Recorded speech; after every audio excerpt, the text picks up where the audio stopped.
Good morning. Okay, here's what happened. Someone needs to fill this saddle. Here's what happened. Here's what happened. So I woke up at my normal time, 9:30. I know I wake up 30 minutes before stream, and then I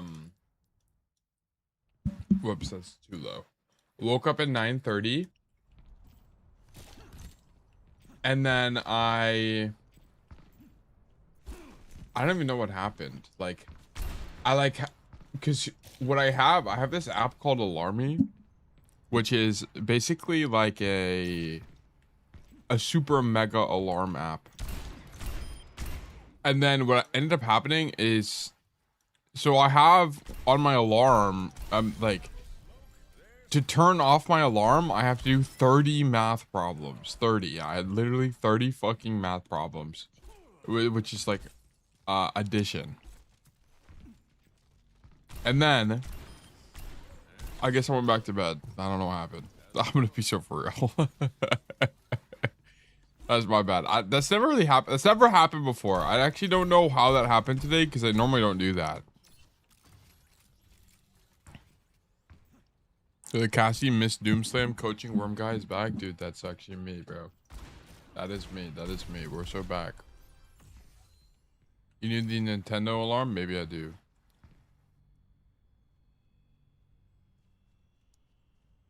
Games have been kind of tough today, but gotta move on. Yeah. I got bad news. Everybody. Bad news is codes got wiped. So, how many codes do we even have submitted? I suspect very little. Oops. This is no sauna from the other day. Yeah, we have very little. We have one.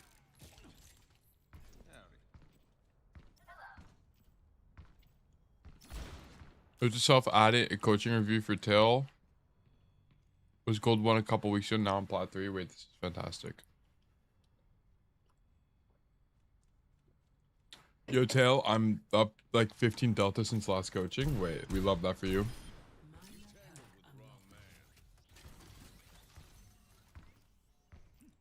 Bro, my games yesterday were so bad. I had the most miserable day off. I hate that. Hopefully your games get better. I had some good replays yesterday. Rip. Yeah. So codes wiped yesterday. So I think we're gonna play ranked because I don't know what else to do. We could watch some OWCS. We could do pro analysis. I don't really know. Because I don't want... we don't have enough codes.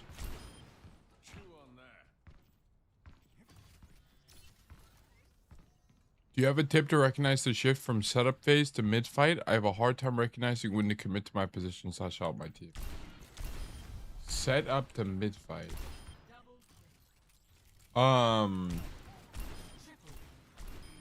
So...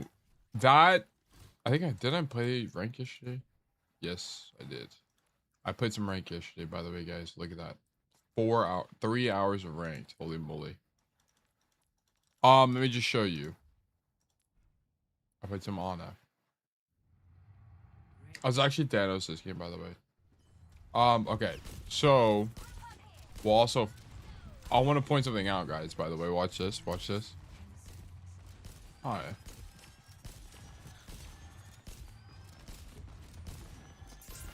Yep, just minding my own business, healing my teammates. This is fantastic. Fucking Roadhog behind me? What do you mean Roadhog behind me? What the fuck you mean Roadhog behind me? Look at this. This guy walked the angle and crouched in the whole fucking time. What? And like, why is it so quiet? Why can I not hear it at all? Like, be so for real. This happened to me the other day. This happened to me yesterday. This is the last game I played yesterday. But yes. Anyway, so the mid fight happens whenever whenever people start doing things.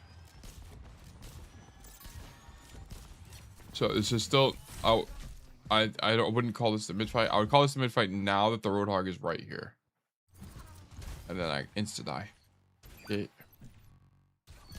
Let's keep going. W sleep. Okay, we can't do anything because all our teammates are dead or walking back. WNT. Oh, I missed 3 bullets. Lol. My bad. My apologies. Hit the sleep. Go for the flank. Bang! I'm him. W Doomfist doesn't get the kill on the sleeping tracer. Love that. Love that for me. Fantastic. Okay. Like, this is the mid fight, right? Like, people are dying. People are everywhere. This is a mid fight. Can you take tanks clashing as a rule of thumb? Well, I need to know the context. Like, why do you need to know what the mid fight is? Because you might be misidentifying what's happening here.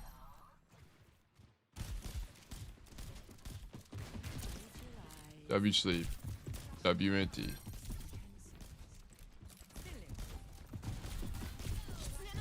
This is the mid fight. Someone just ultied.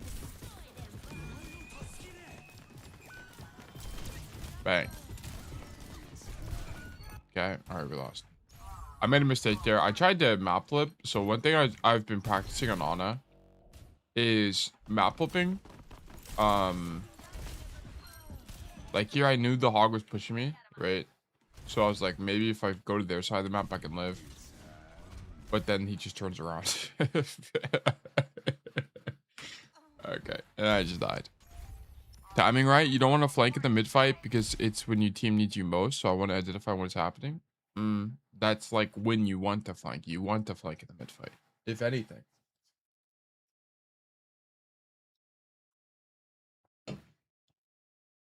So I'm not sure I agree with that. Like flanking is not. I want it. You shouldn't be thinking about Overwatch in like truths like that, in absolutes. Overwatch is a game where you'll flank occasionally. You'll flank in the mid fight occasionally based on the map geometry. You'll flank in the pre-fight based on map geometry. It's just gonna depend. You wanna flank in the mid fight? Yeah. Yeah. There's plenty of situations where that's appropriate. Oh, I got hooked and died. This is me not paying attention. What even happened here? Yeah, I just wasn't paying attention. I'm dead. Rory Darkness, thank you for the follow. Also, oh, I need to do this. Raptor with the 85 billion stream streak. Holy schmoly. Loki, Havana, goaded for cast. I'm still 6-0. I do not think Havana's that good. I think Havana is playable when you have Silver Bullet. Zeta with the 45 stream streak and Poti Poppy with the 85 trillion stream streak. And also yesterday, Kwame had an 85 billion stream streak as well. You don't want to take long rotations for a flank in the mid fight though? Yeah, well that's what I'm saying. It's gonna depend on the map, right? Like if the map allows you to make a mid fight rotation and it's cheap, then it's good. But if the map doesn't allow you to do that, then you won't do it, right? So like that's why you shouldn't think in absolutes. Like for example, like a really good example of this is gonna be on Rialto. Did I play a Rialto game? I did. We lost this game and I was actually fucking Danos this game. It's actually so sad. Okay, so let me show you. So actually, let me just boot up the map. It's gonna be actually easier. Okay. If I'm Kiriko, okay. What am I doing? Maps, none. Rialto.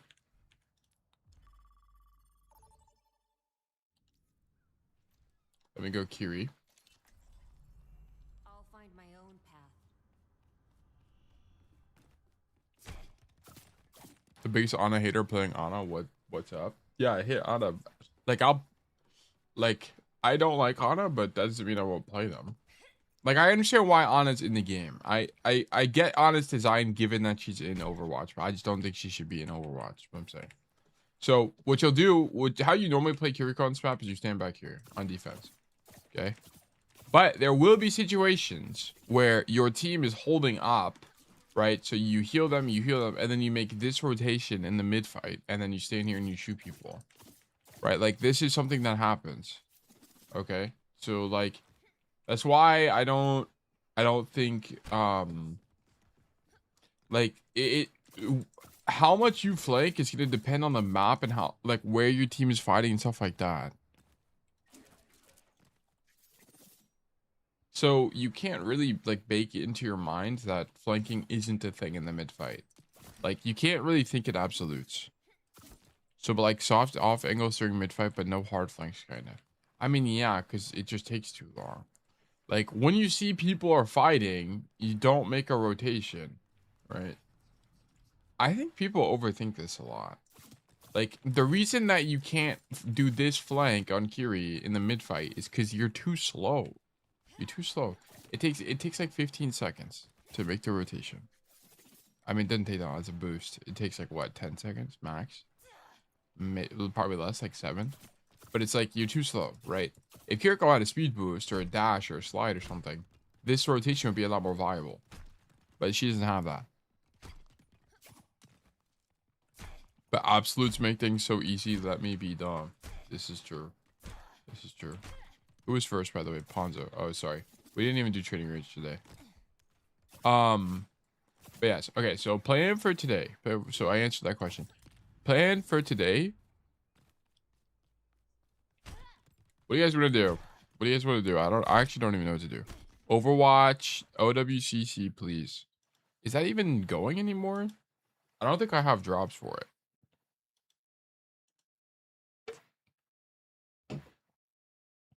I don't think it's going anymore.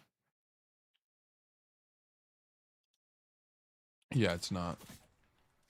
Not analyze China and US. I don't even. We'd have to watch the game because there's not even POVs up yet.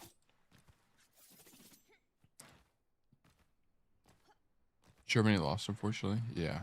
How did the game go? I watched yesterday, last night. I watched one of the games. I watched the China game. No, I watched the Saudi Arabia. Who do they play? Or Australia game. I watched the Icon World one. Playing for stream duo. I don't really stack with people. I stack with like 2 friends ever. Experimental team coaching, like you analyze what the team should do or play pro play teams where you break down how they play as a team. Yeah, I do need to do that to learn. I do need to watch like pro play just to understand how pro play, in what ways does pro play different than ranked, because it definitely does, but I don't have it, you know, broken down to like a science. Because I was watching the Saudi Arabia Australia game and they were doing shit on like Jetpack Cat Cassidy that you just would not do in ranked. It's just like not a thing.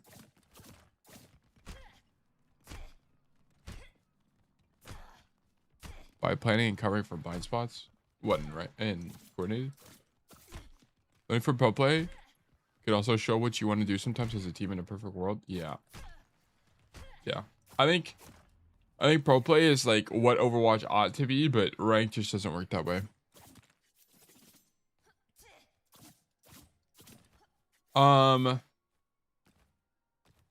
Yeah, we can do some pro analysis today. We haven't done pro analysis in a while. We can do some. Okay, so let's. Well, let me get my mouse. There it is. Okay, so we can do. Here's what we'll do today. We'll start with pro analysis, and then, the only problem is we don't have POVs. Do we have any POVs at all? Any POVs? Any POVs? OBS Sojourn. Let me check. Have you done a Soldier Pro VOD before? Haven't seen none in the Obsidian. We've done very few pro analyses. We've done maybe like 20 ever. Nah, like 10 ever.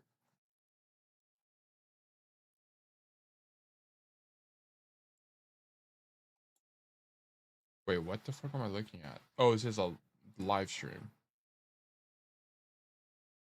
So the latest from OBS, wait, they changed their thumbnails. Latest from OBS Sojourn is from the mid-season champs at EWC. So we could do some EWC analysis on like Jetpack Cat maybe. You just want to see Jetpack Cat analysis? What is a hero I would need to study? Um, I would need to study Jetpack Cat or Anna. Maybe we could watch Anna. Lucio analysis. Yeah, Lucio would be another thing. To be honest, I think we watch Shoe. I think we watch Shoe. How much Shoe gameplay even is there?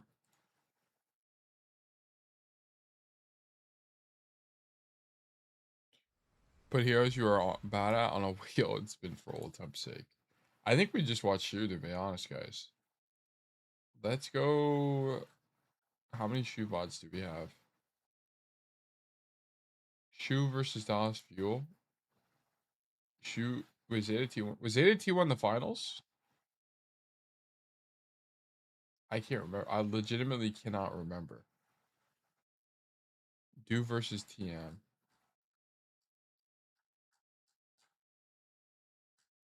DK.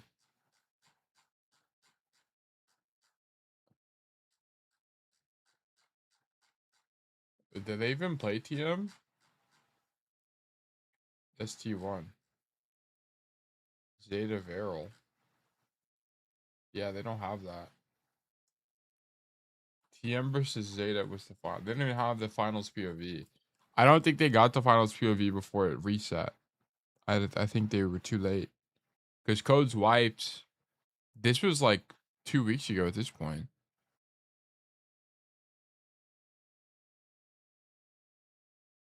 30 more minutes and I'm up.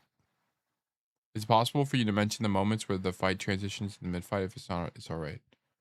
Like Soki, it's like what classifies as the mid fight is like relatively arbitrary, right? Because like we kind of just talked about it a second ago, but it's like because what matters is not when the mid fight literally is. The only reason you need to know when the mid fight is so you can do something comfortably. But it's like that's not how you should be thinking about it, right? Like you should just be thinking about like, can you make a rotation because it's cheap? Then do so, right? Okay, cool. Like it's hard to explain. I would need a VOD. Let's watch some Love Is Blind UK. This might be what we need to watch. Okay, I think we study Shu on Ana. And then we're gonna have to do this T1 game because I don't see there's no TM game here. There's no TM game. We have like EK TM, but that's not what we want. We want Zeta. Okay, I've not pronounced this in a while, so it's gonna be interesting. We're gonna do let me switch this to Firefox instead of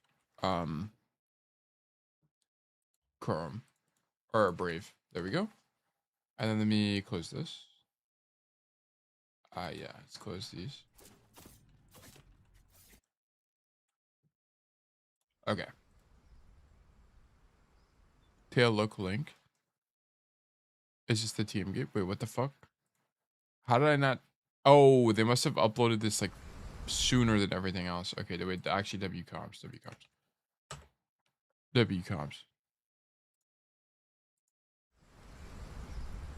Holy shit, it's an hour and a half. Okay, so we're not gonna do the whole thing because that's gonna take too long. We'll do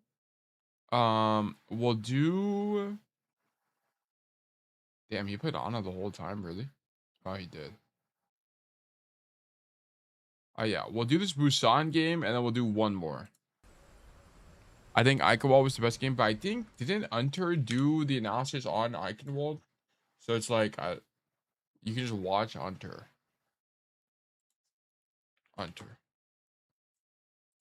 The fall of Chinese Overwatch. Watching Junbin on ball instead of starting a family. Inside the mind of the number one Xian. The Make-A-Wish Overwatch region. Oh wait, what?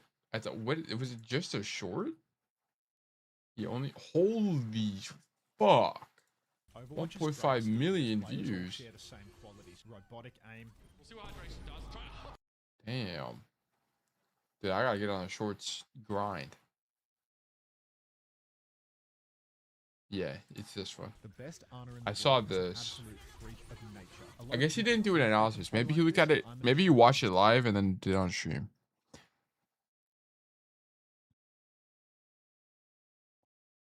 Bro, you gotta copy onto real quick. Okay, we can do Busan and then we'll do Eichenwald or something. Terran speaks so many different languages. Okay. I have decided. Damn, I've been pro analysis in a lot. Ooh, what the fuck just popped up? What even was that? Oh yeah, I took notes. I watched my stream yesterday and I had a bunch of really good ideas on stuff I can do. Okay. I gotta minimize a bunch of stuff. Sorry, give me a sec. Oh, I'm so tired. I'm so tired.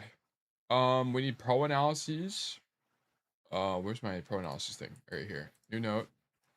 Shoe on analysis. Okay. And then I think I have a template for this. Insert template.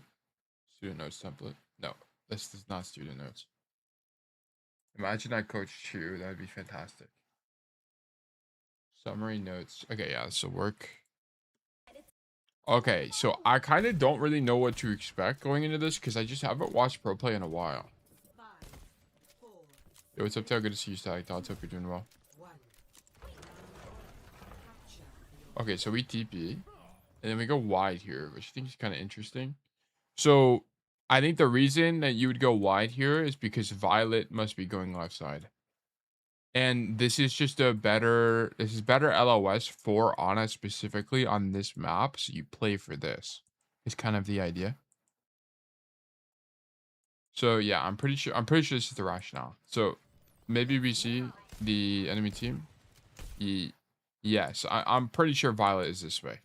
I'm pretty sure.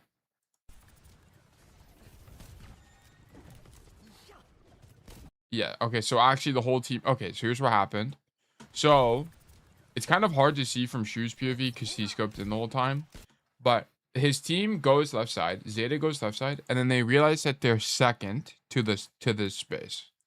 So once they realize that they're second to this space, they end up going right. So they cancel the rotation and go right side. Let me actually just boot up the game. Let me show you guys. Busan Sanctuary is, I don't even remember. We're gonna have to pull up the thing. I don't remember which point it is. Let's do culture resources. Busan Sanctuary is 0.2. Okay. Settings, modes, control.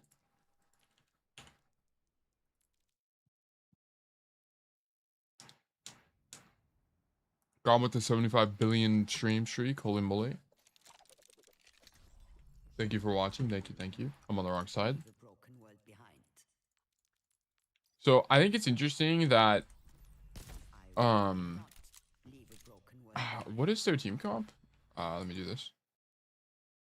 They're Ana, JPC, Emre. What the hell? Emre on this map? Really? Okay, that's very interesting. I feel like most teams aren't going to run Emre. Actually don't even think Emre is bad here. And so Emre is something you see a lot in pro play, mostly when he's like turbo busted in terms of numbers, or they're playing Diva. Emre is very, very, very commonly played into Diva because Gun, so Emre's cooldown Gun is really good into Diva because you just live the dive always. You always live the dive. And you do a billion damage. So for example, if the Diva's diving me, I just pull out my pistol and then I lifesteal off of her and then run away. It's very frequently that's the case. So that's why, like, that's partly why Zeta is playing Emre because they know the Diva matchup is coming. Okay, but so what ends up happening is Shu plays here for this LOS. Is this before the rework? I think it's before the rework, right? I don't think the rework changes how he plays here, by the way. Yes, this is before the rework. This rework does not change how you place. He would do the exact same thing. He'd still be here, and then he'd still look for something like this. And all of Zeta gives up this left side of the map and makes this wide rotation. So they can continue to take map space regardless of the fact. It's kind of like the idea. I'm gonna join myself, actually. Spectate. Now traveling to Busan. Oh my god. I need to be in free cam. Let me do show lobby. Spreadsheet all. Okay. Okay. So yeah, so they make this rotation around the map basically. All right, cool. All right, keep going. Nothing to take note of, right? This is just like simple Overwatch macro. Is how you normally play this. My ultimate is charged. Okay. Notice that he's first in line, and the reason that this is the case is because what TM is doing is TM is doing a hard wrap because what they don't want to do is walk through open space, because if they walk through open space, they're just really susceptible to Zeta's comp, right? So they can take a bunch of damage to Ana, take a bunch of damage to Emre, and they're just very vulnerable. So what do they do instead? They continue the wrap play into their backline, and then they make they force this rotation because it's just a better angle, a fight angle for TM. And this is something you would never see in ranked.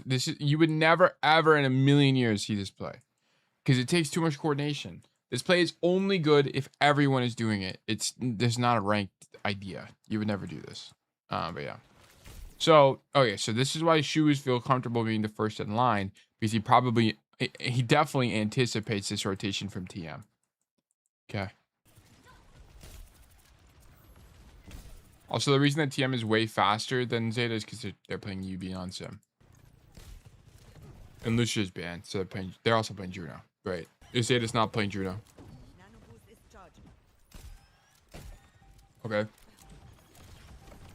He makes a complete rotation to the high ground. And then he's not healing his team. He's actually going for the sleep here, which is a bit crazy. That's actually a bit insane to me that you go for the sleep rather than heal people. What does he even see? Knife died early. Knife died basically, okay, at fight start. Kiri is dead. We pop one shot into the Xion. Bernard gets demacked. What? That got eaten. Are you serious? TVNT might be him. What the fuck you mean that got eaten? He's not even looking. What the fuck do you mean? That's actually crazy.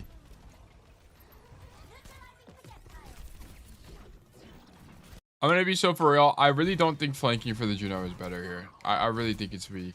It could be that, like, I think it could be that once you're in this position, you kind of have to flank the Juno, because now you're susceptible to diva dive because you're just overextended relative to your team, right? I think that might be the reason, but I'm not sure. Because, like, he's definitely going to get dove. In the next, like, 5 seconds, he's going to get dove. He's just kind of... He's isolated. No one else is here. And, like, it's within reach from TVNT. So I think he insta-dies. Hello, Nitsuj. Hello, hello. Hello, Organic. Yeah, the jobs are outdated. Sorry, guys. Sketchy put it in last time, and I haven't changed it. Yeah, we end up winning the fight. I'm gonna be so for real, I don't know why he did this. I actually don't know the answer to this. It could just be like the idea broadly is like, I don't know. I actually don't even know. If we see more of this, I'll make a note of it. Reloading. Glad you've got my back. We play on the right side of the map. Oh, so you went that out of the west. I don't think that's there in the rework. Let me see. So you want this. That's what he's playing for. So the reason you would want this, I mean, it just plays for on his line of sight, right? So you have no fall off, so you can play this. And I guess the idea is to rotate away. But I feel like it's a bit risky because if they Juno speed ring and TP, you could die. So I don't really know how to feel about that.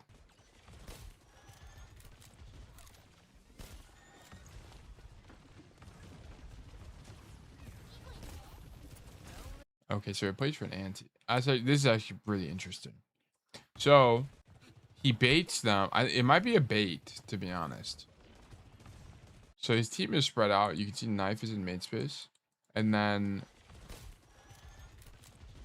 his team is playing like on point itself.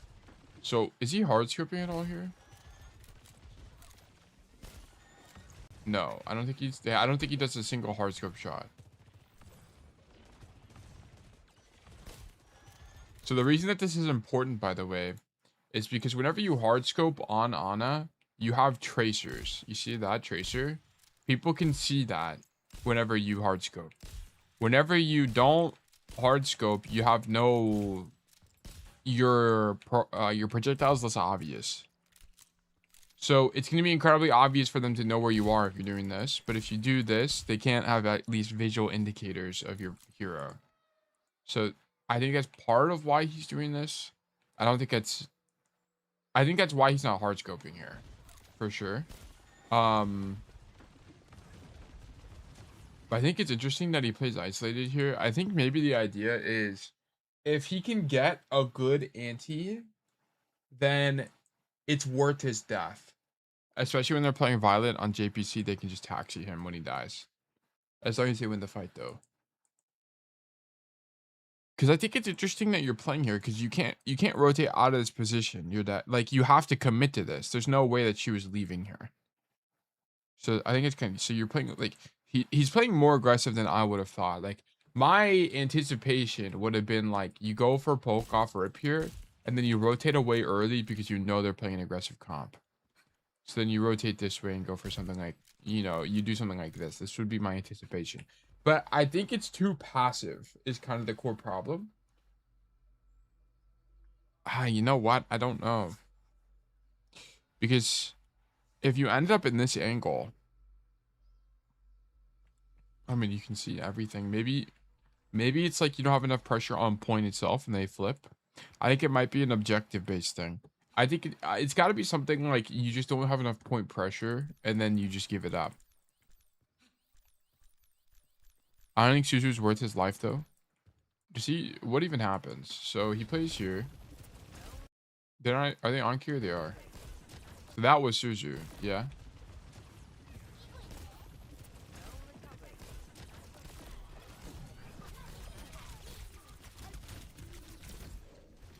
He is asleep. So this is like a Meso idea. Meso being, it's like a mind games idea. TVNT has enough DM to eat this. He just doesn't do it in time. Like it's mechanical failure from TVNT. But I just don't really understand why he doesn't get dove, because the enemy team definitely hears him. Whenever he shoots his gun here, they definitely hear this. So I don't know how they don't. I don't really. Maybe they genuinely don't hear it. Is the only thing. Because I don't know how they don't know. I don't understand why they wouldn't just dive shoot here. It might be out of reach. It's the only other thing I can think of. Maybe it's out of reach for the TP. Maybe she was baiting. Maybe it's like she was baiting for Violet to grab him. Because this is something you see as well sometimes. Where it's like pro players will bait themselves, like Shu, and then they'll like get grabbed by the GPC player.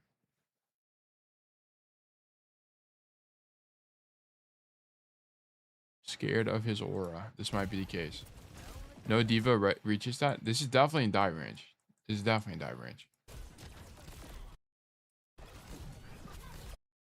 Like they also, what do they use TP on? Like I just don't get it. Oh, you know what? So I think the idea of being tucked here is so if they did a TP, maybe if I don't even think this is a good geometry for TP, but if they did TP, you'd be able to anti the TP itself, which is a really common idea. Like sometimes Shu will be in weird positions to anti TPs.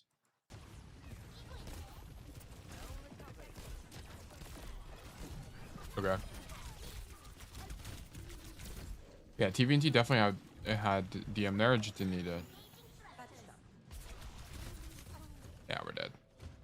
And the fight's lost. Yeah, I don't know. I actually genuinely don't even know what happened that fight. Via is best JPC? Probably.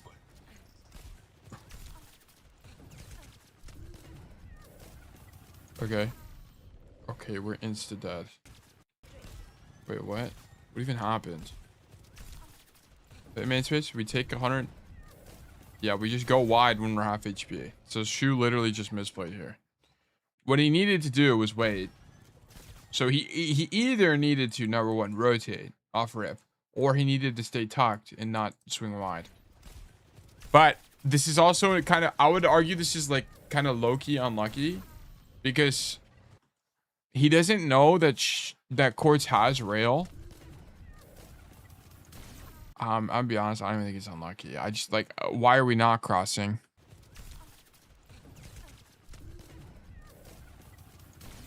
Yeah, I don't know. Okay, whatever.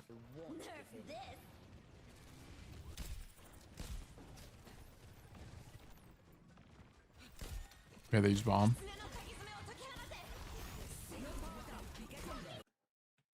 Okay, so we walk back.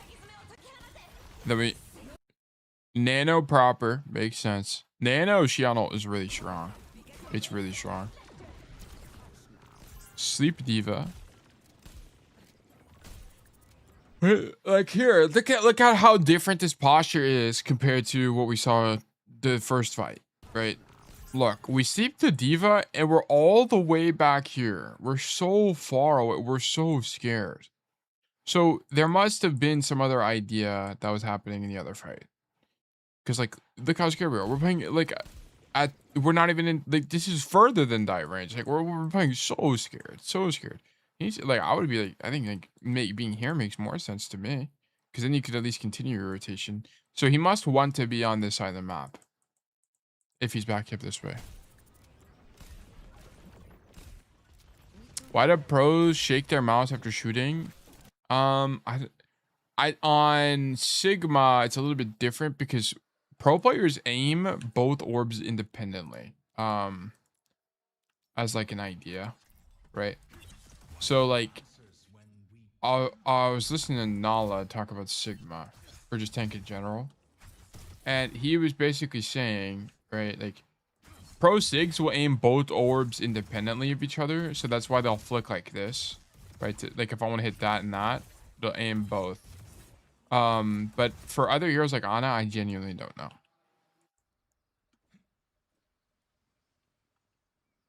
Is this? Good morning, Pisces Paladin. Hello. Oh, I've never thought of that. So crazy. Yeah, there's a lot of cool stuff that pros do. Oh wait, did Knife die? I didn't even realize. Oh yeah, Knife is dead. That's why Ana's shoes playing back here. Damn, Knife died in the pre-fight. What even happened? It's a huge nade too. I want to point out that this nade is multi-purpose. So whenever we go for the nade here, we nade defensively, and then he tried to hit the Diva as well, but we miss. I'm right throw pick for real. I'm gonna be honest. I don't really think this is Knife's fault. He just like literally insta dies. I think he eats a kunai and then no, he doesn't even eat a kunai. He just dies to the Diva with Kitsune buff. He doesn't have gun. What even happened to Knife? Hold on. I actually want to investigate. We're gonna be pretty slow going, because I'm just like, we're just gonna follow my curiosity, to be honest. Whenever we look at this, whatever my curiosity thinks is interesting is what we will explore. Okay, let me go down here. It's like all the way down here, right? Violet GPC. Is this it? Yes, it is. Knife. Okay. Why is Zeta even on Emre? It's because Emre is really good in the Diva. Emre's really good in the Diva. I also think Emre is good on this map. Like as compared to Soj. I also, other than that, I don't know the answer. I don't really know what the idea is. Is it this fight, or is it? No, it's the fight before this. Okay, what even happened to Knife? He has no. Oh, he's no gun. He gunned out a spawn. He used gun. Wait, what? He didn't even gun out a spawn. He just guns for no reason. Oh, he thought he was gonna get pushed by the Diva bomb, and then now he doesn't have gun. And TM knows he's weak now. Like, this is what you play Emre for, to have gun here. So like, there's now now he might as well be on Soj, because he doesn't have his pistol. So there's a mistake.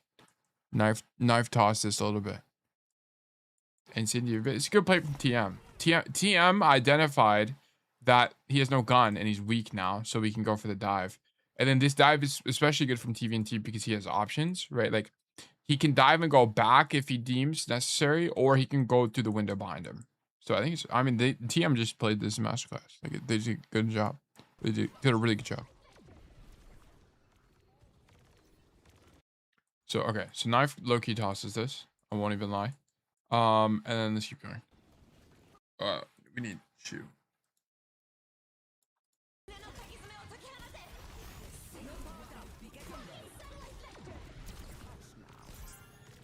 I think it's interesting we go for the sleep. So we go for the sleep from like kind of far away. Damn, TVNT even tried to eat it, by the way, which is crazy to me. Okay, we go next fight.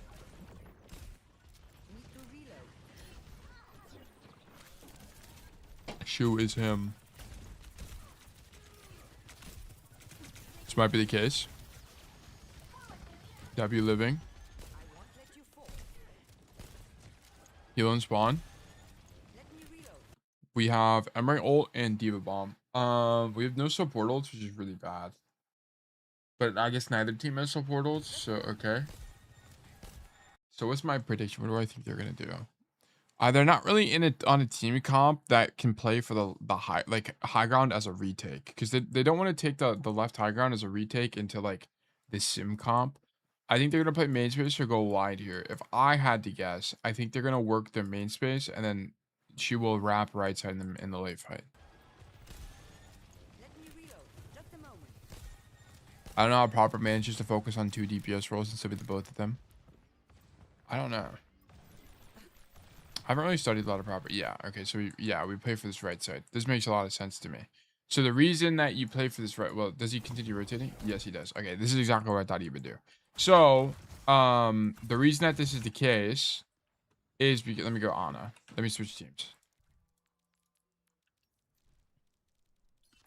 Okay, I haven't watched this game at all, by the way. I didn't watch these finals. So the reason that you want to come to this base is because it puts you on an extremity relative to your team, and you're out of dive range if you're on this side. So if they wanted to kill Shu, they'd have to force a TP. And Ana is low-key a good hero if you get TP'd on, because you can just nade the TP. And you can very, in coordinated, that's going to win the whole fight.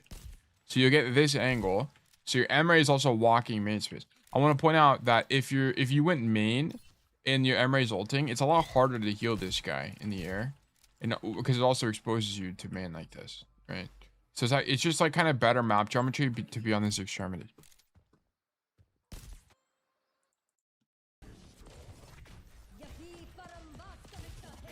Yeah, like this healing is way more convenient to heal like that. And he goes for aggressive nades, by the way, because he's just not getting dove. Like, no one is diving him. So he doesn't need to save his CDs. He saves sleep. I mean, he's probably going to throw sleep here, too. I wouldn't even be surprised. I never mind, he's just dead. He should have just tossed sleep, to be honest. When the fight was losing, he should just toss it, because they're going to lose anyway.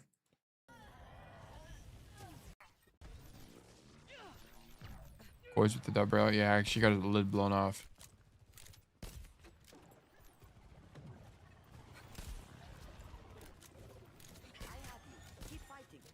Okay.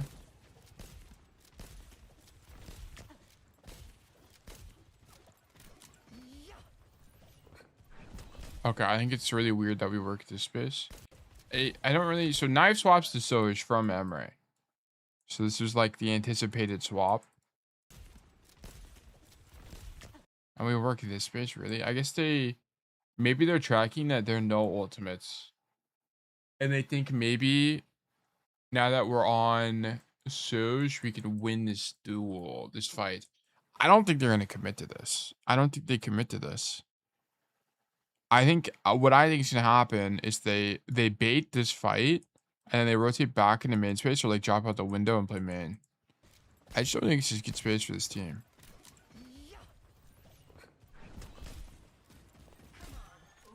So really, the idea here, by the way, is Shu is not... Notice Shu and Violet are playing different angles. Violet's in main space right now. Shu is on the angle. Shu is on the angle with proper. Do they even have a touch? Yeah, I'm pretty sure it's Violet or Bernard. Yeah, whoops. Who was it? I think it was Violet. I touched. Let me see. He turns his camera here. It's Bernard. Bernard touched. It's actually crazy how little damage Bernard took in doing that, by the way. And rank the guy who touches just explodes. So he gets this angle. Okay, so Proper is able to clear the space. I think the reason they can do this fight is because the TVNT has to play point. TVNT has to play point because otherwise the point will flip.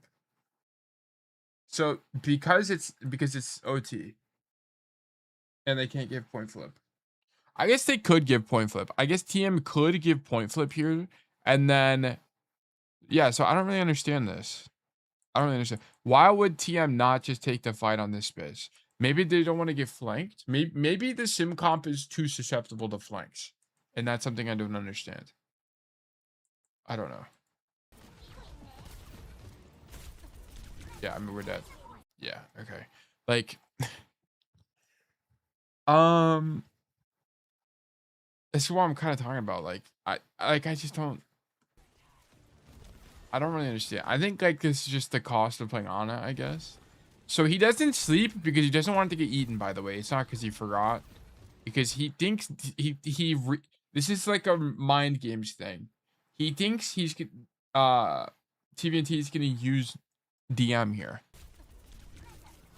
He's like trying to read the DM, but he does it too late and dies. Well, Sim can't really mark the flanks. No, I'm not saying like Sim would. I'm saying they would play top. TM would play top and then they could TM out. I guess yes. I guess we're on the same page. Yeah. TP out, not TM out. Ana needs more mobility because other characters have more mobility her, so it's hard for Ana to survive like them. No, they should never give Ana mobility. If they do, the game will die. I promise you guys. If they give Ana mobility, they need to remove sleep or anti from the game. This character is so toxic for Overwatch. Oh, this is a really cool idea. This is actually a really cool idea. So we walk right side because this is really good map space for Ana specifically, right? It's really open here. Let me go to Mecha Base. Which one is Mecha Base? Mecha Base is 0.3.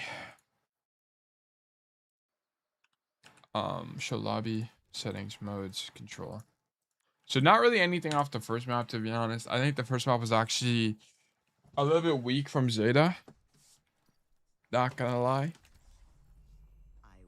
Yeah, but she's not that good, to be honest. Yeah, she's not like fantastic, but the bigger problem is her cooldowns are too strong. So you come this way, the idea would be the same even after the rework, I think. Because you want this, otherwise it's really good off angle. You can see everybody, everything's in your effective range, and also if people push you would know. Like, this is the most important part. If you can see people when they push you, so you can zone them the whole way along the bridge. So it's like uniquely good for Ana. There's also rotation out. Yeah, you can rotate back this way, and it's also safe because you can use the stairs as cover if they push you forward. So it's actually pretty good. Keep going.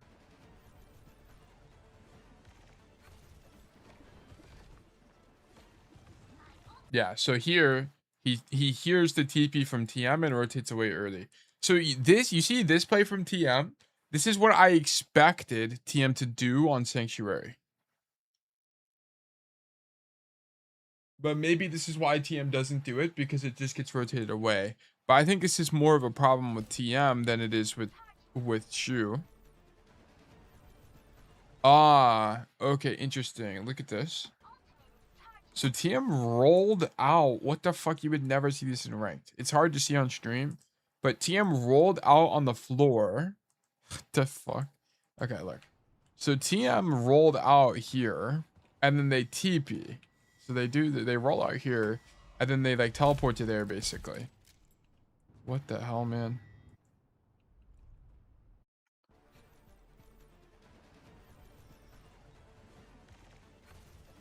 So he rotates away because otherwise he's gonna walk on and die. I assume this is something they found in scrims, so they have heads up that this is like a TM does a play like this, so they probably were very aware of this idea. TM probably knows that Shu plays on this side of the map, and then Zeta probably knows that TM go for the TP to counter it. So this is like counterplay, both teams counterplaying each other. I think they ping TP, yeah. But I also think they probably have some prep against TM to know this more as well. Because, like, I don't think it's very intuitive as a player. The reason I'm saying this is because here, to me, off this TP alone, I don't think it's obvious to know that you're the TP target as the Ana. Because they could be TPing just, like, to here and then play the space. But, I mean, maybe. I don't know. I think they probably had some information, but I have no idea. And then this is the same idea as the first fight on last map, where we make this like hard rotation to the enemy space because it's empty. Okay, I guess I'll make a note. I'll start taking notes. Okay. Notes, okay. Idea 1. Map flip on enemy rotation. Boom. So this. Shu very frequently map flips when he knows he's getting hard committed on by the enemy team. This is particularly relevant against TM's Juno Symmetra comp, where they use teleport to get to him. Okay. I mean, this is just really easy. You just kind of walk around. Nothing super intense here. Good heads up. Zeta only gives each team 1 scrim, so UB said they don't know their playstyle in detail. Oh, really? That's actually really cool.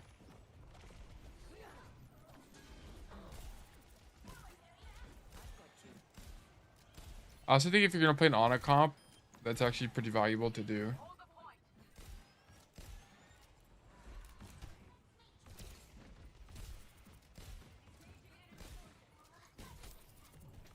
I think like the only reason he's on this side of the map is there's good map space for Ana. That's all it is. It's good map space. Oh, W rated. Hold on. Overheated. Thank you for the raid. Welcome to Bud Nation. Thank you. Hope you had a fantastic stream. Hope you've been enjoying yourself. Good to lurk while I go to the doctor. Have a good stream, Mr. Tail. Thank you, Overheated. I much appreciate it. I hope you have a good time with the doctor. How would I even say that? Like a fortunate time with the doctor? Maybe like a healthy time? I'm not sure. Or hello, you wouldn't mind coaching me on Bronze Casso TP? We're not doing coaching right now because there's no codes. They did a code wipe the other day, and I don't want people just to send games. I want them to be high quality games. You look at Juno game for me? Maybe in a few hours, but we're gonna do some pro analysis first. Let me. I should change the stream title to be honest, but whatever. Yeah. Okay. So like this I was talking about before on the last point, right? Like whenever you're this far away from the enemy team, it's very unlikely that you're gonna get dove. So you can just yeet sleeps down main, right? You can just sleep people. I would not be surprised if TM finds a rotation to get to him, but like even if he does sleep and this forces TM to find a rotation to get to him, he's still at least forcing a response, so it's not even that bad. Yeah, so sleeping from this far away probably makes a lot of sense. Audio 2. Sleeping from 2 light years. Okay, thank you so far. Why did Proper go Reaper? I mean, I don't know. Hold on. Whenever the enemy team is playing dive, you can still sleep people aggressively down main if they're a million light years away from you. This is only going to be viable on certain maps as Ana, not every map. Like he can do this because on this map he has unique ability to do this. Like also he has a lot of vision, right? So Busan Mecha Base is a pretty open map, so if the enemy team did some kind of rotation, he would have ample time to be able to react to that rotation. Why did Proper go Reaper? What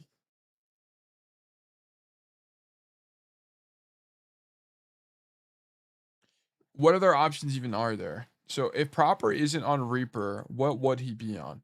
Because Tracer's banned. So I don't even know what he would play. He was on Xi'an. I think Xi'an made sense. I think Xi'an is pretty bad on this map, like because it's just so open. And I don't think double hit scan is gonna be any good here because then no one is gonna be able to help Renard at all. Like, and if you were gonna go double hit scan, you'd want to play like Bap Alari or Ana Alari or something like that. So I think the only other options he has is like, so you can play Reaper. Into this comp, Genji sucks balls, so you wouldn't play Genji. So it's like you'd play Reaper, you'd play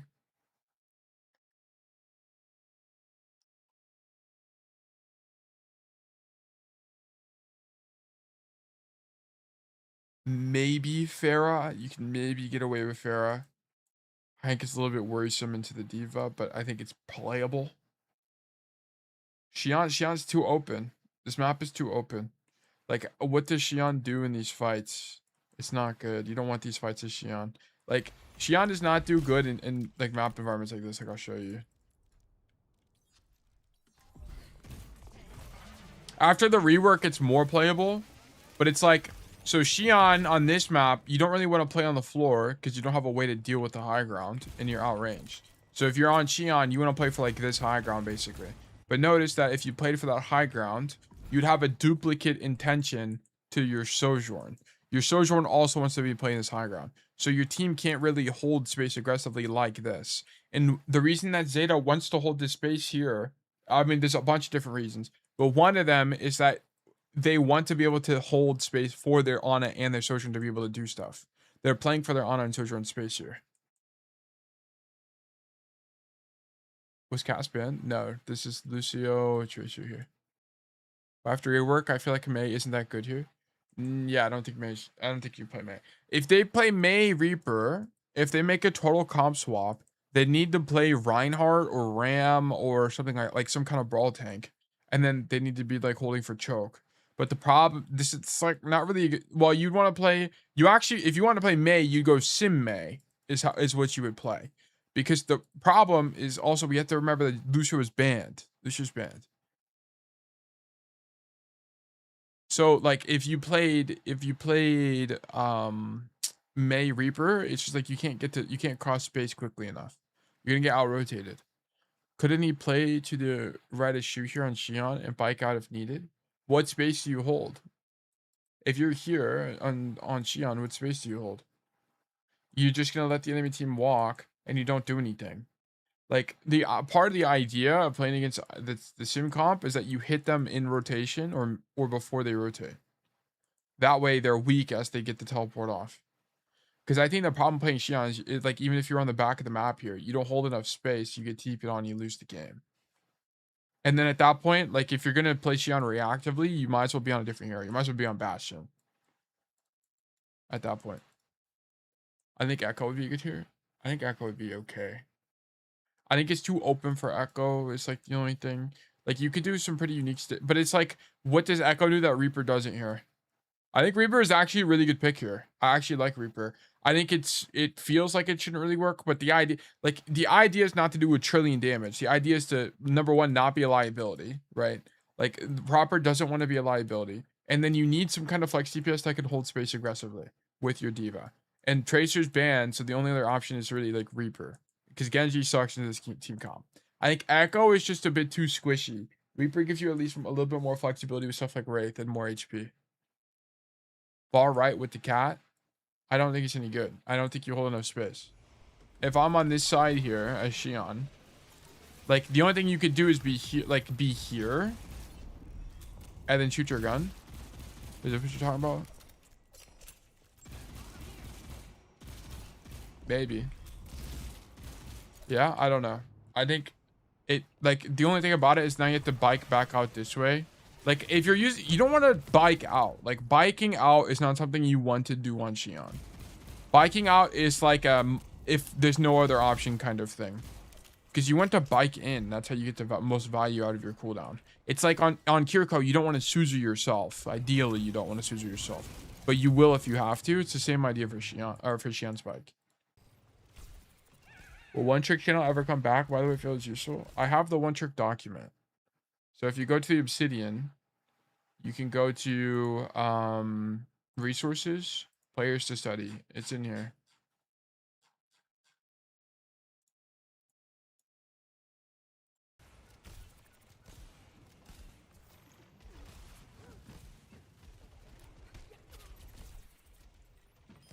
Yeah, so this is just good map tips for Honor.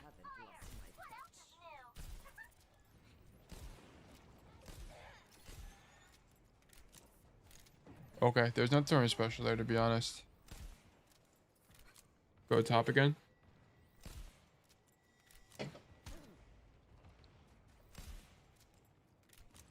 Notice one thing that she was not doing is she was not poking the walk up. Okay. And I think it's because he's only get TP'd on. And I think if you poke the walk up, you're in prime TP location. World behind it. He's still playing at the back of the map, but I think it's a little bit crazy, to be honest. By the way, guys, you can make this. Were you able to make this pre-patch? I actually don't even know. But you can make it now. But he's not doing this. Whoa, you can't stand on this anymore. Did you guys know? What the fuck? You can't stand on this? Yeah, you slide off of it now. Wow. So if you wanted to poke it up, can you be on this? Oh yeah, you'd have to be here. You'd have to stand on this thing. Interesting. Wow, it's actually pretty good because you have this as cover. Interesting. Is this pro? Yeah. Yeah, so he plays back here. Yeah, notice that if he poked the walk up, he would have died. Because look, they TP. TM TPs to here, right? And he would have just died because he would have been in this position and then he could walk down and he'd instantly explode. That's why he stands at the back of the map. Like I think Zeta, you said they only give one scrim per team, but it's like they must understand, like they must have a bunch of reps playing against sim TP comps, because I think this is, I mean, it makes sense as to why you would play like this, you know, looking at it in hindsight, but I think it'd be a little bit difficult to derive in the moment. But yeah, it makes sense to me, right? I mean, it doesn't, never mind. I don't even think it's that hard. You can definitely figure out that they're going to TP wide, so you have to stage defensively to begin with. That way you can rotate around. Like, it makes sense. Yeah. It just was ranked, surely standing here would still be better. They're poking the walk up. It's just depending on what your team is doing, right? Like, if your team is holding for this choke here, you're in this position, you wouldn't want to be in this position. If your team is holding for the choke, you'd want to be on the bridge on your right side. That's the difference. Do you do VOD reviews? Yes, but not right now. We're doing pro analysis right now. So like, if your team is holding for that choke over there, right, you wouldn't want to be where Shu is. You'd want to be all the way over here, because now you can see the choke and you can heal your team, and also you control this lane. So it's like multiple things at the same time. This is just the better position. So in ranked, you would be playing here. You wouldn't be playing where Shu is, in my opinion. Yeah, I mean on the bridge. Yeah. The bridge is stronger. I think Shu is here because, well, he knows they're going main because his team is calming that they're going main, but also because he can basically bait the TP and then make the rotation, and he has enough time. As long as he rotates early enough. Yeah, he rotates now. Okay. I think really what he was waiting for is the information to know where TM is. If he knew TM was on the right side of the map, he would continue he would actually map flip and continue rotating on the high ground.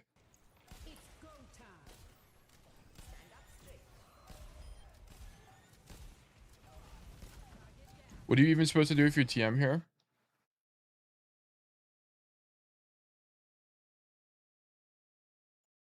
I don't even know. I don't even know what to do. Because you can't get to Ana. I think you have to. I don't think you can get to Ana. I don't think there's a way. It's just too far. The only way they could have gotten to Ana is if they walked out bottom here and TP top. Because I think you can. I think TP goes that far. Let me see. Where's him? TVNT forces point. Yeah, TVNT is the only guy who could touch on that comp.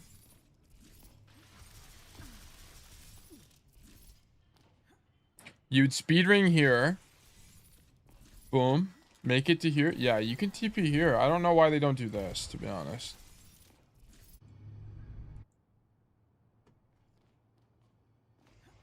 Maybe, like, I don't know. Genuinely, I don't know. I don't know why they wouldn't. Because I feel like the problem with this... So, okay, so, like, now you'd ask yourself, what is the advantage of doing this TP? The advantage of doing this TP is they skip the choke. They skip the choke. Now they're here.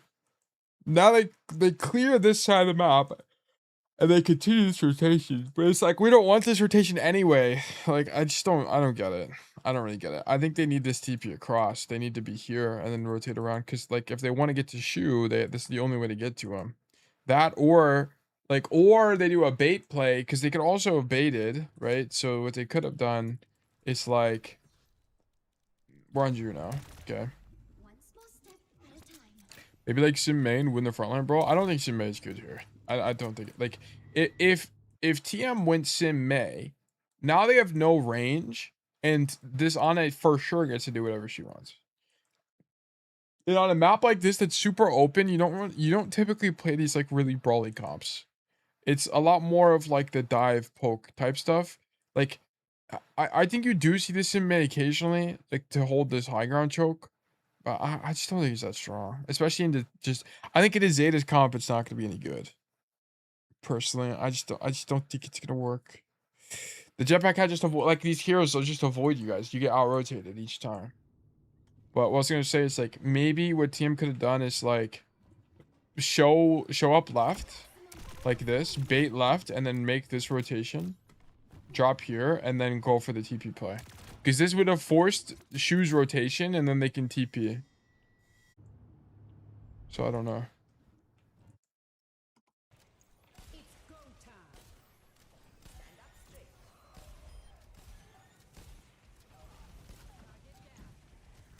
Wait, what? I wonder what the gap is between average champ and these guys. In my opinion, guys, it's not as big as people think.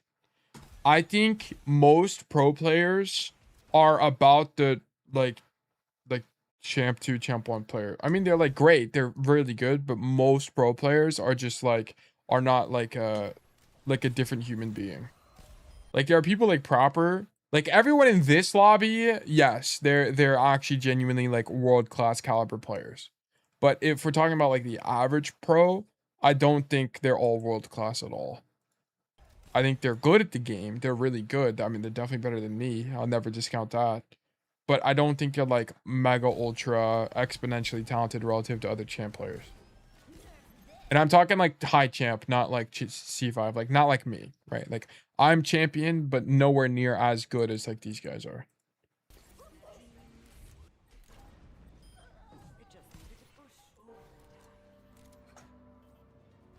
Who are the average pros?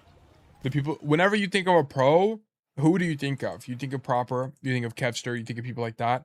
The people that fall in between the cracks are the people I'm talking about. Okay. So like I don't know, let's just look up like a Liquipedia Overwatch. Tier 2 probably? Yeah. Not really tier 2, I mean just like in general. Season championships. Like all of these players probably not the Fuel, probably not PlayStation. Well, these are majors, so it's like everyone at the major is going to be mostly like quite strong. Like I mean more of just like OWCS broadly. Like any of the relegated teams, right?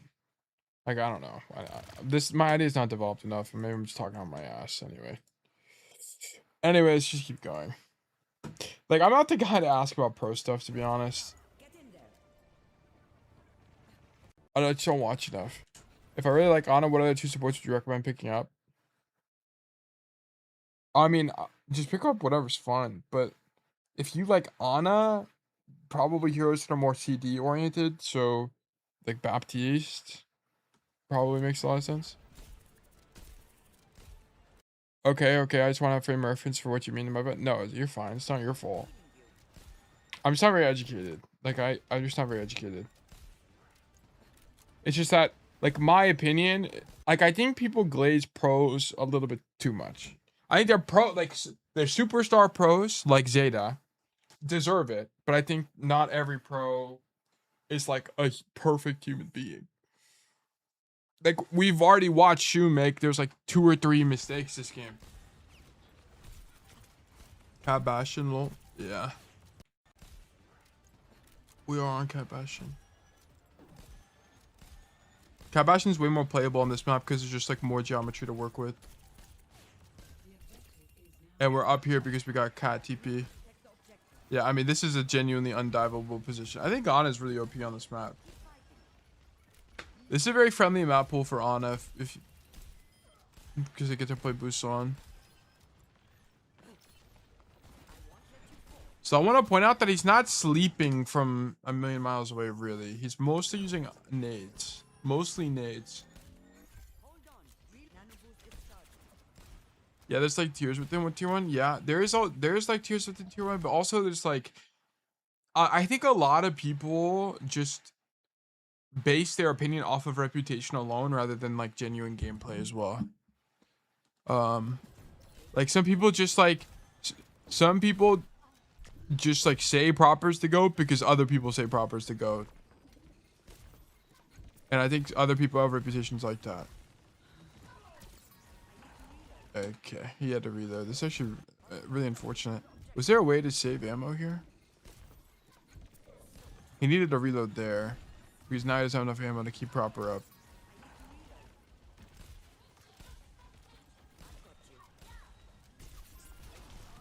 Yeah, he's dead. You know what's interesting? I think this sleep is actually near optimal because so we go for the nade, we don't hit anything. We go for the sleep because even if he sleeps, given the fight state, right? If Violet and Proper are both about to die, given the fight state, even if he has sleep on this dive against the D.Va, they're still not going to win because everyone else is dead. So going for the sleep there is actually optimal, which I think is really interesting. I wonder what the Q is here.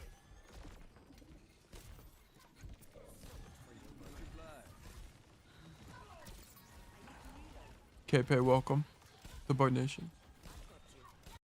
Yeah, so we go for the sleep. Does he hear D.Va boosters? Yes, he saw it right there. So he can't get boosted on in the next like 5 seconds. No shot TVNT leaves. Does TVNT leave? I didn't even see.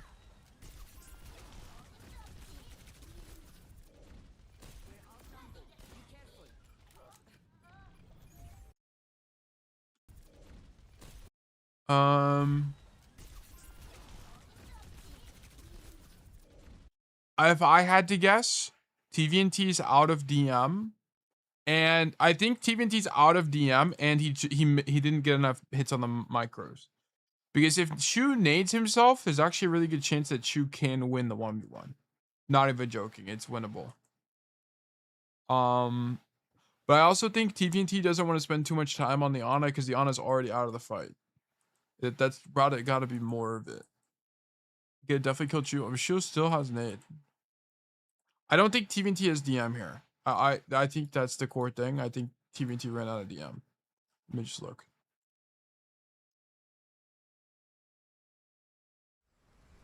How far? 934.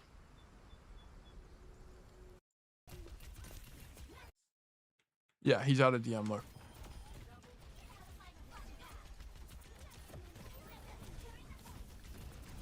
Yeah, no DM. He has no cooldowns at all, right? He has no DM. Well, no DM here. You see no resource. He didn't hit enough micro missiles to kill him. He knows Shu still has nade, and he didn't hit the boost either. He missed everything. He DMs to sleep after though. DM. What? He DMs to sleep here, doesn't he? I mean, yeah, but it's just like he also just doesn't need to kill Shu. He doesn't need to kill him. Like what it would, because they have to wait for Bernard anyway. So like the kill wouldn't have even mattered. He doesn't need to kill him. Shu's not gonna kill anybody from here unless he had little aimbot and he aimbots his team. I don't think he needs to get the kill. And like the race reward doesn't really make that much sense. Like you don't stagger the Ana. It doesn't do anything, right? Because they have to wait for Bernard to respawn anyway.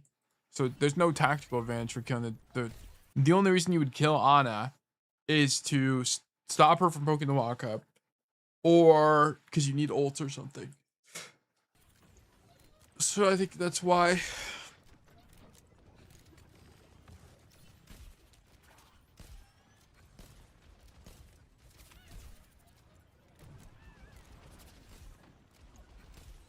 Okay.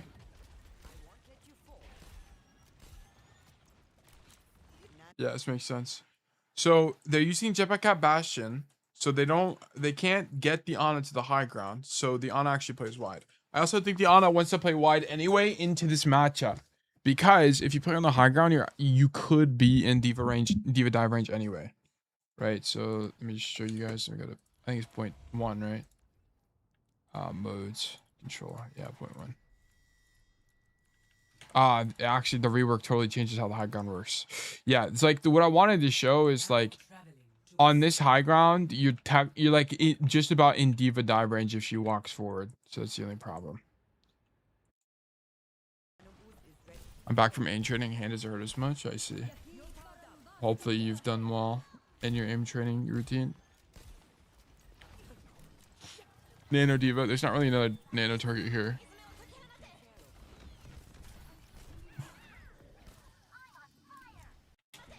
It's actually pretty cool. So Shu backs up early.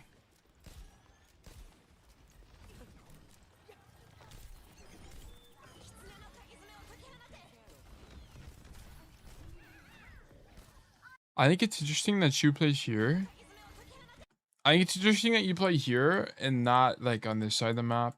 I wonder what the idea behind that is. Like, why would we play on our space and not just like rotate?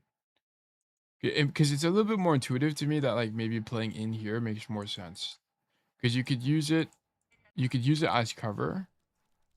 I actually don't know where he got shot from. The cast shoots him. Quartz ends up shooting him. See, Quartz shows up. Yeah. I don't know what the idea is. If he rotated, he wouldn't be able to see teammates. Yeah, he can. He can still see his diva. Look, I'll show you.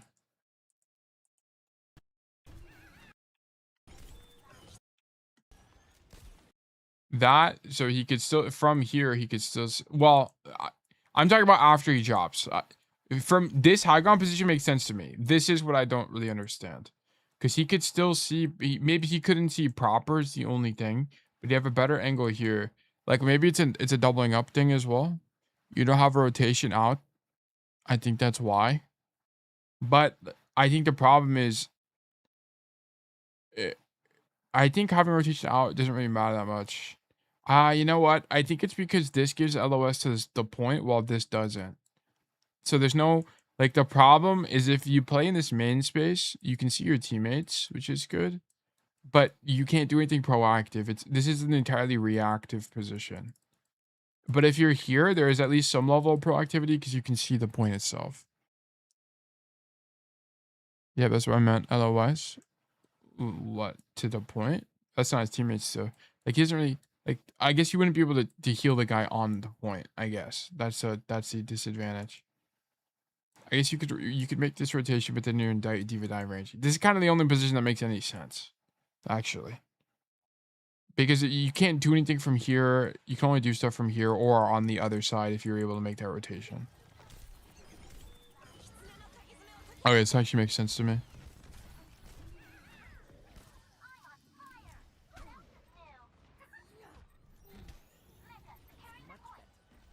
I don't think Shu's done anything this game that's like particularly flashy. This is not a game where Shu is the engine.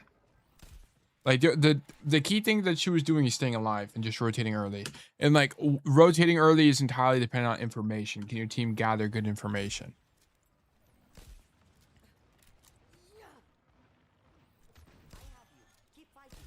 I'm surprised Violet isn't getting Shu to the high ground right now. Yeah, it's just a bad on a map. I think Busan's a pretty good on a map. Like Mecha Base is a really good on a map. And even Sanctuary. I think maybe like on downtown. I think Ana's even good on downtown. Like this is a nade. He's gonna nade here and hit too. Yeah, he hits Quartz.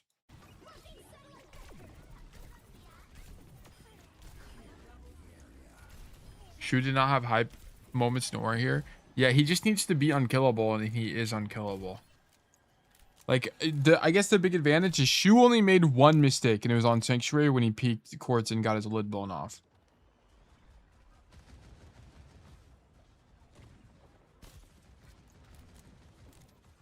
Like, if you're gonna do this, why are you shooting your gun? Like, I just kind of don't understand. Oh, because TM is already rotated. I see. So team is this is actually really intelligent. So okay, it's actually really cool. So he plays this angle now because I think he recognizes that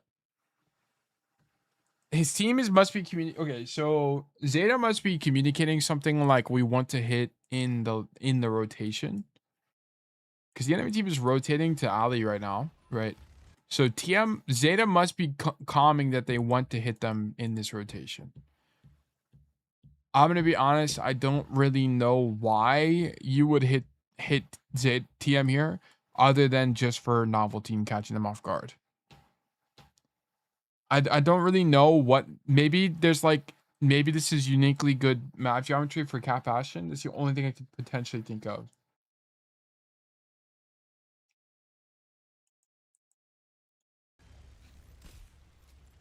It should need to be stopped.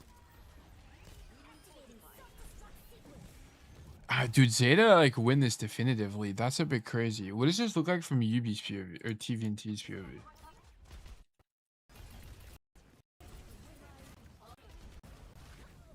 Damn, they lose this fight with Simwall. Why?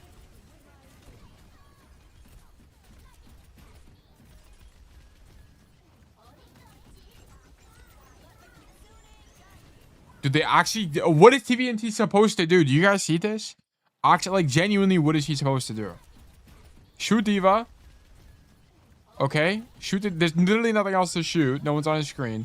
Go for the Reaper. The Reaper TPs. He can't go for the Reaper because he's too far. Then they get jetpack at ult, and there's nothing to do. Everyone is everywhere. It's actually so impossible. Damn, Diva POV way higher core result. It is way higher core result. It's actually crazy. It's what I was saying. Like, I think in this Ana comp, Ana's not really like flashy. You just kind of stay at the back of the map, and you just live. It's actually crazy. Matcha Ashley, thank you for the follow. Welcome to my nation.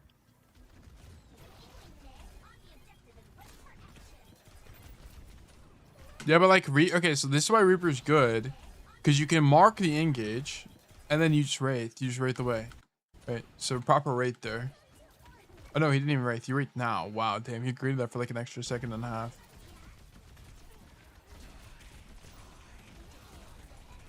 Yeah, so TVNT used all of his DM here. Wait, why?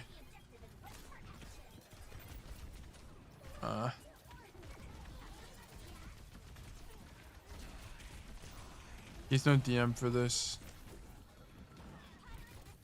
I'm gonna be so for real. This comp is impossible to play against. What do you even do? Once Zeta has the cap, it's like impossible. They needed Zeta to not cap. They really needed Zeta to not cap.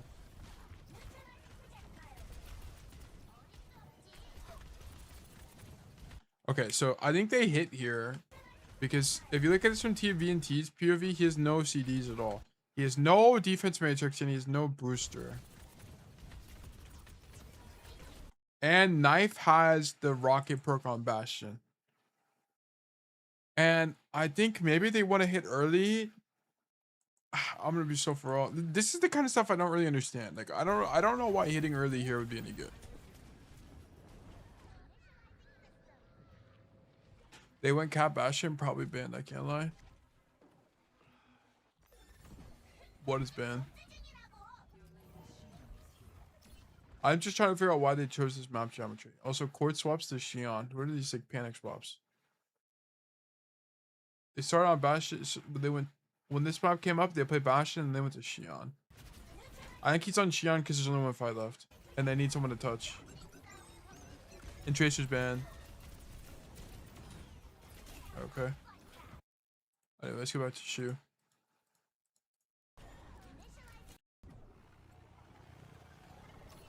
Yeah, now Shu is up top here. Oh. Shu's gonna do an aggressive nade. Is that the idea? But if you're gonna do an aggressive nade, why would you nade that deep? Oh my god, Violet is fucking dead.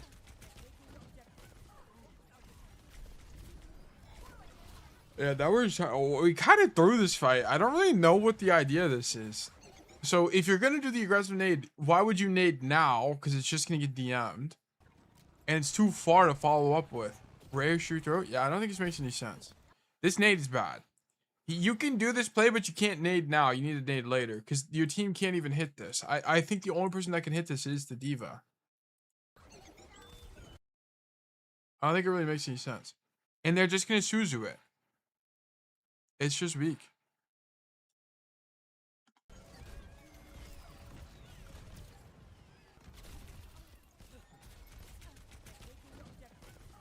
I don't really get this idea. They also need to stage for this way earlier. They staged for it too late. Yeah. Maybe the idea was to force Suzu so they don't have it in the last fight. Force? What would you? Okay, so let's act like forcing Suzu is the idea. What would they? Why would you want to do that? Well, you would do that so you're on. I don't even know because the idea would be you force Suzu so that you can get a better diva engage. I think you use JPC ult on point to get someone off the map is the idea, I think here. If they bait Suzu and Cat lives, they just win. Yeah, but I think you can bait Suzu for, well, I think you could have, I don't bait Suzu this early in the fight. Maybe. I mean, I'm open to it. I just don't, like, I think the position is too risky. I think the idea probably makes sense. It's just like I think the execution is bad. He needed to be there way earlier. Like they needed to have the idea now so he could be staged for it. So Violet could be in position to do something else. But Shu gets the idea too late. So they're here now as they're walking. And Violet doesn't get to be in a position, like in a good position to begin with. Violet gets caught by surprise and is in Diva dive range and dies instantly. Maybe so Catnap doesn't get Suzu'd. I think, yeah, there's probably some idea I think is merit to it, but... Oh, wait, they flip it back. What the fuck? They won this. I'm gonna be honest, Bernard was just kind of Thanos this game. Bernard, Knife, and Proper, like, were actually the stars of the show, and then Shu and Violet mostly just lived the whole game. Like, at this point, all Shu did was not make any mistakes, and he won. He made 2 mistakes this whole game. 2 mistakes. And then there was like a few times he got outplayed, but that's slightly different. I'd say he made 2 mistakes. So one of them actually cost the whole fight, and then the other one, which was that one, was more whatever. Shu got carried. Well, this doesn't mean that Shu sucks, right? It just means like Shu in this comp wasn't the star of the show. Like he's not the guy that mattered. Like the guy who mattered was Knife and Bernard. Like these 2 guys did everything mostly, and then Proper was also there, I guess. Wait, Catnap can get Suzu'd? I didn't even know. Yeah, you Suzu for the invulnerability. For, not Suzu a guy in it. You prevent the stun.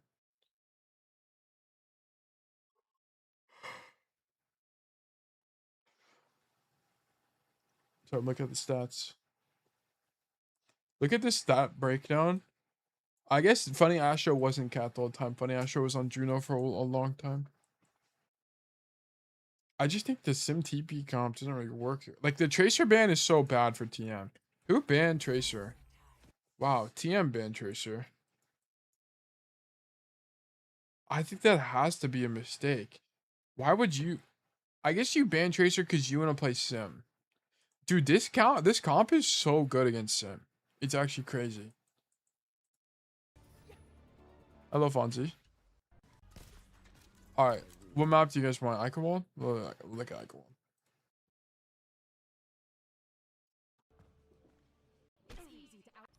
Set up here. He's Sim 1 trick. He plays Tracer as well. He's a Sim 1 trick because, well, he plays mostly Sim because TM is a Sim team.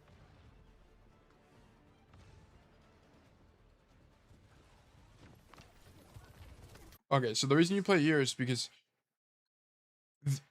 this is pretty common in coordinated play where you kind of like give up the first stroke because you want to play for this space anyway. So this is a very common idea on like hybrid where you give up the first choke because it's hard to hold for anyway. And then you play for this high ground or something like this. And also they should know that sim teams like to TP through the choke. Which means you can't even hold for it anyway. Like imagine you're holding for the choke right now. They just TP past you. So that's why she was here. And then he drops his sleep early. What the fuck? Well, I play for that space. What do you mean? This space right now? Because you're just getting, they're gonna TP past you anyway. So only don't hold choke if there's sim. Well, like you shouldn't try to translate this to your rank games. This is not gonna translate in rank games very well. At all. Like if you stage here on Ana in your rank games, I think you're gonna be losing value. I think you should probably be on the floor doing something here. Damn, we missed the sleep.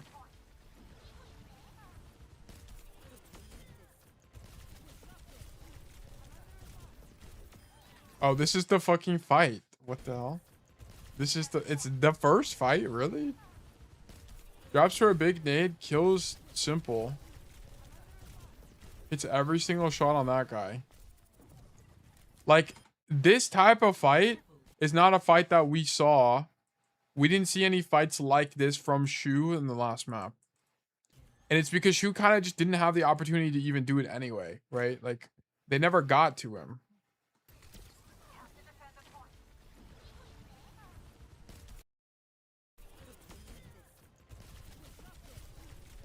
Honestly, if he didn't get the grapple from Violet here, he just dies. So this is a W assist from Violet. I won't even lie.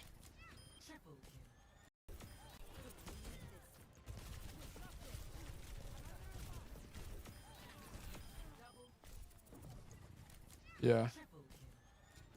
Whenever people say simple, I keep thinking CSGO simple. Yeah. The legend. Now we go back up top because they're gonna do. They have to keep playing around the TP. This is the only play. This is the only position you can really be in. Because everything else just gets TP'd on or avoided.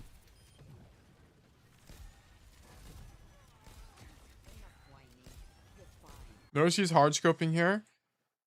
He's hard scoping because he knows that they're not walking around the side here. So he's not at risk. So he can just get hard scopes for guaranteed healing. And he doesn't really care if the enemy team knows where he is. So giving tracers is fine. Yeah, and you drop there. So he drops here because he's scared that he's potentially going to be in dive range. This is one thing that Shu does very well, which is he recognizes when he's potentially diveable, and he'll rotate early. He rotates earlier than later, right? So he can drop this way and be safe. And the idea would be this. So if the enemy team makes his rotation to his high ground, he would map flip again, right? This is a very common idea on Ana. You just rotate around the map, around the enemy dive. Like what Shu is really looking for the whole time, he's just watching for the enemy diva.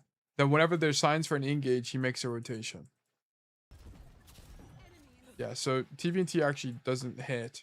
So he actually baits the rotation down, which is actually advantage for TM. TM is advantage right now. Diva just boosted though. He thought TVNT was gonna dive him.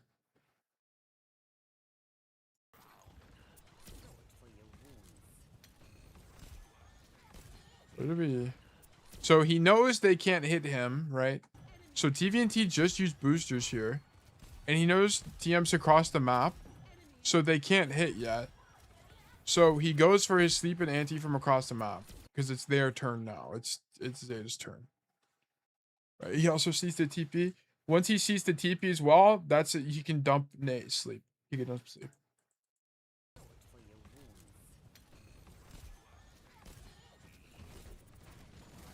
Yeah, I don't really know what TM is doing. I don't know why they're hitting from this angle. They're just getting shit on. I'm not even trolling. Like, TM does not look good here.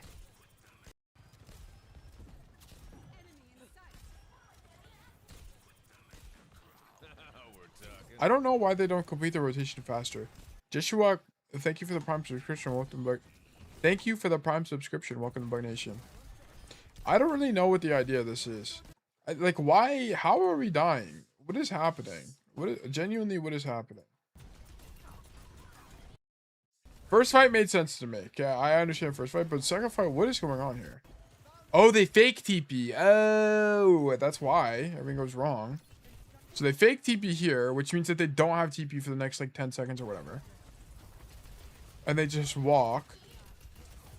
They try to blow up ramp. Like what I would have thought made sense is you just walk through choke and TP here. But because they went for the TP play, now they can't make this rotation yet. So they get, so the cost of the fake TP is they just get starved out.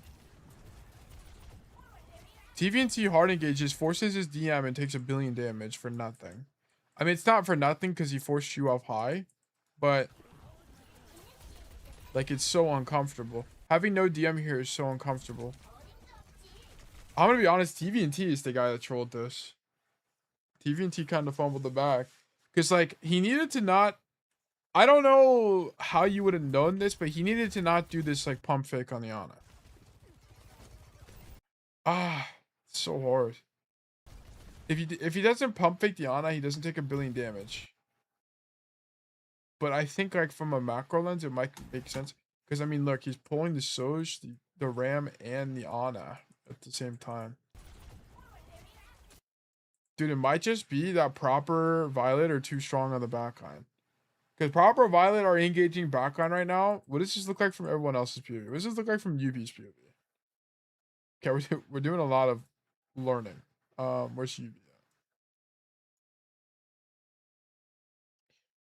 Seems like the same page was on the same team. Well, I think TVNT is trying to soft hit to make space. I think it's like kind of okay. I think they just get hit by proper Violet dive and then they just kind of die. This is what ends up happening. Okay.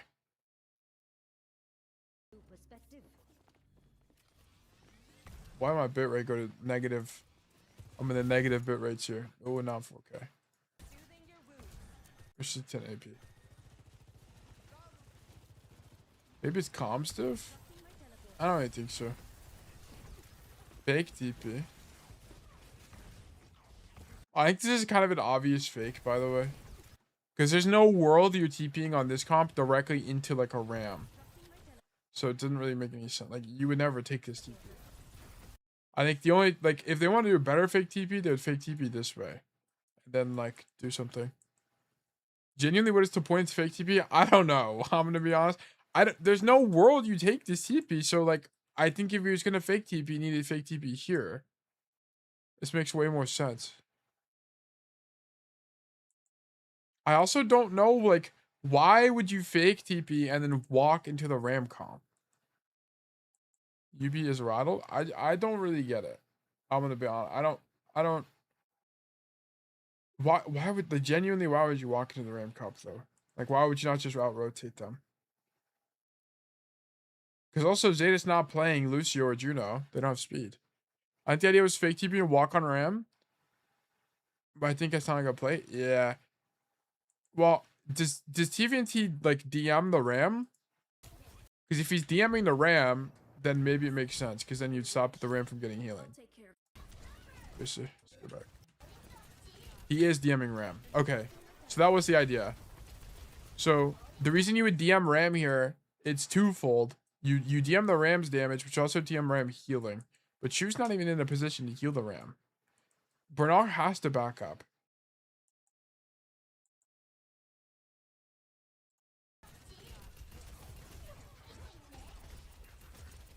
Yeah, I mean, Bernard still has half his health. Like, you're just not going to kill Ram. He's going to pop form and back the corner to get healing from the Ana. I just think it's a bad idea. I don't really think the idea really makes so much sense. Maybe I might be missing something. I just don't know. Anyway, so what I want to see those.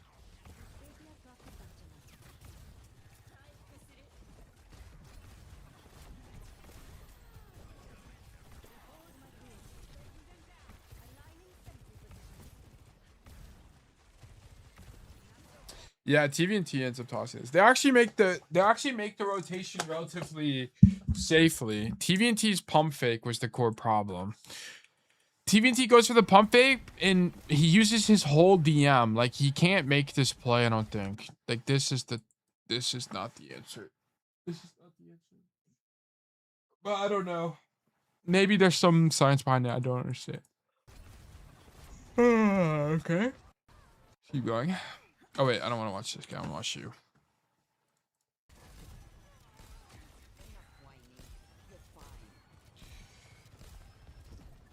Yo, Tail, the Shion, what's up? Coaching from last stream was so good. Helped me so much today, so much. Dude, we love that. It's fantastic. Hopefully you're able to climb many divisions.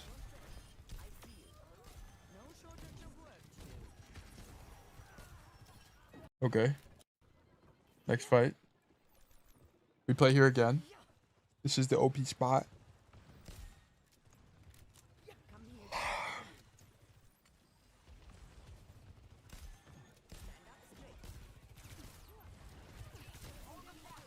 Okay, so one thing that Shu doesn't do is he's not hard scoping, right? So look at this.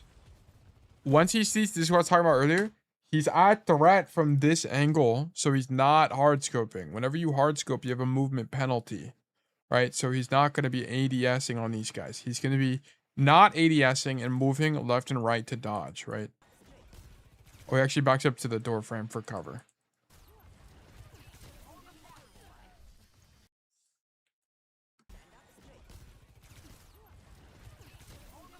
Course doesn't even have rail. What are we doing? We don't have rail. Why are we going for this play? Now we need to investigate courts. What is going on in this game, dude? Genuinely. Why did courts int on Shu? I don't know. To be honest, he doesn't even have rail. Oh, he does have rail. What the fuck? He wasn't even glowing in Shu's POV. I think the play's okay. He just needs to kill him. He just missed it. What the fuck even happened? His rail got like eaten. Wait, what? Oh, he missed. Look, the rail hits here. Fuck. I think the play is fine. I didn't realize he had rail. They did fuck the TP, but if Quartz just hit the rail, he kills him. He just didn't hit it. This is what I was talking. Like when I coach Doge players, I need this level of swag. When you have rail, you can do shit like this. It's just people don't do it. I don't know why. It's really good. Why? Wait, what? Why does it look like he doesn't have rail from Shu's POV? I think something about the spec is messed up. It's like bugged. Like look, this Soldier's just not glowing here.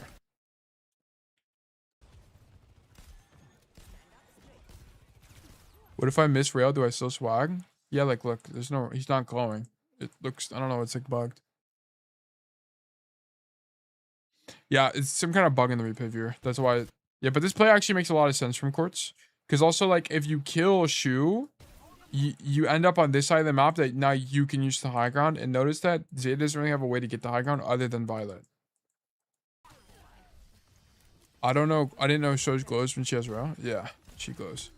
I'm not gonna really. Well, I guess I can do this. Yeah, I'll do this. Here's what we'll do. Settings, heroes, general. I'll just move to Eichenwald.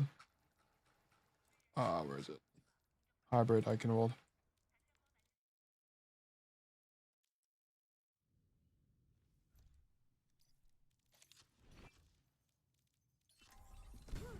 We're in this together. I have the mythic, by the way. This shit's tough. Look at that. Okay, look. So let me go to this instance. Okay, there's me. Little old me. This ends now. Look, you see the glow? I think in spectate view, it's just like different, by the way. I think in spectate view, it's not as clear. Let me just, here, let me pick a hero. Oh, I need tail to move it.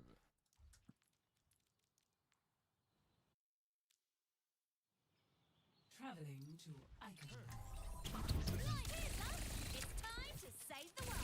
Let me walk over there. Yeah, it's different in spec. Yeah, I think so. It's way more clear in this. Okay, so you can very clearly see Soldier's no rail. This ends now. Look, you can see the glow. That means she has rail. I think also OC makes it look a little bit different. Cooling down. Yeah, you see the glow. I think the mythic is making it look different, to be honest. I think it's the mythic. Why is the glow so buns up close? I don't even know. It might be the mythic, to be honest. I wonder. Hold on, now I'm genuinely curious. I mean, make owner. Let me leave. I wonder if the mythic is doing it. Heroes.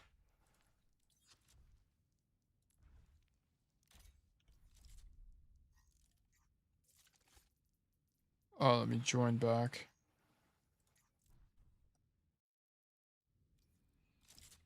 I'm on the wrong team.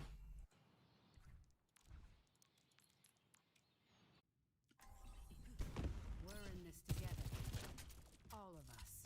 Okay.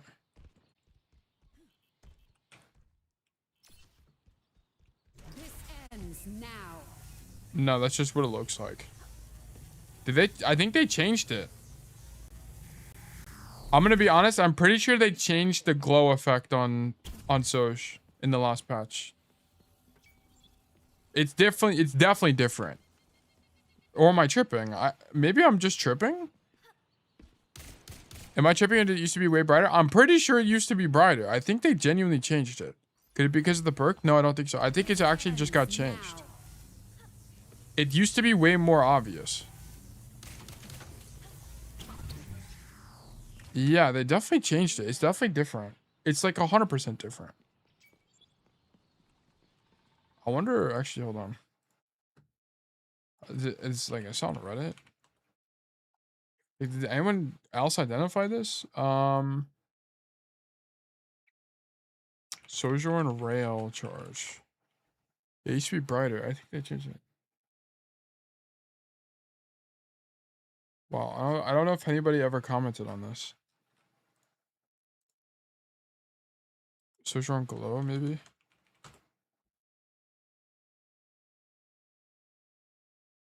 Huh.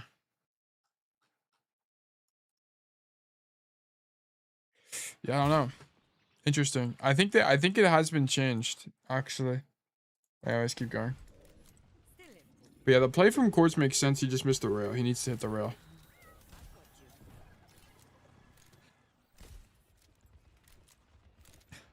I think Shu is just playing like flawless on it. As in there's just like no mistakes. We're not really making core mistakes.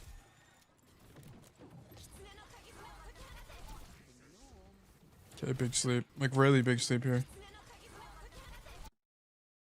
I think TVNT tried to mind games with the DM.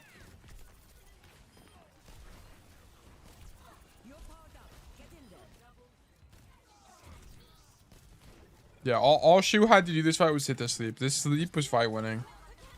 Yeah, he hit this and the fight was won. That's all he had to do. Also, I mean, his team is popping ramp for him. But it buys him enough time to drop here. Which means he doesn't die, and then he gets his rotation, and then he's able to nano Bernard. He didn't even need the nano. He just needed to heal him, to be honest. What he could have done here is just... Oh, dude, honestly, this nade is really good, too. I mean, honestly, played this. This was extremely well played. Extremely well played. Good sleep, and then we drop, and we go for an aggressive nade for the nano on Bernard. I think you could have probably anti... Because I don't even think the anti hit anybody. If he naded Bernard, maybe he could have saved nano, but that's hindsighting. I think the nade was good.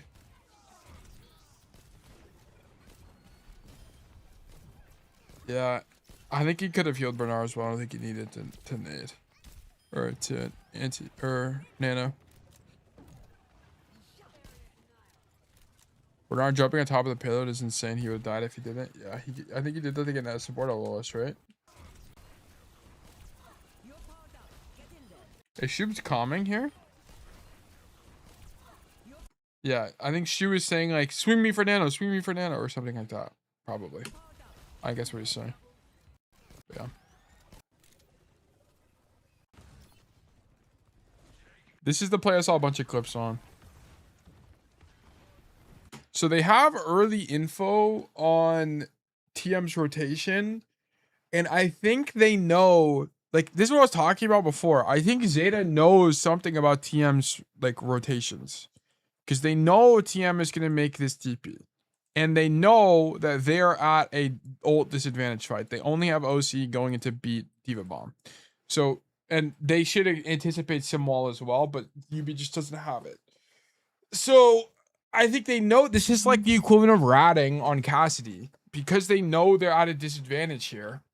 They put you in this super mega aggressive position and attempt to hit here because it's the only play that makes any sense. Like they can't do anything else, so they're just gonna lose.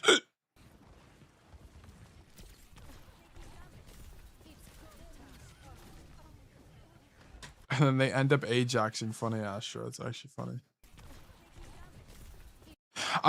What I'm curious about is like, why does he peek though? Like, why? He must be baiting. Like, the idea here must be to bait. So you bait them onto you and you go for the ante to potentially win the fight. And just sacrifice your life to bait TP. But I think they're going to make this TP no matter what. But I guess maybe this locks it in. Because I guess technically you have options from here. Like, you can drop and then work the room. You can go forward. You can drop TP main. I guess this guarantees the TP. And then you just get the ante. And then TVNT doesn't take the TP first. UB actually takes the TP first. So TVNT, oh no, TVNT does take the TP. It's just that Shu sidesteps the DM. I'm pretty sure TVNT is DMing here, by the way. I'm pretty sure. I think Shu literally just sidesteps it, which is kind of crazy to me. It's this next fight. Yeah, okay, so they lose this.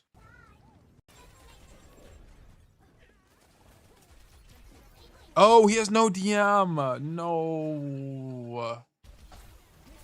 How does he have no? He always has no DM, I swear.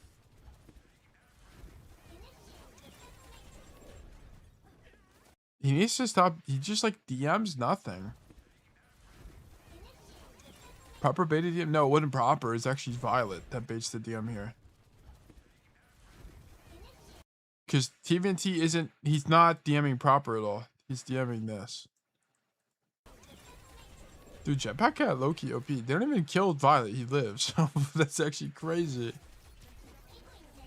He tried DM Pulse? No, it's not Pulse, guys. He's not DMing Pulse. He's DMing JPC. Yeah, he didn't even eat it. It still sticks him anyway. Wait, what the fuck? Oh, he gets Suzu'd. So TM makes this rotation with no DM, no Suzu. They shouldn't even be rotating right now.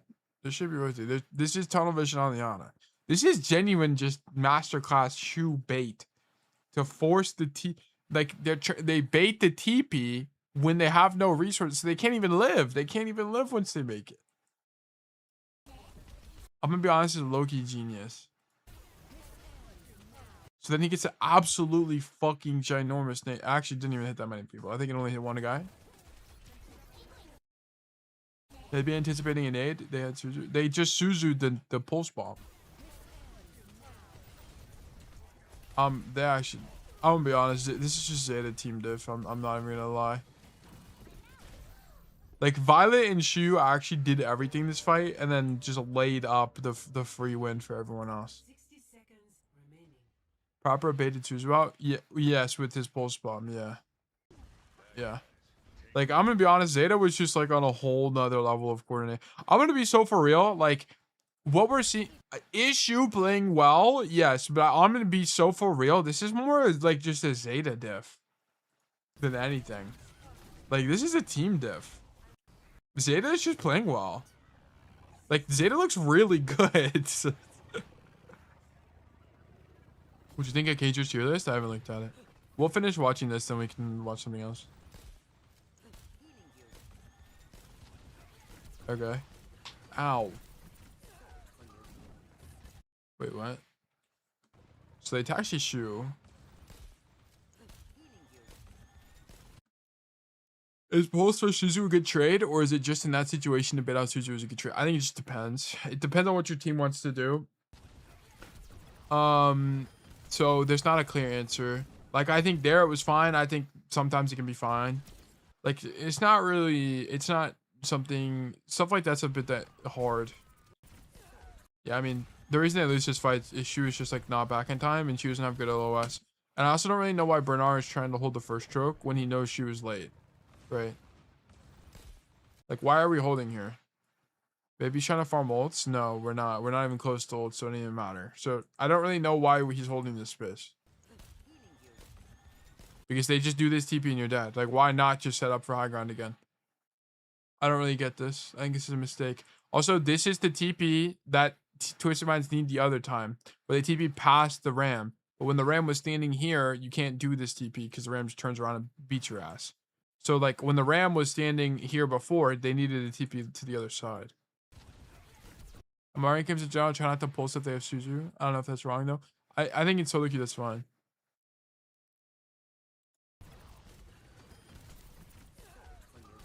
Yeah, knife is insta dead. I think Bernard is trolling. I think the player that's trolling here is Bernard. I don't really. This doesn't make any sense to me.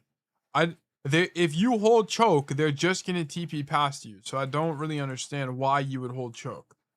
I think unless he reads the fake, but you can't read the fake here because they're gonna read you and then TP past you. So I don't get it. I think Bernard trolled this.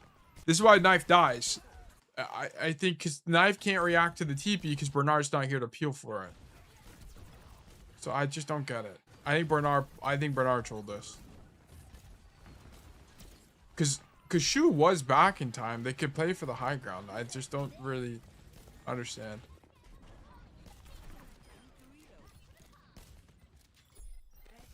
Okay, rotate right side. What the fuck we're touching?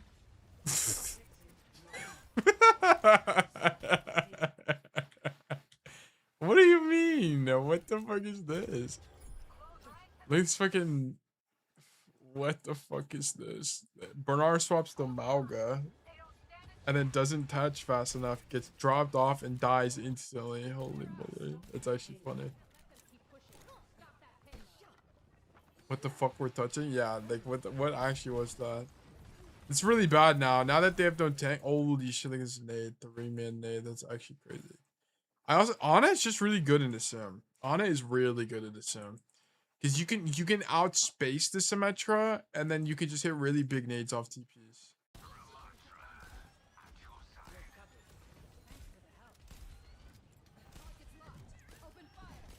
Does Shu play Ana against non-sim teams? Someone know. Actually don't know. Did he play Ana the whole major? I played Kiri here.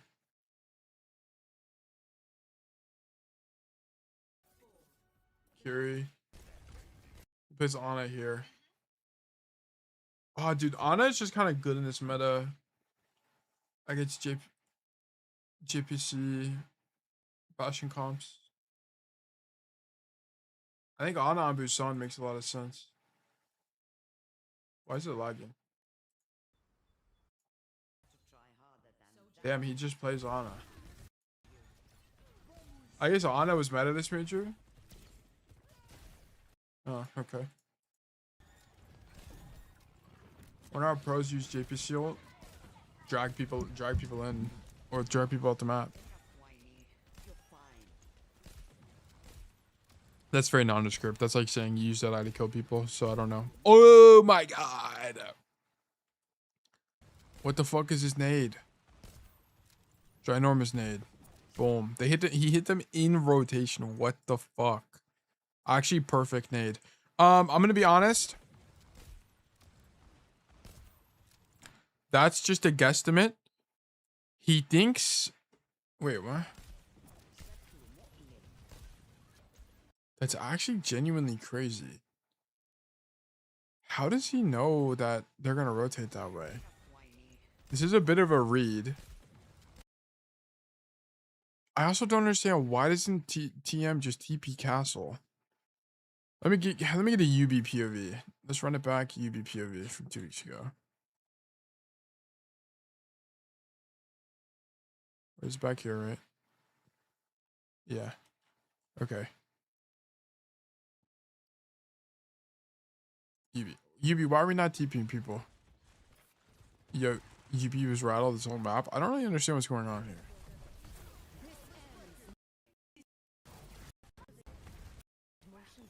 Okay, so here, this hit whatever. Okay, so this is the fight I'm curious about. So they get naded here.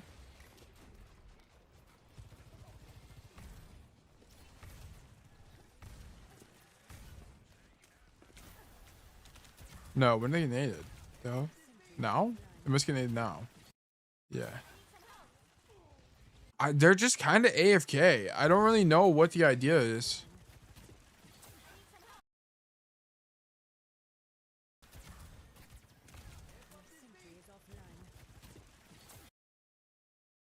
I don't get it. We're AFK here. Who is there? Another sim team? Is Al-Qadzi the only other sim team, or is it GK? Does GK play sim? Do any of them play sim? Because how do other sim teams play Eichenwald? Because I was gonna look up OBS search room. Oh yeah, here. What's the VMA EA do? I think. Because I think they just spend too long in choke. I don't know why they're just AFK. I'm gonna be so for real. Like, why would you not TP back bottom castle and just like map flip? Ziad, GK, Alpha E. Please tell me you play Eichenwald.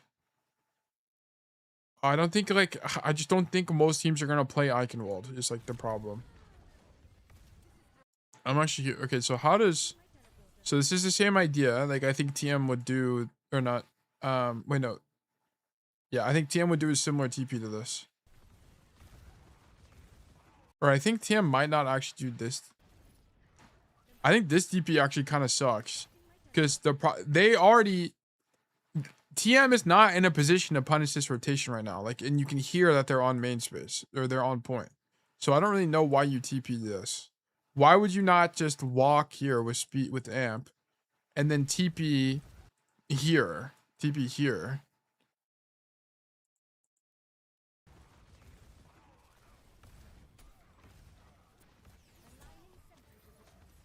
Oh, I guess this is you have enough cover to just kind of walk anyway. I actually think it is better. Never mind. I think you have enough. The geometry kind of works out where you can just walk this way and be fine.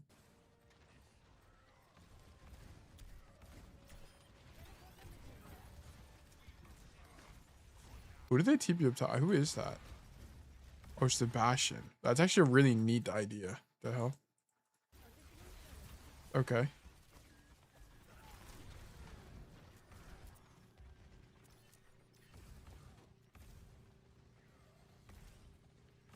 Okay. How do you re-hit with the Rhine team? You flank TP. Dude, I feel like Rhine just doesn't do anything here.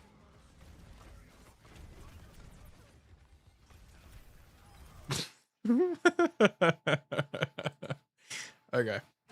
Nah, whatever. Rhine actually does nothing there. They just roll out ram and you just die.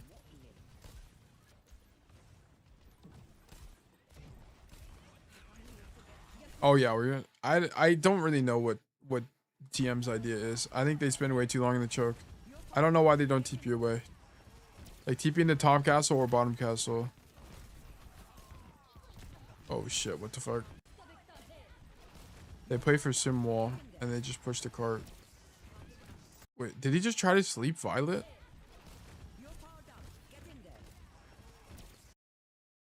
He just tried to sleep his own jetpack cat.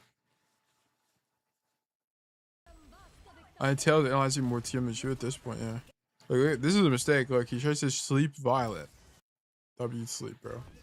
Any suggestion for DPS to one trick through metal rank? Cass. Cass is the guy. I think this fight's kind of unwinnable after this wall comes out because Shu can't play the game. Like Shu actually, it's so impossible. This wall is really good. This wall is really, really, really good.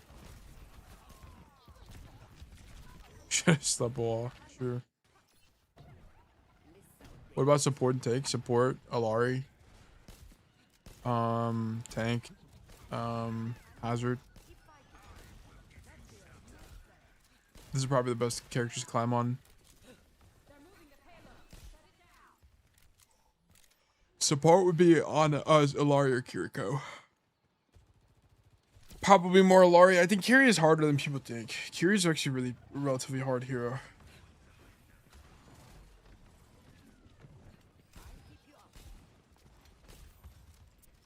Okay, so we play here. I just don't understand, like, why is TM not on the high ground? Like, why are we so obsessed with this, like, cart? Like, I mean, to be fair, they're getting 1 billion car progress. So it makes it, like, maybe it's okay. Unsupport BAP? No, unsupport Alari, for sure. I think BAP is a little bit weaker right now.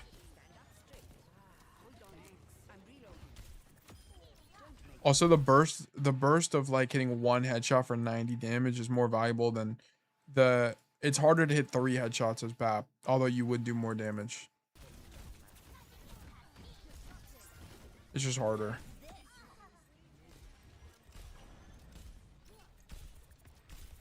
I think the idea with this is that you don't go castle because you just ride the car the whole time, and the people on like you just try to outlive them. That's like the idea. You try to outlive them. Like, I genuinely don't know.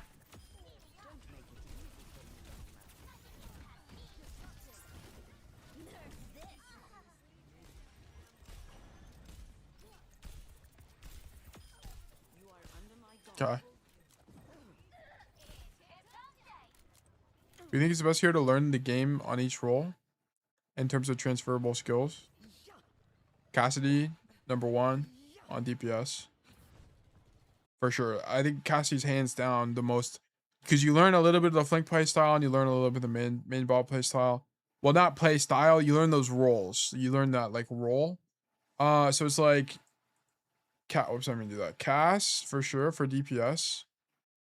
For learning the game is support, probably Kiri. And then for tank,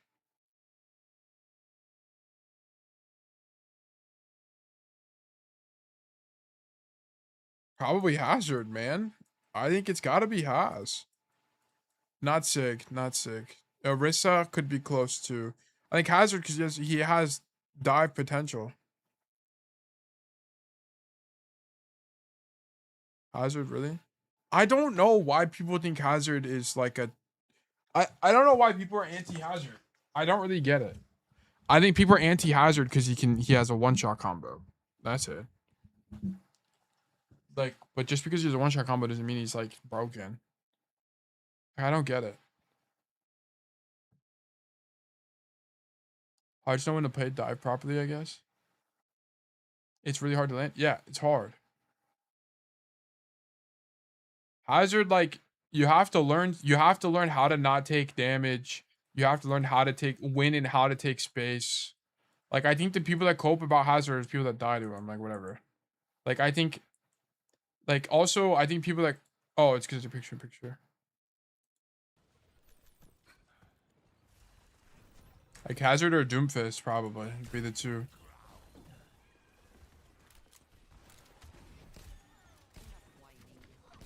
I don't think it's Ryan. I don't think it's Malga. I don't think it's Zarya. Like, I don't think it's any of these heroes. Only thing is the block plus damage is like so cringe. Yeah, but like the only time you're blocking is to do damage. Like if you watch Minty, he never blocks for damage negation. But also if you're taking damage to Hazard's block, you did something wrong. Like you should not be taking, like how is he getting into dive range to block on top of you? Like why are you that close? Like that's the problem. Like something went wrong.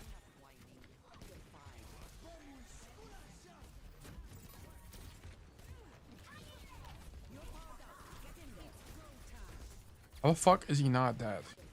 What just happened?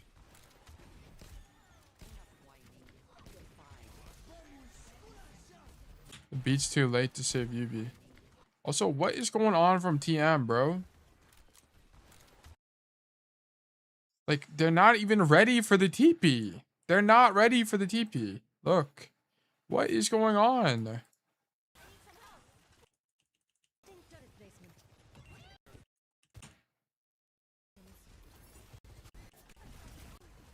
Okay. So this fight. What even happened?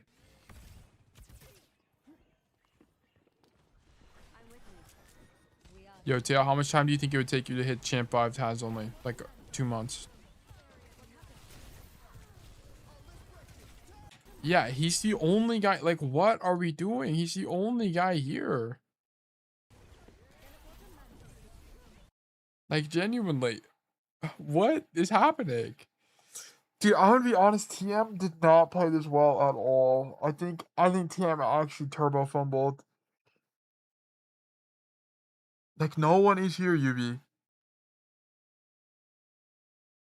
Maybe you felt rushed to do something because of time. They have 30 seconds. That's a ton of time. They have a ton of time. I wonder what comes from. Like, is he even talking? I don't think he said enough words in Arabic to calm what was happening here. Because everyone is turned for JPC right now. He just assumed his team is going to be with him. I'm with you. We are in harmony. Yeah, they all turned to shoot Violet. Dude, Loki, Violet might be doing everything in this series. Let's pull up Violet's POV. Violet POV.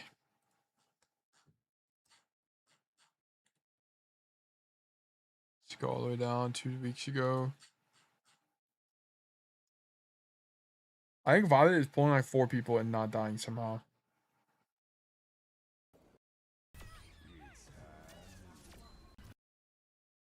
Violet might genuinely beat Thanos.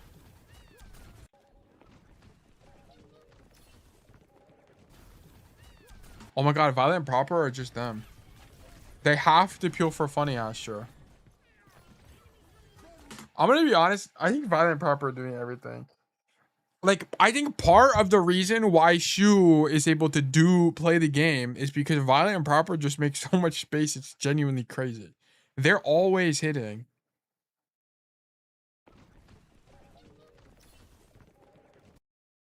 How was Funny Astro low? How did he even take damage? Oh my god. You know what's crazy? That's genuinely crazy. Shu hits a headshot from the top castle, which gives Proper and Violet an opportunity to walk in to dive Astro, Funny Astro, which forces Suzu, which forces them to be desync from Yubi. That's kind of crazy. Like, what the fuck? Like, look at this. This headshot is what made the big, which is what carried the fight, technically. That headshot was everything. This team is just different. They are just, I think it's a team diff, I'm going to be honest. Because not only does Shu have to hit the headshot, but also Violet and Proper have to be staged properly to capitalize off of it. And they do. And they don't die in the hit as well. Because it's a very aggressive hit. Right? They don't get the kill, but that's fine. They don't need to get the kill. They just need to stall them out, because then that's what forces Yubi to be desynced. And then now they kill Yubi. The beat is bad. Not only do they force beat, but they kill Yubi. So it's kind of like, I'm going to be honest, I think Violet is like actually him. Thank you kindly. Because this looks way more like Violet being the GOAT than Shu here, but it's still Zeta diff. Zeta is just way better. It's crazy. Yeah, I have a friend who really wants coaching. Anyway, you can get some coaching sometime. Yeah, of course. I mean, they have to enter the raffle and win. But yeah. We're doing pro analysis right now, though. We might do coaching later today. But coach just wiped yesterday. The thing I really like about Zeta is it feels like every single member of their team has time to shine, and the rest of their team is always reliable. Yeah, I think they're doing a great job. I think maybe the most underwhelming player here is Knife, but like it's mostly because Knife can't do anything because everyone else is just doing everything. That's what it comes down to. So I'm gonna be honest, like, is Shu a fantastic Ana player? Yeah, but I think it's just mostly Zeta is playing really well. We don't play Ana here. I think you don't play Ana here because you want to play Malga, and Kiri's better with Malga, and also Ana just doesn't have good rotations. So like, if you played Ana on this attack, how do you rotate, right? Yeah, Knife got the Ajax to funny answer. Yeah, like, I say Knife didn't do anything, but he still is doing stuff. It's like if you're on, the only thing you can do is stand here, and it's like really hard to walk. We watched the Mickey Mouse shoe clip where he hits 3 shots on a tracer while getting dragged around by a cat. Yeah, we did watch that. Yeah, we watched that.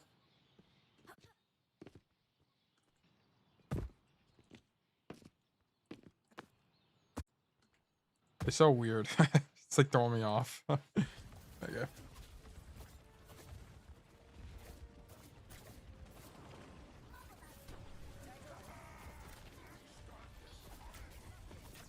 I think it's crazy you TP in here, by the way. I guess you know the D.Va's across the map, so you can't even get dove. I mean, he didn't even really know that.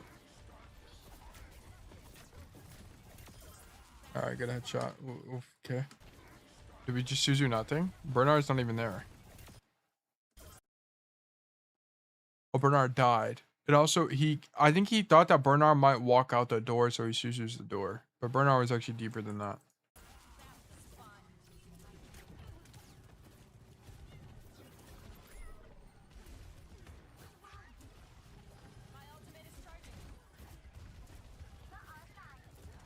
Xian Reaper's actually kind of interesting DPS comp. TP Suzu here just, okay, stagger. I don't really know why we do that. How much ulti did he get from that? He got 6% from that.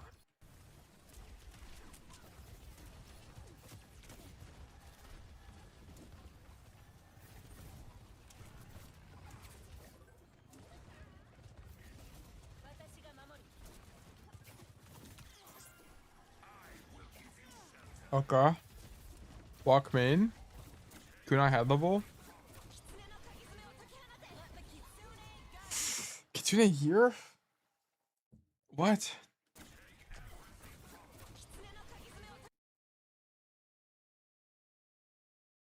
So they use Kitsune. Their Kitsune is this way.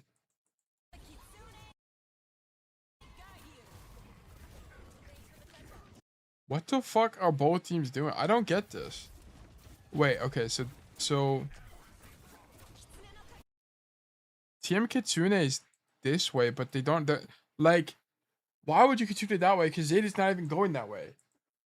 So that Kitsune is that thing. I don't understand, to be honest.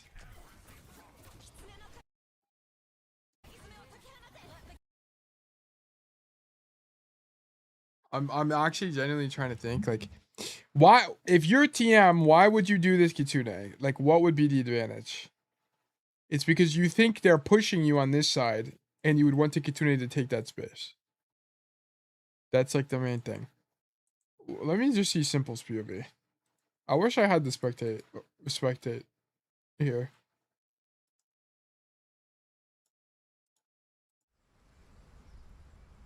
Where's Eichenwald?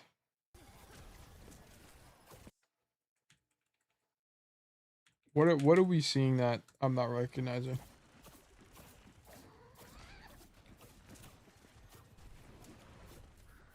I think they forced that lane Kitsune. I don't know. I don't even know what that means. I think Simple thinks that Zeta is hitting right now, but it's literally just proper, and then everyone else is on his right side. So I guess the idea would be you Kitsune to get the proper off the angle. Did they even get him off the angle? No, he actually goes in deeper, but he ends up dying. I mean, they killed proper as a result of this Kitsune. So, like, I think it worked out. But, like, if you're proper, why not just fade behind? Like, this is such a kiteable Kitsune. I don't really understand the idea. I think this is a misplay. I'm gonna be honest. I think it's a misplay. I think Zeta misplayed, and I also think TM misplayed. Because I just don't understand, why would you Wraith in when you can just Wraith out, then wait, right? Because, like, at this point, when this Kitsune comes out, Zeta hasn't even committed yet.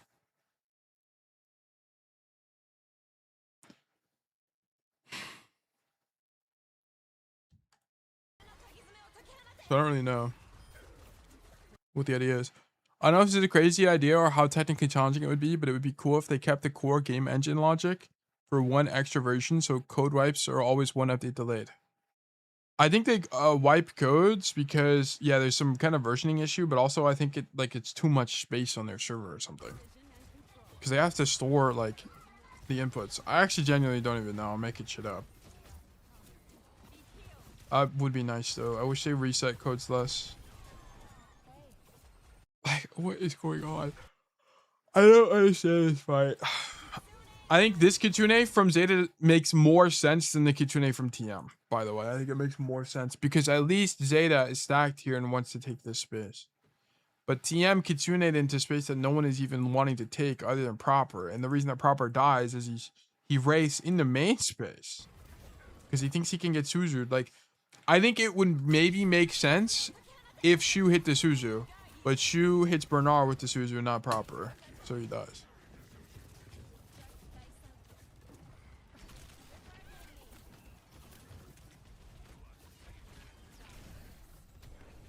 Yeah, this fight's cooked. I don't know. Both Kitsunes were just like not good in my opinion. Poor prediction Suzu. I think Proper was probably calming I need Suzu or something. Okay.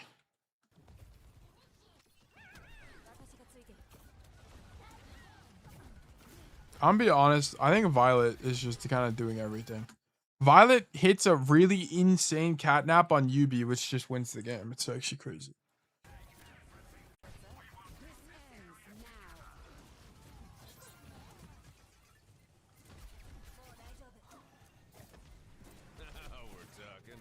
Spazars, thank you for the primary subscription. When did codes reset? They reset yesterday. They wiped yesterday. That's why we're doing pro analysis. We would normally do code sheet today.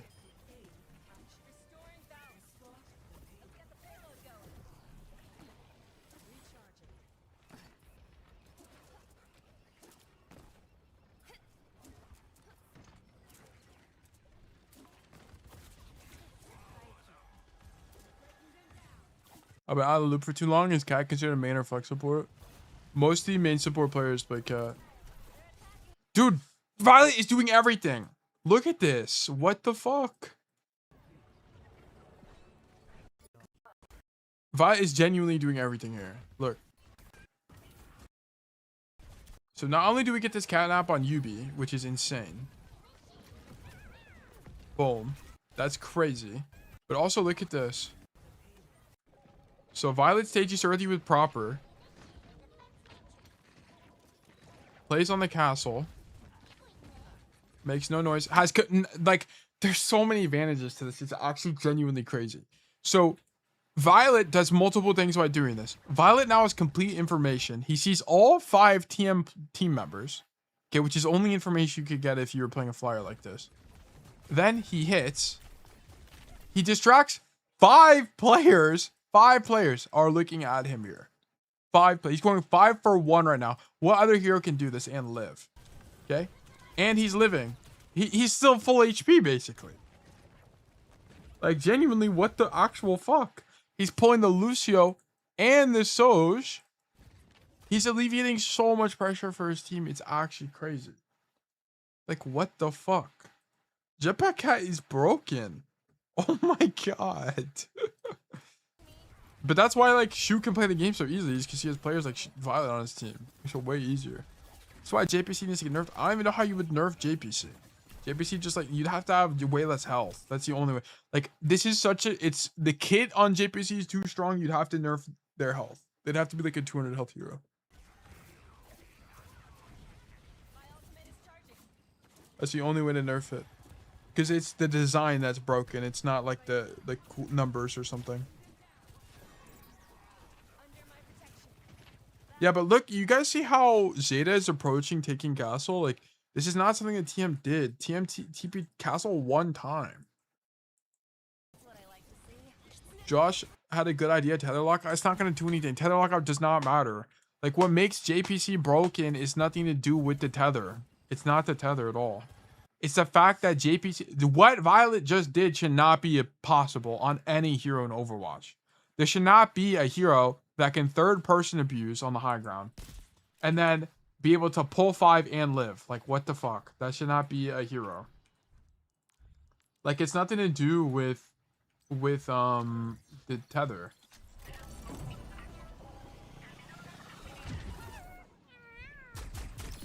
Like no other hero in Overwatch can do this. Then use Per on the high ground, pull 5, walk this way, be able to third person abuse again, and then be behind them. Like that's no other hero. Like what the fuck?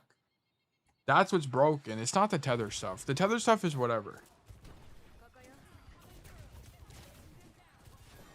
I think the tether stuff was like conditionally OP with Cat Bastion, but I think like just by design Jetpack Cat is a little bit screwed. So you reckon 200 HP? I think it's the only way. I don't know what else you would do because I think JPC 225 right now.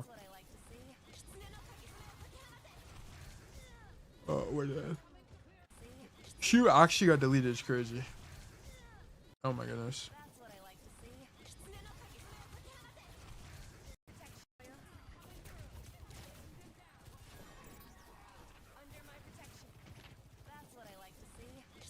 I don't know what she was to do here, to be honest.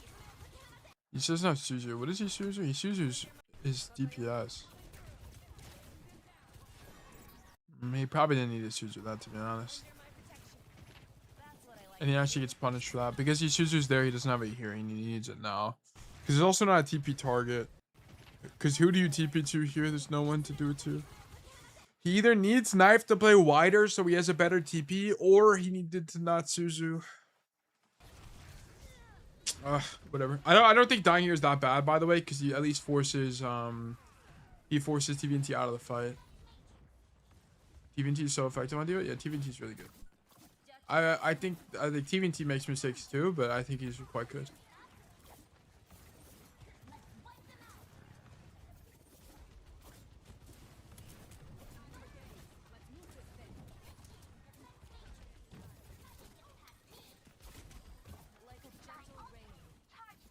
Okay, play the back of the map. TP top. Waterfall Kitsune from high ground. This Kitsune makes a lot more sense, right? Like, this Kitsune makes more sense because Zeta wants to hit in this space. So, like, I totally get this. Like, the other, like, I don't know. So, wait, how did Simple Kitsune, the fight before this? Oh, Kitsune from the floor. Yeah, this Kitsune from Simple makes a lot more sense. Like, the last Kitsune last fight didn't make any sense.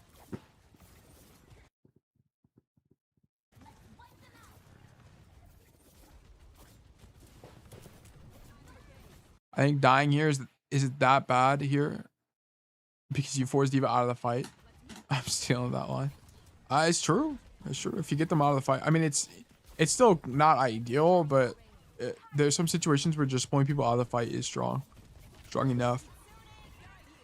Waterfall TP or Waterfall Kitsune. Catnap for a guy off the map, huge. He didn't even die.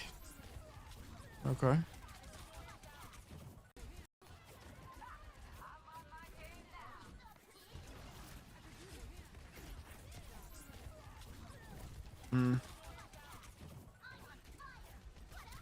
Okay. I mean, I don't think Shu did anything crazy other than pop Kitsune and live. I don't think it, like, I think Shu identified that he didn't need to do anything, so he didn't do anything, which was like perfect. He just needs to pocket his team. Knife trades out, but that's fine because Bernard and Proper do God's work. Nice. Okay.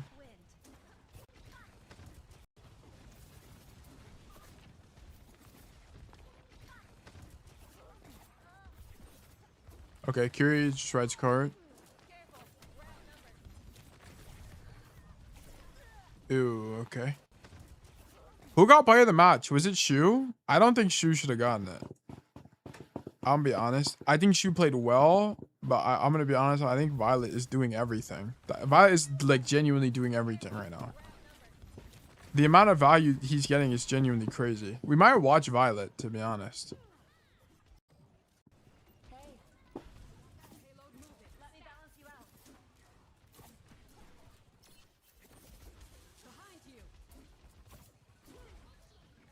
Okay, rotate left. W rotation.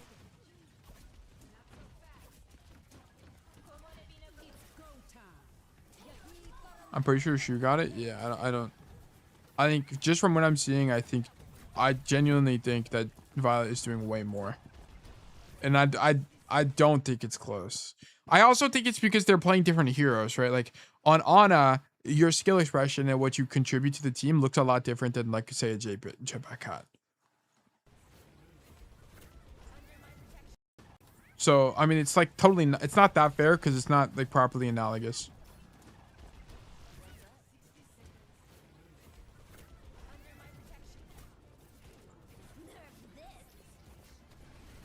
What the fuck? This is a bit crazy. I never actually thought about this, but it might be actually good to TP into a Diva Bomb to Suzu your teammate that might die to it. It's actually interesting. Oh, he celebrated too early. Kill Simple, kill Simple. Yay! Yay! They won the major.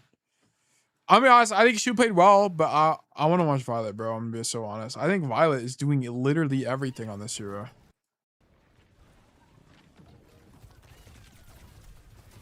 Like, look at how much higher cortisol Violet's gameplay is compared to Shu, right? Fly in, fly out, grab a guy, identify that Shu needs to be grabbed, grab Shu, heal Shu in the air, and then continue to do things. Like, what?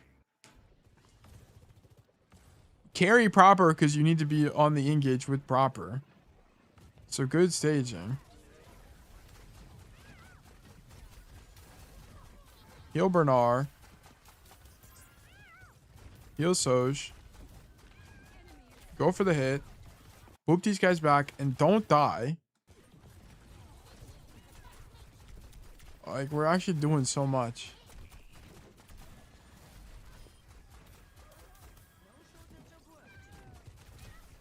So I think he only really hits when he has per, by the way. I think you have to have per to hit.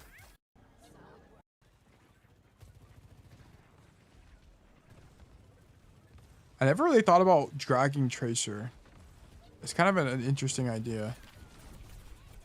Oh my god. Dude, he's actually doing everything. He's actually doing everything. Why? Look, not only is the TP bad, but Jetpack Cat is really good in the sim, not because you can boop. Look, he boops the TP. He boops the TP. What the fuck? And you just fly away. Oh my god. This hero is OP. Would he have died with 25 less health? He would not have even died. He would have still been alive.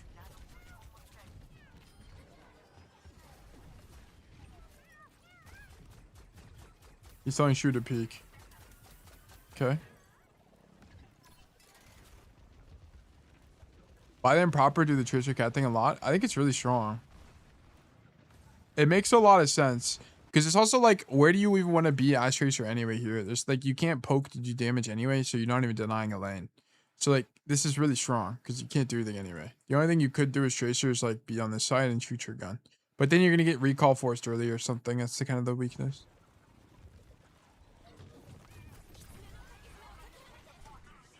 Dude, Jetpack Cat is so good. Then they swapped to Cass, yeah. Court swapping to Cass makes a ton of sense because it's way more viable than the Jetpack Cat. But then he just gets eaten by an ulti and dies. I mean, yeah, dude, just look at this. Like, Violet doing this is so... Violet actually did everything. Violet actually did everything. It's actually crazy. Maybe I'm just a Violet Glazer, but like this, look at this. Like, he's doing so much. He forces a bunch of cooldowns, which sets up for this play. It's so good. He almost peels for knife. This is Bernard misplaying. I don't understand this. This playing from Bernard made no sense. I don't understand why he's holding the choke. You're just gonna get TP'd around like that and die. How do we do this in our ranked games as Cat? I think you can apply part of it. I think like one pattern we're seeing is like Violet only ever hard engages when he has per, and then he's mostly just flying around the skybox. Like whenever you don't have per, you mostly just heal. Because it's like your core cooldown. And then you play aggressively when you're up. Like here, look, we're healing. Like look, wait, I think you use per here. Yeah, he tried to purr people off space. Like, you need to think of purr like a boop. When you have your boop, that's when you get aggressive.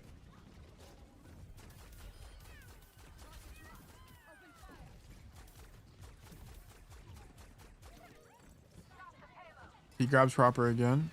He doesn't do anything with it here. They don't do anything with it here because they see the D.Va's hitting. Right.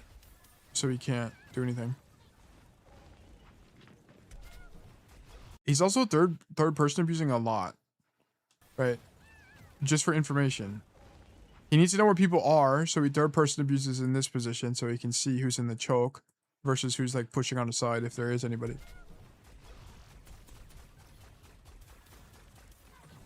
Okay, now they go for a hit probably.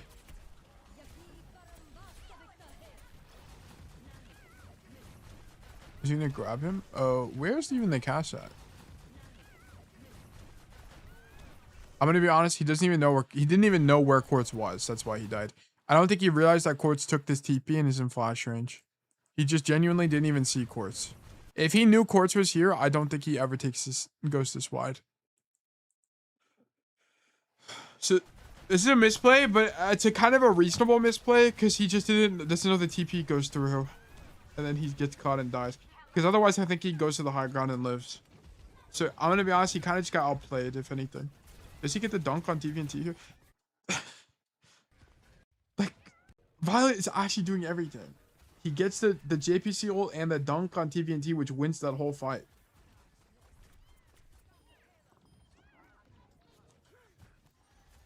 Okay, then we third person abuse on this high ground. We purred the like, look. TVNT dives. Why does TVNT have to hard leave? Because he gets booped by the purr as well. He can't even stay in even if he wanted to. Oh, I turned it down on accident. My bad.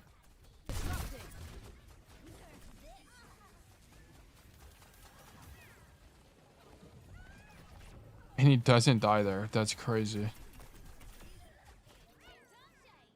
I mean, what are you supposed to do? He also ejects his financial again, really?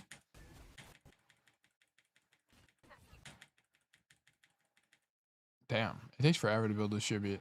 I have to go back a long time. Here? No, he didn't even build one.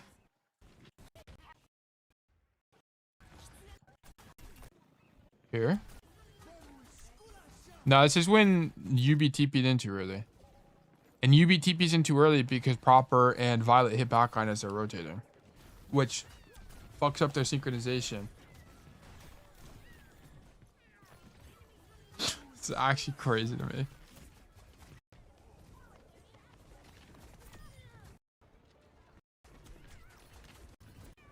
Yeah, I mean... what are you supposed to do, man? Genuinely.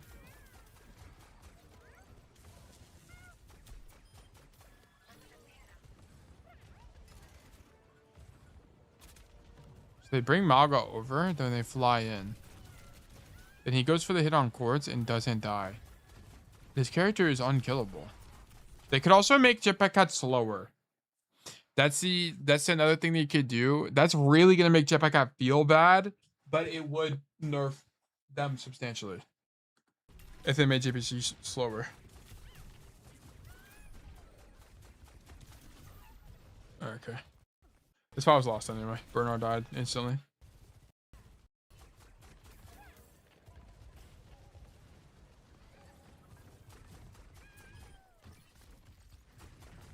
Okay. Wasn't this patch before JPC got hotfix nerfed, or was this after? I don't even remember. Is it before or after? We just playing the Kitsune and heal our tank. He's doing this because there's nothing to hit, right? Like, what do you hit here? They're all at the back of the map. There's not a way to get to them safely without dying. The only thing he could do is play above them. Before? Okay. She needs to have louder movement. I think the louder movement is... Oh, well, yes. I think everyone should have more distinguishable footsteps in the game. Including Sigma. No, most notably Sigma, actually. I'll be honest. I wonder why Violet doesn't just go above them. Oh yeah, this is the Scoffy 285. I remember. Yeah, I wonder why they don't play here. What about Zen? I like that there's no footsteps. I think Zen and Echo are the only heroes that can have no footsteps, and it makes sense. I think Sigma and Dom having no footsteps is unexcusable. Most notably Sigma. I guess one of the worst mechanics in the game.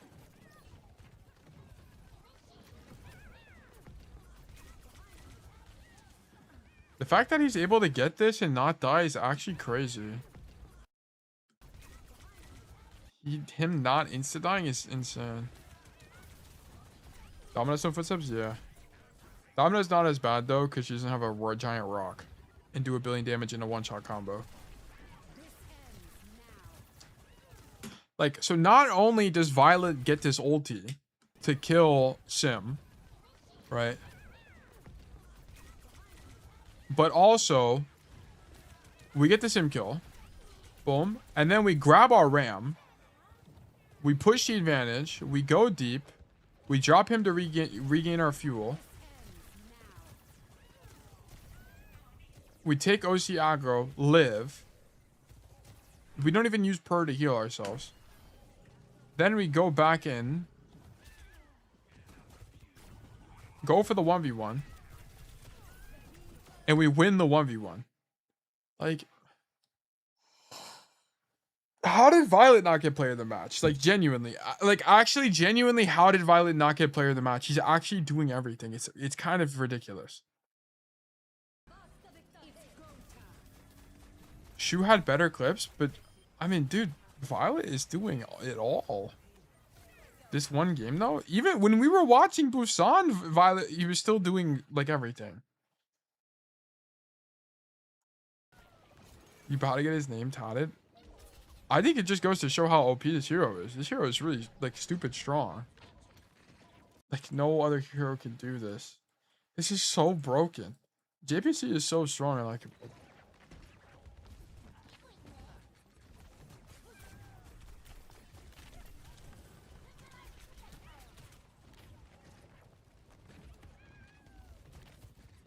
This is actually crazy to me.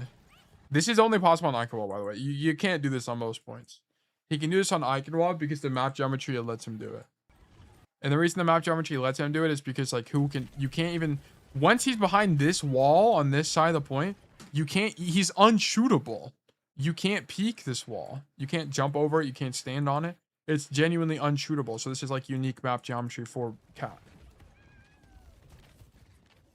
Third person peeking in solo queue sucks because your teammates just attach to you if you need them. Yeah. I think some people don't really understand that. People don't understand that you'll use third person. Okay, so first of all, they might have patched it out in the last hotfix, but being in third person, you're faster. You're actually faster in third person. Right? So that's part of why being in this is good. And then also you'll use it to third person peek like this, right? To see over castle. I don't think people really realize that. People only think you use it to pick people up, but there's other benefits.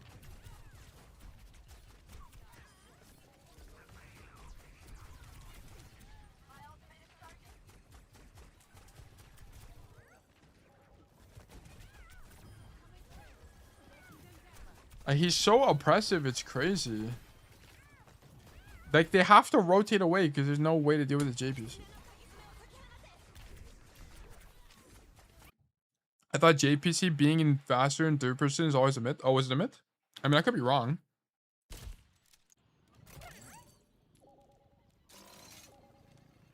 Lifeline movement speed bonus, 30% move speed.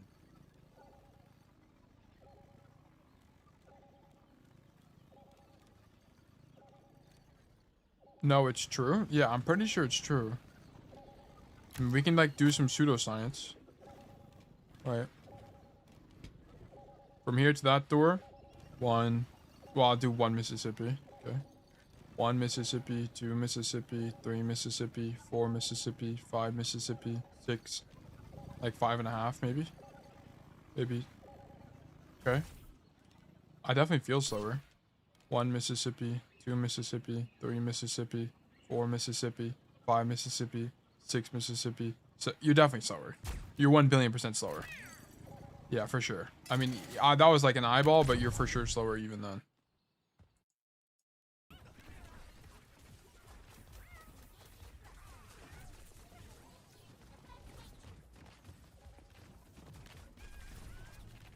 He died because this fight's lost. Whoops.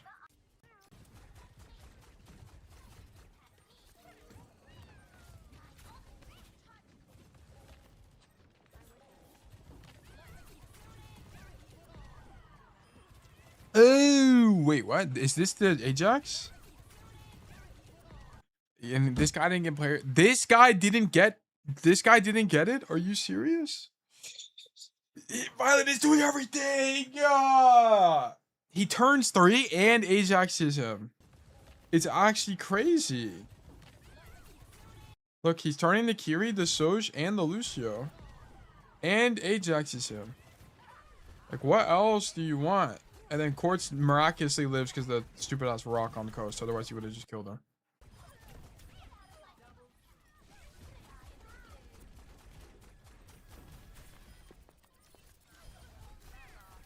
Holy moly.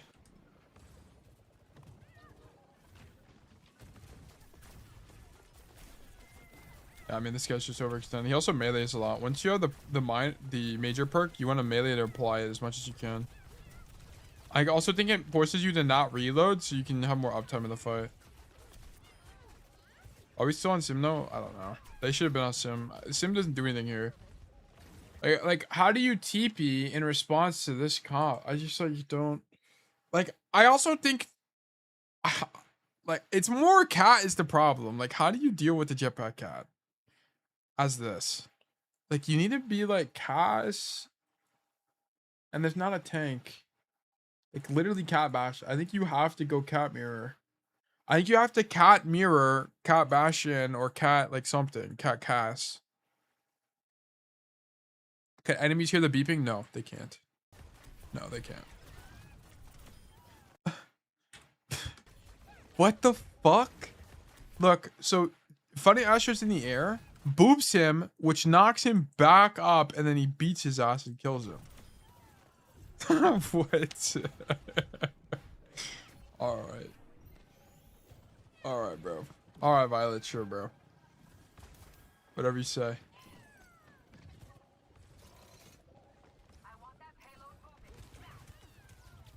He's stuck on the pole. Okay.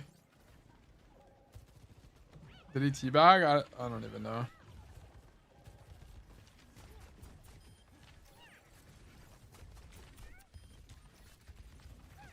Okay. Like he's just standing here ready to hit. Like look. So he's just here baiting. And then he goes for the hit.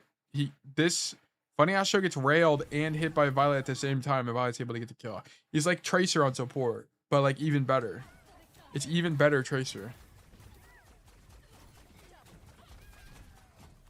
This hero is genuinely OP. They need to Cat needs 200 HP. I think Cat needs to be either 200 HP or slower. It needs to be one of the two.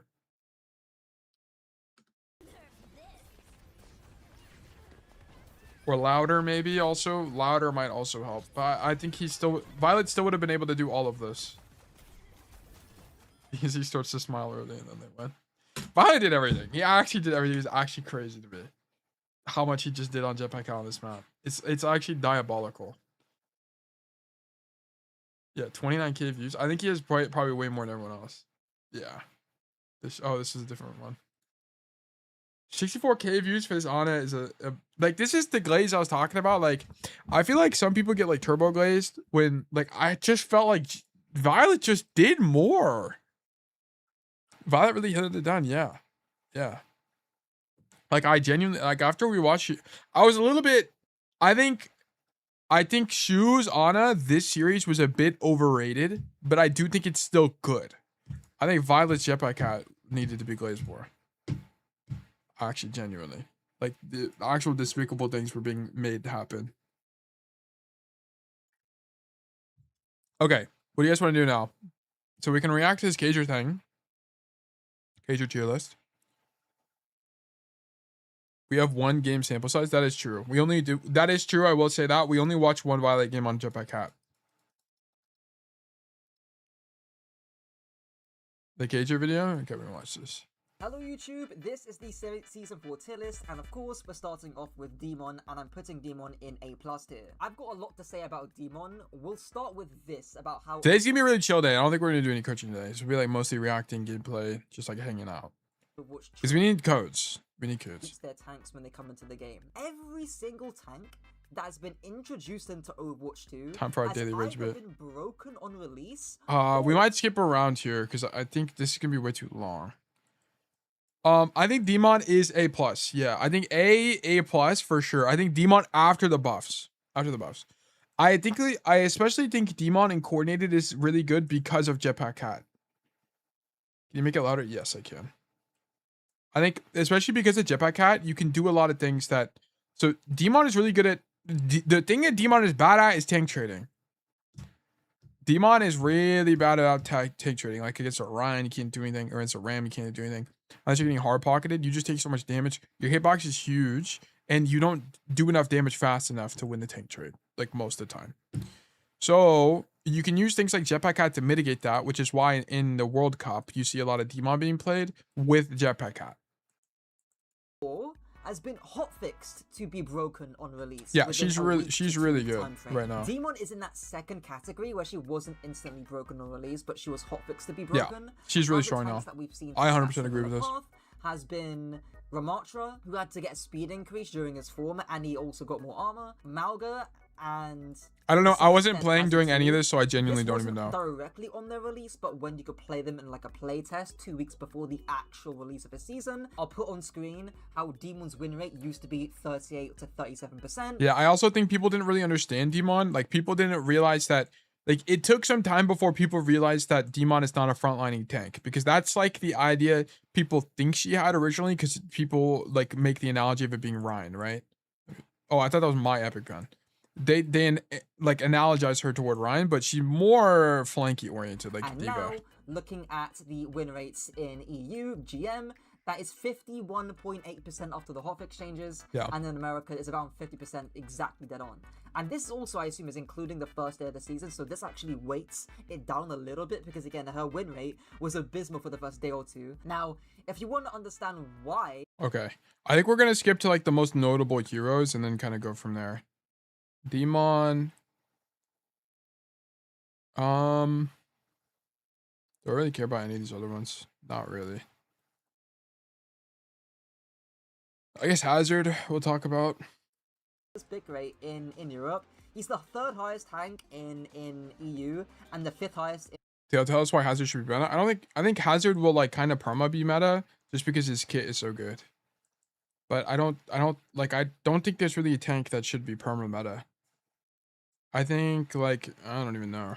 In America, Haz is extremely versatile. Like, yeah, this is what I'm saying. Like the only way to make Haz bad is to make his numbers really bad, because Hazard can kind of do everything kind of well. The only time he's bad is like in certain comps where they're playing like super pokey, like they're playing like Zen, I don't know, Zen, Alari, like shit that plays out of your LOS ult or like play out of your range. That's when Hazard fails. But other than that, Hazard is like incredibly versatile. He's good on most maps. There's some maps where he can't do anything, like Junkertown. He's kind of bad. Like Circuit Royale, right? These are the maps where Hazard is typically bad, but he can kind of do everything. One of the most versatile tanks in the game. Now you might turn around and say to me, well, same thing is true with Diva, right? But you put Diva in B tier. Diva got nerfed. The micro missiles nerf hurt a lot because her one shot potential's a lot lower. I think that's part of why Diva is kind of bad. I also think Diva's ultimate is worse than Hazard's ultimate. I think Hazard's ultimate is genuinely pretty good. And then I actually don't even know what Cager's gonna say. Well, this case here from the Esports World Cup, right, where Donek's playing Hazard, this is a much better character to play in this situation, into this comp, than Diva is. Well, okay, so this was also, I think, did he make this when Mizuki was meta? He uploaded it now, but he might have done, This might have been before the patch. No, this is after the patch. Yeah. So also D.Va is really bad into Mizuki because you just get chained. It's a pro play tier list. I see. Yeah. So Mizuki just counters D.Va as well. So like, given the state of the meta where Mizuki was strong, D.Va was not played. So whenever teams wanted to play D.Va, they would just ban Mizuki as like an idea. You would not want to be playing D.Va on a very tight map like New Jump to the first point into Orisa Mizuki becomes a better pick than D.Va into those kind of situations. Junker Queen going in. Yeah, I agree with that. Reinhardt, Roadhog, Wrecking Ball, Zarya, Onron, Ashe, Bastion. We can get Cass. Is like so good in the game from people anyways, right? So there you go. Next one is Cassidy. Okay, I feel like I always get comments from people that don't understand why Cassidy is like so good in the game. I think Cass is S or A tier for sure, A plus. I think Cass will pretty much always be meta as long as his gun does 70 damage. As long as his gun does 70 damage with the 140 headshot, he will always be like some level of meta. The only it'll just be map dependent. There, like Cass is just a really map dependent hero because you can't really play him on maps like Circuit Royale because he just becomes a liability as heroes like Sojourn and Ashe are just stronger, right? Sojourn, Ashe, Freya, stuff like that. It just do more damage. So I think Cass will kind of perma be meta. What you typically see when Cassidy is strong as well is like a lot of more sim, right? Like if you look at like TM's playstyle, for example, you can play Symmetra with the Cassidy, which is able to move him around a lot faster. So I think Cass is going to be generally good. Also, Cass, as long as JPC is good, Cass will also be good as well. I think that the big thing about Cass is he's kind of like a sweet middle ground between doing 1 billion damage but not being hyper immobile like an Ashe. Yeah, also flying in. Right now, he could be here as well. You could put him A plus. Yeah, I agree. I think I agree with this. Sure, like it's whatever, right? I think it's just like, what is your opinion? Like, what is your opinion on what makes the meta, right? I'm kind of leaning more toward A plus than S because the big thing about it is a lot of the time you play Cass, you have to build around the Cass because Cass is also a liability into particular dive comps. But especially when heroes like D.Va are weak, given that Mizuki is meta, right? Then like you don't like Cassie's more viable. But he's definitely one of these two tiers. I'm putting him at S tier for now, solely because there isn't a hit scan better than him. They're just... Yeah, I think all the other hit scan got nerfed to the ground and suck. I think Sojourn has gotten nerfed 1 billion times. Ashe is just like generally never good in pro play. Just because dive is really good against her. Also, the problem, like Ashe gets a lot of her power from Bob itself. A really big thing about Ashe's gameplay loop that people kind of sleep on is the fact that you have to reload every 2.5 seconds, which causes her to have a lot less downtime. And also, Emre getting nerfed, like the last nerf Emre got was to his nades. Nerfing his nades actually just makes him so much worse. Nerfing nade radius is genuinely crazy from the devs. I can't believe they nerfed him like that. Like the only other hit scan that rivals him is Sojourn or Freya after the buff is like a little bit playable. Sojourn, and I wouldn't say he's better than Sojourn, and I wouldn't say he's worse. Freya's not hit scan like technically, by the way, but in terms of the role. The downside with Cassidy is that he lacks verticality. That's the... Yeah, I mean, you play around the range limitation because you have a team. You have a coordinated team, and typically you play things like Lucio, which is able to speed your cast around. You lack verticality, which means that you do better with stuff like Sim that can teleport you to high grounds, as well as things like JPC, which can bring you up. But there's not really a lot of maps where you would want to play Cass. I mean, I guess if Cass had verticality, you'd play him on more maps. I'm trying to think of what maps though. Like maybe like Jib Attack. I don't even know. I'd have to think about it more. Only weakness, quote unquote, but the way you fix that is you just play Cassidy with a jetpack gap. Yeah, that's and what then it's fine. JPC or Sim. Most of the time you can get to positions, or you can still contribute to a fight without needing to get to high ground in most situations anyways. Like for example on Esperanza, there is high ground, but you can get to it somewhat easily. Or yeah, I think he's talking about Esperanza, like the retake. I think he's talking about the retake. Whenever you lose the first fight and they're pushing into like, okay, so like if this is the high ground, right, you're pushing this way. If that makes sense. I don't even know if that makes sense, but and then there's like the circle thing here and then the wall. And then there's the staircase here. I think he's talking about this because there's a staircase on the other side you can use. You can outplay it in most situations and most ways anyways. Again, I think I still need to watch some more cast POV before I confirm my thoughts on on which minor perk is better. What I will say is I think double flash is still better, by the way, guys. I think Giddy Up is playable, but it's just that the duration isn't long enough. It's the core thing. That's with the 30 stream streak. Holy moly. Welcome back. this minor perk is good regardless of the situation. 30 billion With streams. the double flashbang minor perks going to be slightly better than Giddy Yeah. Up in against Tracer or Diver or Flanker based comps. That's when Double flash just gives you too much consistency. It's too consistent. The way they would have to nerf double flash is it'd have to like decrease your normal throw and only give you like +1 meter or something for a double flash to be good flashbang or is to gonna be give you an less edge, viable. But this is always going to be good regardless of the comp that you're playing. So Yeah, I mean it is always good. It's especially good for like walking back. You can get back a few seconds we faster. low-key just buffed cast for no reason, I guess. Echo's I mean, they just needed to remove the perk. The perk was bad. Whether or not it buffed him was whatever. Like, this perk was just ass. regardless. The of perk comp was that you're playing. horrible. Even the So odds was we so unbelievably bad, they had to remove it, even if it meant buffing cast low-key just indirectly. buffed cast for no reason, I They needed to remove the perk. It was bad game design. guess. Would double flash would be a major perk again and compete versus silver bullet? You would never pick double flash then. Silver bullet is too good. Like, you guys, like, silver bullet is way too strong. But it's strong for good reason. Because when Cass didn't have silver bullet, Cassidy sucked.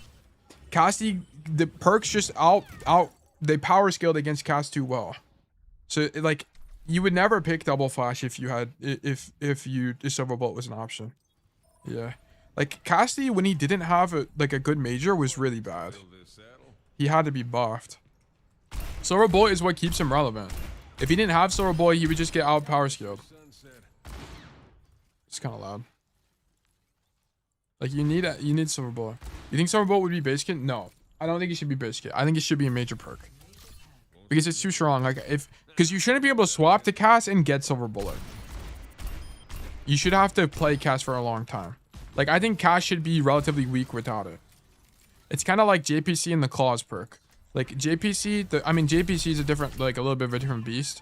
But JPC, like, the claws perk is really, really strong on JPC because it lets you take some more duels. Like, it's kind of similar on, I don't have melee bound on this, but yeah. Anyway. Echo's going A minus B plus. Yeah, I would agree in the S or A plus tier for Cash.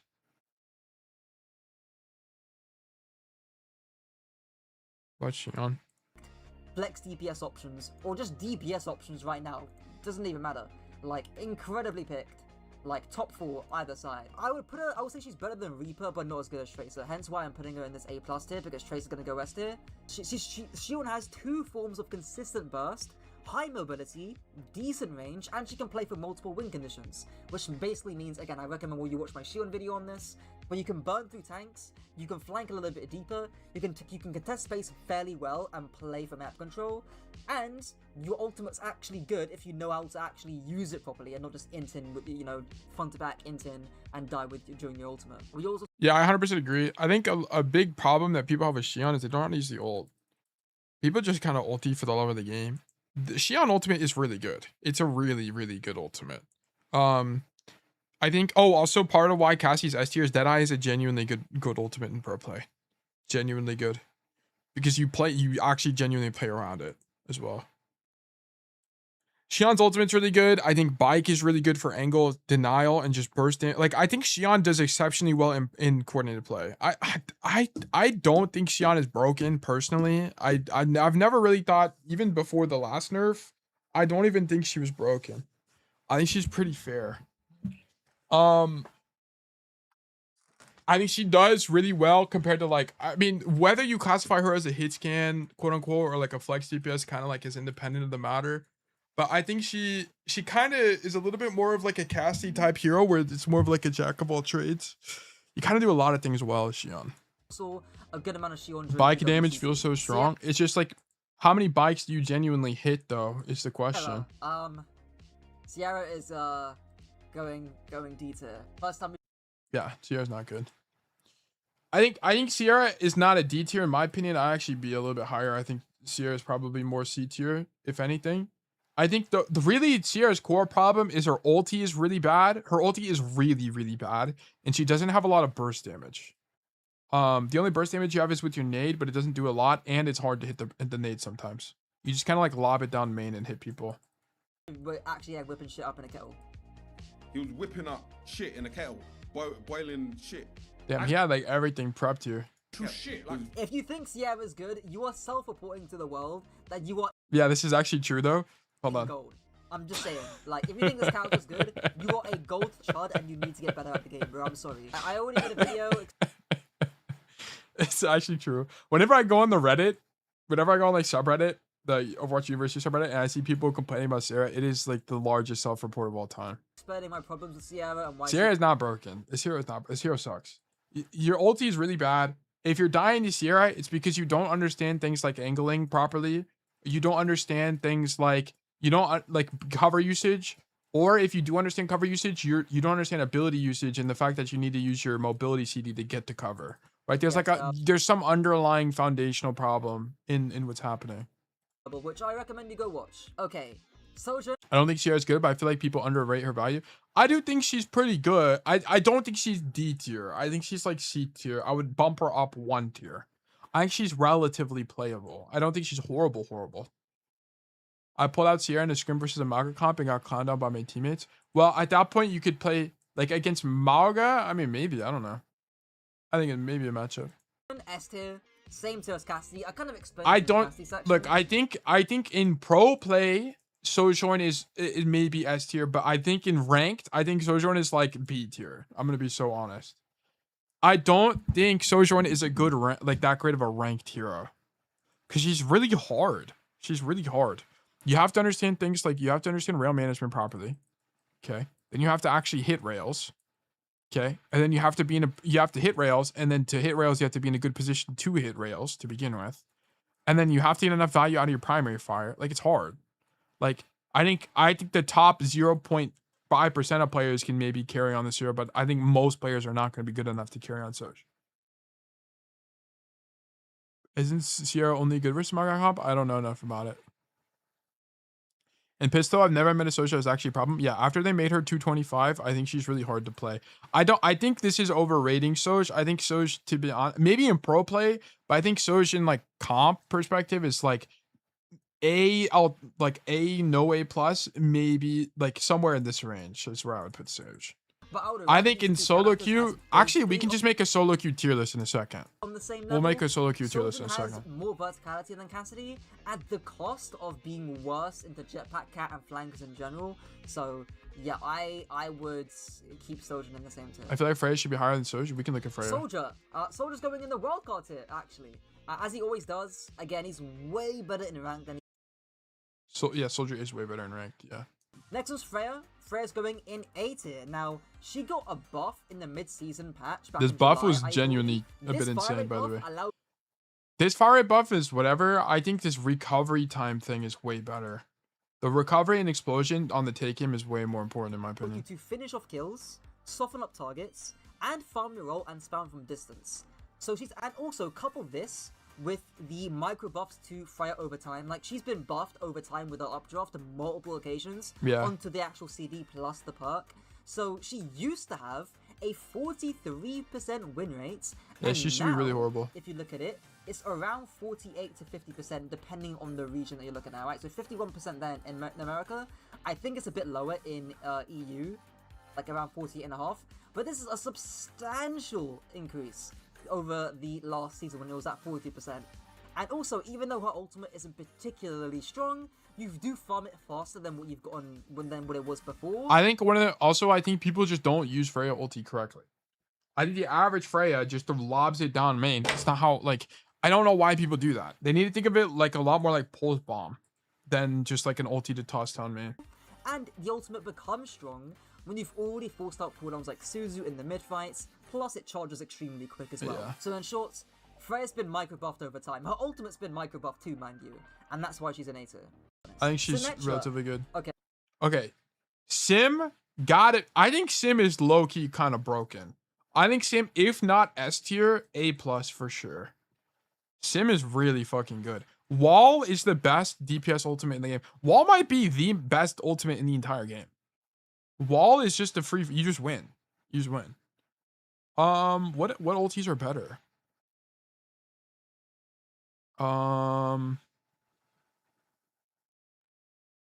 Like Juno Beam is maybe like the only other ulti that might be better. Like Sim Wall is so good. It's so, I mean, Wall is insane.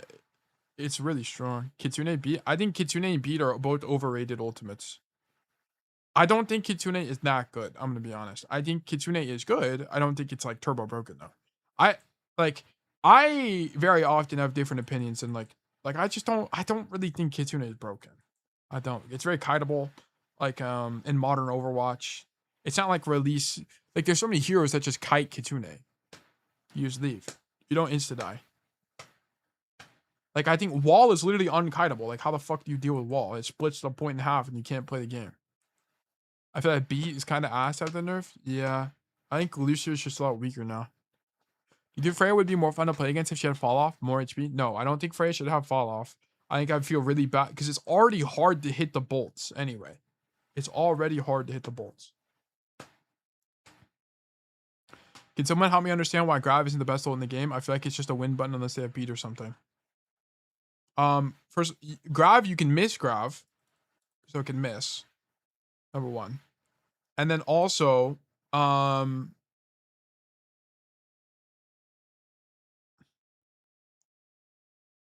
I don't think Grav is a bad ult. Like, I don't think people are saying Grav is a bad ult.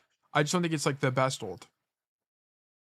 Like, Grav at most typically gets like 1 to maybe 2 kills. Wall just wins the fight. You just win. Like, more often than not, you win. You have like an 80% chance of winning the fight with Wall. If you play your cards correctly.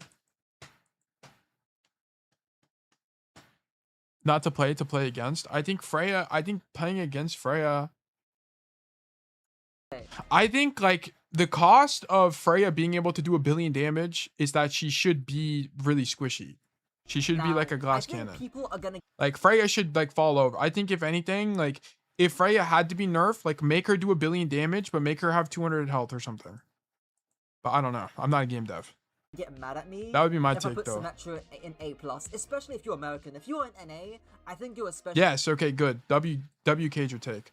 I think this is 100% accurate. I think Sim is really good. I think Sim is actually kind of broken. Because people in North America do not know how to play this character.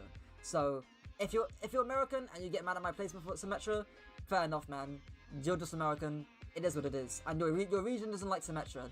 Because no pro team plays Honor unless your name is Zeta Division, but Shu plays Honor. And I don't think Shu is very representative of the average, even GM player or champ player. I think the average player sucks at Honor. The average player is buns at Honor, actually. Like, the problem with Honor is if you don't hit your sleeps, you just lose. You just lose the game. Genuinely. Because that's how your hero is balanced. It's for that cooldown. So, because the average player can't hit sleeps, you just lose. Experience and ranks. And she was playing Honor in cat comps, which obviously no one's going to be playing cat Honor in ranked. So yeah, no one is going to play cat Honor in ranked. I think the values. This might be an underrated take, but I feel like Nano is one of the strongest ults, like support ults. I think Nano is really good. I think, well, the problem is like, here's the thing about Nano in modern Overwatch. In 5v5 format, if you Nano tank and your tank is not playing a dive tank, you're already avoiding the tank anyway, so you just avoid them more. So for example, if they Nano Orisa, you're already avoiding the Orisa on DPS, so you're not going to die to the guy. EMP to save people is like disproportionately better in 5v5 because the EMPing just a tank is just not really like as good anymore. But there are things where it's like Nano Monkey where you genuinely like, what the fuck do you do against Nano Monkey? It's just you instant win. Nano Monkey is way too strong. It's so OP. Anna is a little bit skewed across pro play and rank. Also, EMP might be on par with Walls and Ultimate. I think EMP is really good, but I think Wall is stronger. How is she S tier? What are we talking about, bro? What are we talking about? Manix, I don't think Anna's S tier. I actually agree with KJ. I think KJ is really good take on this. I think Anna is strong, but just think of what did we see Shu do? Like, what did Shu do on Anna that you couldn't do on I mean, Alari wouldn't even be a good analog. Actually, the only good analog is Anna. There's no analog. I just don't think the carry potential is there on Ana compared to like JPC. Like what we saw from Violet was just so much more than the Ana. Like part of why Ana was so successful on Zeta is because he literally has proper Violet and Bernard stopping everything from going wrong. They can't even get to Shu as long as Shu rotates in time. So he has infinite uptime. He's actually just infinitely valuable. Have you heard of a character called Kiriko? The value ceiling is still incredibly high, because, you know, Nade is still incredibly high, plus the major perk, it buffs the value ceiling on Ana by a substantial amount. You can have multiple SS supports if multiple are turbo variable, but is Ana, I don't think Ana is... I don't think Ana's turbo variable. I don't think so. Because if Violet had worse team, like worse on average players, like if his tank was not Bernard, like let's say he just had like a worse caliber pro, I think Ana would be less playable. Turbo viable though. Bap's going B tier. I mean he's like the lowest picked support in the game right now. I think Bap is kind of weak right his now. win rate's not terrible. It used to be like 44% or 45 or something ridiculous. The reason Well, I'm about to get copyright struck because of home. is due to Kiriko and other flex supports being better. Yeah, but like just the Ana, defensive for nano wins example, or fights. just Yeah, any it other does. flex Nano to save people is really good in Modern Overwatch. support, but Bap this win rate. JPC is definitely S tier. It's not even close. JPC is broken. 5%. JPC is turbo broken. What made JPC turbo broken is they buffed the damage. I have actually genuinely no idea why they buffed JPC's damage. It was like 2 patches ago. It actually made 0 sense. I remember reacting to it on stream, I think. Or maybe it was off stream, I don't remember. Bro, But it's like genuinely but OP. it did, like, quarters, so insane. Yeah, it should be top of S tier. I think JPC is the best hero in the game currently, and it's not close. I think JPC is the best hero in the game, and then I think the best hero after that is probably I don't even know. Like it's not. It's like it's so clear that JPC is the best hero in the game. I don't even know it's close. So numerous, and again, I might put that in the background. A good JPC is completely But unstoppable. Cat Yeah. is so fucking broken, Yeah. bro. Kill cats. I put Juno at A- B+. I might change that later. I said the main reason for this is because of the statement, ban dependent. Juno is reliant on Lucio being banned, because otherwise you just play Lucio. Lucio bans, because then she's the only hero with speed boost, and Yeah. she's reliant on Tracer bans, because then it's a lot... Yeah, Tracer, you know what? I was playing Juno the other day. I didn't realize it, but part of why Tracer counters Juno is even if you torpedo Tracer, if she blinks away, it'll break the torpedo. I didn't even realize that. I did not realize that was a thing. less likely that she'll be killable. She's not an optimal support to be played with Jetpack Cat and Kiri, who are the 2 strongest supports at the moment, so that's why I'm putting Juno in the lower end of this tier. Next one's Kiri. I mean, S tier, self-explanatory.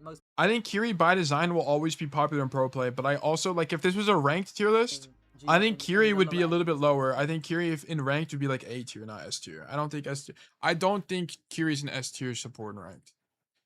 I think Kiri is good. I just don't think she's like broken. Next one's Kiri. I mean, S tier, self-explanatory. And Kiri is harder than people make her out to be, in my opinion. Like, getting like properly suzerain people is hard. Hitting kunais is actually hard. Like I just don't think it's like the character doesn't play themselves.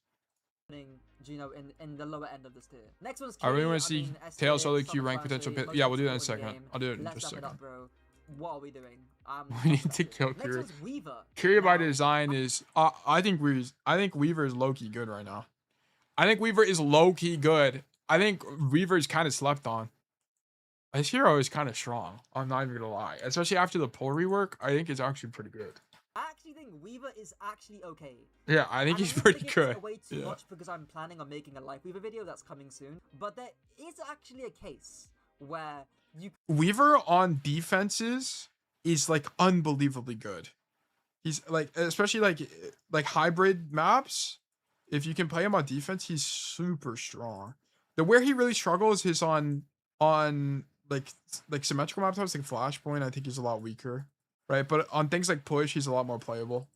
But I think he's could really good right actually now. play Weaver over other supports. So there was one case where Rakatak swapped onto Weaver from Ana, which was Rakatak was playing with Sombra Tracer. It's probably on a Helios payload map. against Zeb on Orisa, and he went from Ana to Weaver, which in my opinion made sense because you can support your DPS way more, and you can decrease how tradable you are.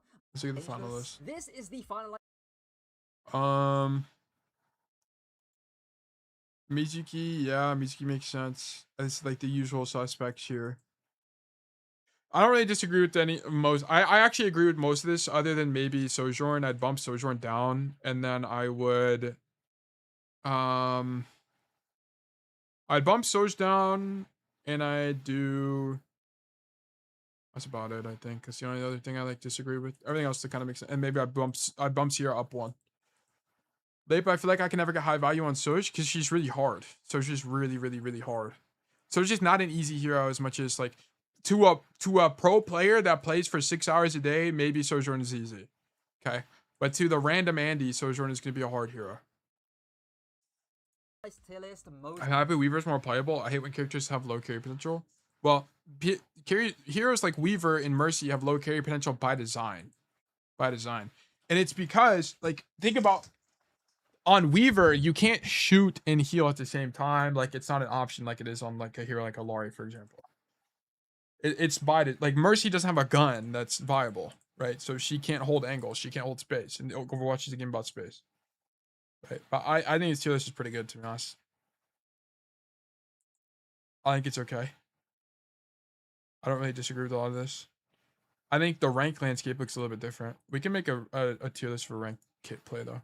Overwatch tier list. What the hell?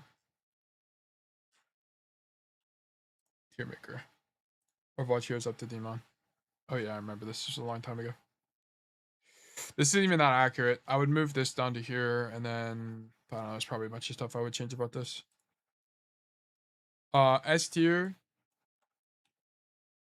Always hard carry. Okay. A. How do I want to break this down? Conditionally carry. So this is gonna be like needs specific matchups, right? B, conditionally carry needs specific maps / bans. And then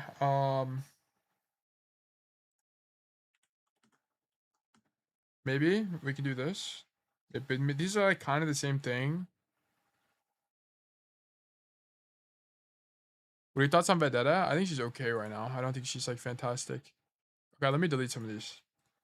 Let me delete this one, actually. Delete row. Delete row. How many tiers do I want to have? Probably 5. I think 5 probably makes the most sense. Okay. And then F is like can't carry. Let me move all these guys down. Like genuinely you kind of can't carry on this hero. Actually I'll phrase it differently. I would say playmaking not possible. Because you can just make no mistakes and still win. Little to no playmaking. Proactive playmaking. Proactivity. That's how I'll say that. Is this just how hard is it to OTP this character in solo ranked or what? No, not really. Because if it's how hard the OTP, like there's gonna be specific heroes that'll be like really hard. Like Emre would be a really hard hero to OTP because he just like kind of sucks. I don't know if a hero exists that can't make plays. Mercy's the only hero in the entire game with little proactivity. Not that they can't make plays, they just have little proactivity. And it's because Mercy requires things to happen to get value. Mercy requires a teammate to die to get value. Okay, it's not like, is that proactivity? Well, it's just going to depend on your definition, and then we get into the semantics of proactivity. But it's like Mercy's the only hero in the game that's going to be in this category, because like even Weaver is not even in this category, because you can still do stuff on Weaver with your gun, and it's actually viable because Weaver's gun is actually good, and you have perks like Super Bloom that lets you do stuff more proactively as well. Mercy can make plays. I've seen lots, but yeah, she does struggle by herself. But I've seen insane point stalls and stuff. Yes, like that's what I'm saying. You can do stuff like that, but compared to something like Weaver, like you can do insane point stalls as Weaver. I've done that before. You can do insane point stalls as Juno. You can do it as like what hero can't do that? Like you can. It just looks different. I think she's little no productivity anyway. Always hard carry potential. Like, how do I want to break this down? Like, I think C is going to be conditional, right? Band slash heroes, band slash matchup slash maps.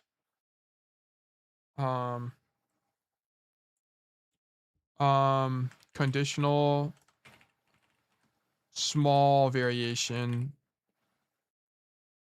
There's like very few games. I don't know how to break this down, to be honest with you.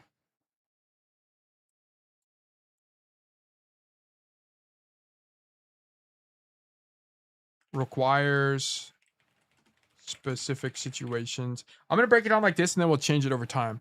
The thing about Mercies, I feel like sometimes you lose a game and you just couldn't have done anything to win. Whereas on pretty much every other hero below champ, I think there's almost always something you can learn from him. Yeah. These are such tail-coded tiers, law. Yeah, we're gonna have to change over time because I don't want to do like just like S, A, B, C. I want it to be like kind of clear what I mean when I'm looking at these. Okay, so we're gonna do Mercy first. Mercy is definitely like the bottom tier, whatever we want to classify it as. It's definitely the bottom. And the reason this is the case is because Mercy just doesn't have a gun. Mercy doesn't have a gun and doesn't have any way to get proactive value as a result. There are things you can do, like get reses and do like point stalls and pull aggro with your GA. There's stuff like that. There's like Mercy's not a one-dimensional hero. There's things you can do, but I think the bigger problem with Mercy is the fact that you don't have a gun really kills her, because that means you can't contest people on angles reliably, and you entirely depend on the success of other heroes. Like for example, if you're pocketing a Sojourn, right? You depend on your Sojourn hitting rails. You depend on your Xion hitting headshots. You depend on your Cassidy hitting headshots, right? Stuff like this. There are some things that Mercy does well, like pocketing DPS on the angle, which can be a great success, particularly if you're playing something like a Soldier, right? You can actually like adequately help them do things. But it's once again depending on someone else making a play, and then you're plus oneing or plus twoing that play. Okay. She's an enabler. Yeah. She's the only hero in the game that's really like dependent on the team proactivity. Right. So she's going to be F tier by default. I think you can carry on Mercy, but mostly that looks like not making any mistakes and then finding windows of opportunity, which in my opinion, like to res and stuff like that. So also like you just don't really get that many reses per game as Mercy as well. I think if res was something you could do a lot more recklessly, like if let's say your teammate got invincibility for 3 seconds after res, it could be more viable as a hero, but I think it'd be kind of broken. Mercy deserves her own tier? No, I don't really think so, because I think most heroes you can carry on. So I think her being the only hero with no proactivity makes sense. Okay, all right, my order is like totally scuffed, so we're just gonna do it in whatever order is here. So I apologize. All right, so we'll do this first. I think, actually, I need to be right back real quick before we get into. Sorry to bait you guys, but actually need to BRB. Let me do. We'll play the rest of Kajir's thoughts on his tier list, and then I'm gonna be right back. Sorry. Let me BRB. Again, what I will say, someone did make a good point in chat, that honestly most of these heroes that are clumped up around this sort of range here, the yellow and green tier, could literally be bumped up 1 or bumped down 1 in a lot of different cases. So please don't go batshit wild if you don't exactly agree with where I place someone, because the chances are they're probably 1 tier off where, you know, you might place them yourself. Like for example, maybe you think Orisa is in B tier and I'm just a 1 tier off. So don't go batshit insane. And this is why I kind of have like this plus and minus 1 potential thing to partially account for that. We'll start with Mercy because honestly this is kind of a troll thing, boiling poo in a kettle. But she's in a similar place to Lifeweaver in my opinion, to be honest. Like, I can imagine you're playing on a poke map with double hit scan, where that's where Mercy's going to be thriving the most in that kind of situation. And also, the description, much better in rank than pro play, is true of Mercy as well, as it is with Lifeweaver. Next one that I put a +1 to is Juno. I'm mostly just waiting to see how this pans out. World Cup. Because it depends how much we see Juno being played by teams, but my gut feeling is that when we see Juno, it's going to be because of bans. It's gonna, like a Lucio ban or a Tracer ban is when we're gonna be seeing Juno. And same thing in ranked. Like, Juno's going to be best when Lucio and Tracer are banned. Honor, I put as a +1 because the value ceiling is just so high. Alright, I'm back. I could see an argument for why you'd want to put Honor upper tier to A+. Okay, sorry. Let's continue. My apologies, guys. Okay, so Soldier 76 in terms of YouTube sound is very low. Oh, my bad. I already left. My apologies. We are back though. Soldier 76, I'm going to say is probably somewhere around the How do I want to approach this? Do I want to approach this from the one trick lens? Because I could do that. Or is it like how... I guess it's not really a one trick lens because... Well, yes, I think I have to think about it from the one trick lens because it's going to be like, how often can you just carry and win? But it's also like, if you play Cass in good matchups, you can just like always win. I guess that's true for every hero. It's kind of a loaded tier list. I kind of don't like how I'm approaching this. Best champs, the one trick season 4. I want to hear one trick solo queue. Say the best one trick on that hero, maybe the top potential. Okay, I guess OT. Well, then people like Widow are not going to be viable. So like Widowmaker, if we're doing the one, like here's the thing, like this is why it matters. Where even is Widow? Am I blind? Where's the blue woman? Here she is. Okay, so like the problem. Okay, then I need to change these things. So the problem with Widow is that if you, from a one trick lens, she's got to be C to F tier because there's so many maps where you just suck. But there's a lot of maps where you're good. Okay, we can do OTP. We can do an OTP. We'll rephrase how we do this. Always hard carry potential still makes sense as S. Map, like, okay, so C tier can be like heavy map / matchup requirements. Okay. Like these are heavily dependent on this stuff. And then F tier would be little to no proactivity. Yeah, there's little to no proactivity is still good for this. A is gonna be like, you can also do another tier list count after. I'm trying to think about it. We'll have to redo it. Sorry, we're trying to figure this out. Wouldn't that be where it depends on map / bans for Widow? Yeah, but it's like heavily map dependent. There's like only a few maps for Widow. It's like Thanos. You can still play the game, but it's harder. It's way harder. And I want it to be more conditional.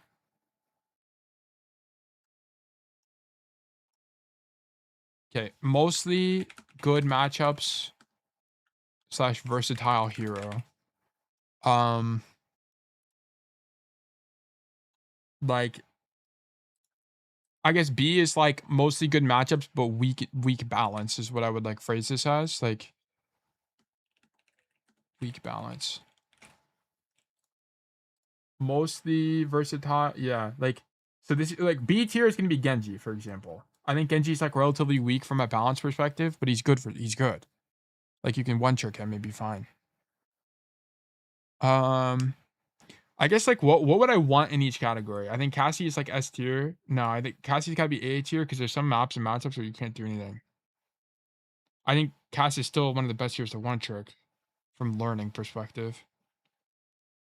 Dude, I don't know how I want to do this. We're just gonna roll with the blows. We're gonna go with this for now and then roll with the blows, okay? Okay. So today we're gonna be making a tier list of how to one trick or how one trickable a given hero is in their carry potential in games. Okay. So whenever we approach this, I have these categories now, but I'll probably change them as the tier list goes on to be a little bit more descript because right now they're not very descript. And then we'll go from there. But yes, we're gonna be tier listing carry potential as a one trick on every hero. Okay, the list is out of order. I apologize, but it's just, can I actually? Yeah, the list is out of order, so you're just gonna have to bear with me for now. Oh, I can reset it. Okay, fine, whatever. We just lost the tiers. Whatever. We're gonna reset it though, so it's in alphabetical order, so that's fine. All right. So we're gonna start with Bastion. Wait, what is Bastion? Wait, it's not even in order. It didn't even reset properly. Oh, why? It just reset my thing. It didn't even reset the order of the people. Whatever, life goes on. Okay, Bastion, in terms of climbability as a one trick, gotta be among the best. Definitely among the, it's not even close. Bastion has to be among the best for one tricking.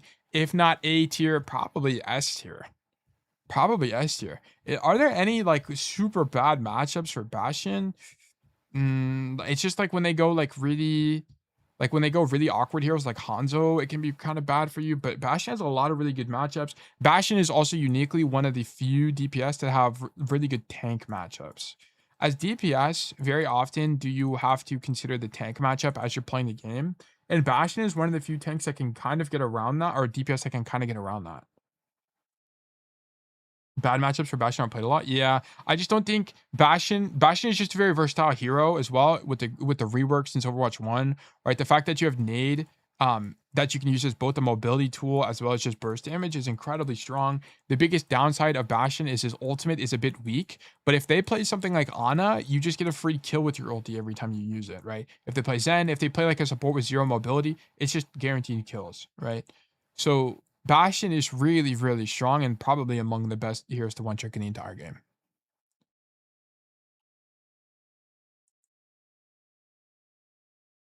Okay.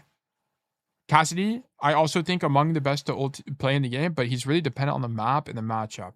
I think the thing is he only has a few bad matchups, which is like Sigma, Diva, and like Widowmaker on Widow maps, as well as just maps that don't give you good like flank angles.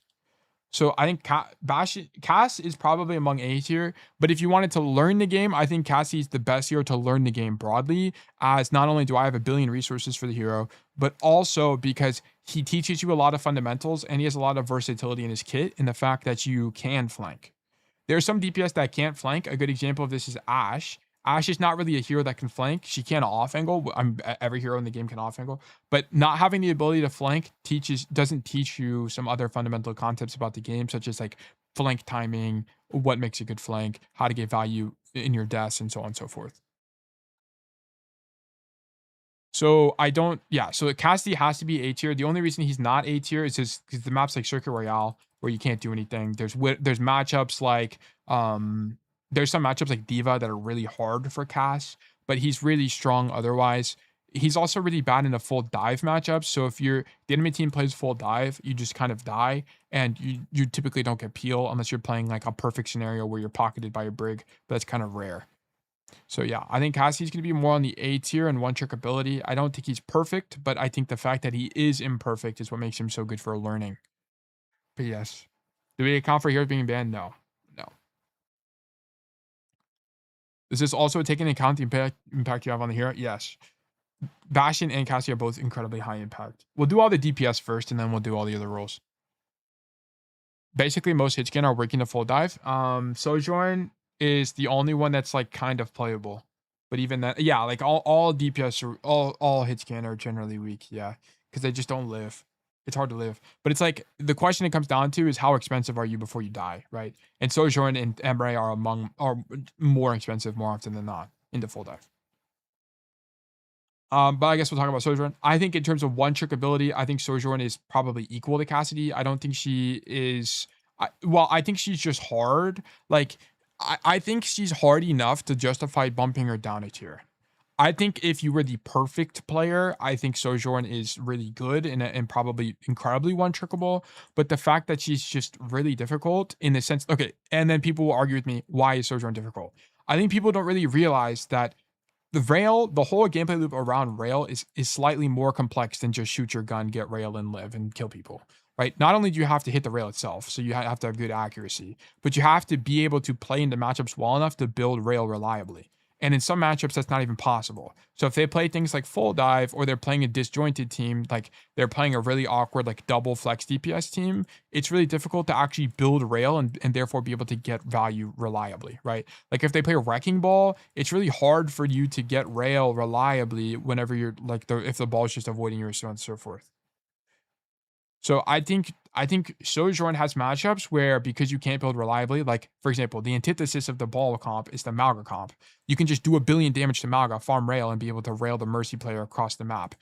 Against certain comps like Wrecking Ball, it's not viable. Where you like the value exchange for that is, although you build rail less reliably against Wrecking Ball, you're less likely to die against Wrecking Ball just because you have Slide. And Slide is an incredibly good cooldown. 225 HP and relatively low mobility before major perk. Yeah, I think Sojourn is actually lower than Cass within the tier, but we'll probably reorganize the tier later.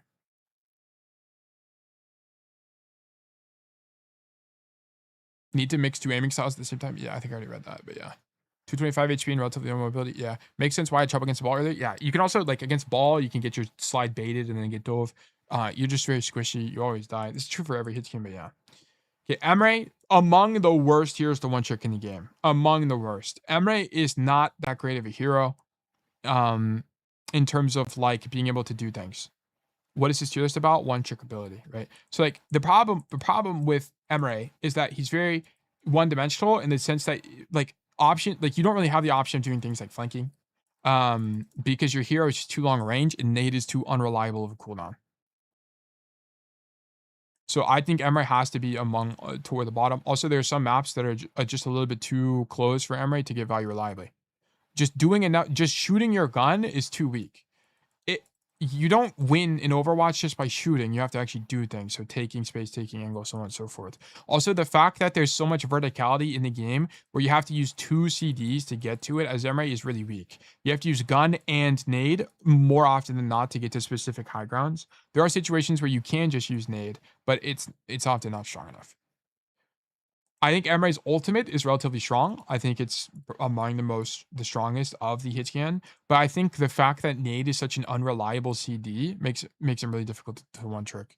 It's also like you're gonna get outvalued a lot of the time. Like people like Cassidy can just take different angles that you can't as Emre. So then you're gonna get you're just gonna get like you're not gonna be able to hold space properly. If you had a flex DPS every game that held space and then you were just able to shoot your gun in main, then maybe Emre is strong in a perfect world. Right, but in solo queue where you don't have reliable flex DPS players and you have to flank more, like very frequently as a hit scan player, then you don't have that luxury. You don't have that reliability on Emre. He's not as one trickable. He's very difficult to one trick. Yeah, I just don't think he's a great hero. I think he's among the worst. I think he's the worst hit scan for one tricking for sure. It's very situational. Yeah, that's why he's C tier. I don't think he's that strong. Genji, one tricking. I think he's a little bit weak in terms of balance, but I do think he's a good one trick hero. The only problem is they swap to like beam heroes, and it's hard to play the game. Like if they play Mei or Moira or stuff like that, it's not like you can't play around them because you just avoid them, right? Like the way you get around your counters in Overwatch most of the time is you just avoid them. You just don't even fight them. That's the answer. But there's some maps where that's genuinely not possible. I'm going to put Genji in B tier for now just because I have the perception that Genji is just relatively weak in terms of raw balance, right? So I do think his kit is extremely versatile. He has something that other heroes don't have, which is damage mitigation. Very, very few damage heroes have damage mitigation as a cooldown, right? There are some that have it baked in, like combat roll, but that doesn't really count because you hardly mitigate damage with that anyway. The only things you mitigate are like echo, stickies, and pulse bomb. But it's like the only other hero is Mei, right? I don't think there's another, and like maybe technically Venture because you become untargetable, but like the ability to having deflect and damage mitigation means you can do really interesting things like juggle aggro with your tank that other DPS can't really do. It opens up a bit of playmaking. If you're a mechanical god, you can also get one-shot combos that are really strong as well. So I'm gonna put Genji in B tier right now. I'll probably adjust this later, but I think he's more of a B tier just because of numbers. So I think I'll do like mostly viable, and then I'll do like B tier is mostly viable, balance based, right? And then on Emre, I'll do like D is like no proactivity, little proactivity, and then C is like extremely conditional, and then S is always viable, always carry potential, almost always. I'll say it's always is not really like the truth. Almost always carry potential. Yeah, let's go. All right. Hanzo, I think Hanzo's got to be a very conditional hero as well. I think Hanzo is going to depend on a lot of the map. I think Hanzo's more playable than something like a Widowmaker, so I kind of want to bump him to B tier. So maybe I need to change what this means. But it's like I think Hanzo, just because you have a one shot, the nature of the one shot means that you can do more, right? Just off of like a mechanical perspective than something like an Emre. An Emre, you have to hit what? I think it's 2 bursts or like 1 burst in a nade as headshots to kill people. As Hanzo, it's literally 1 arrow. And I also think part of the value on Hanzo is not only the ability to one-shot people, but it's also the pressure and the threat of the one-shot itself, which can open up a lot of space for your team. So I think Hanzo is going to be like middle tier. middle tier is result. I think the weakest part of Hanzo is that your ultimate is just not really that strong. But I also think Hanzo's ultimate is not that strong because it's also relatively well and misunderstood. I think just using dragons on hallways is not strong enough. I'm sure there's like some science to it. Like if we ask a Hanzo one trick, I'm sure they could tell us more about dragons than we actually know. I also think Storm Arrow is a very strong CD and lets you take duels that people don't think are possible on Hanzo. And Sonar is one of the best cooldowns in the game as a DPS. So, whatever it's called, Sonar Arrow, Sonic Arrow, whatever it's called. He can tank bust a lot of tanks as well. Yeah. But I think the problem is like flanking is not possible on Hanzo, so you can't adapt very well. You have to play main a lot of the time. And there's some maps where he's just like not as good, like where especially maps where you're highly flankable, like a Suravasa.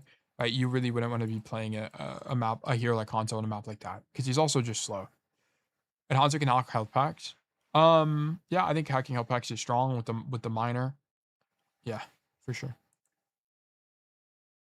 Yeah. Okay. Junkrat. I think Junkrat is a mostly viable hero, believe it or not. I think Junkrat is a really good hero to one trick.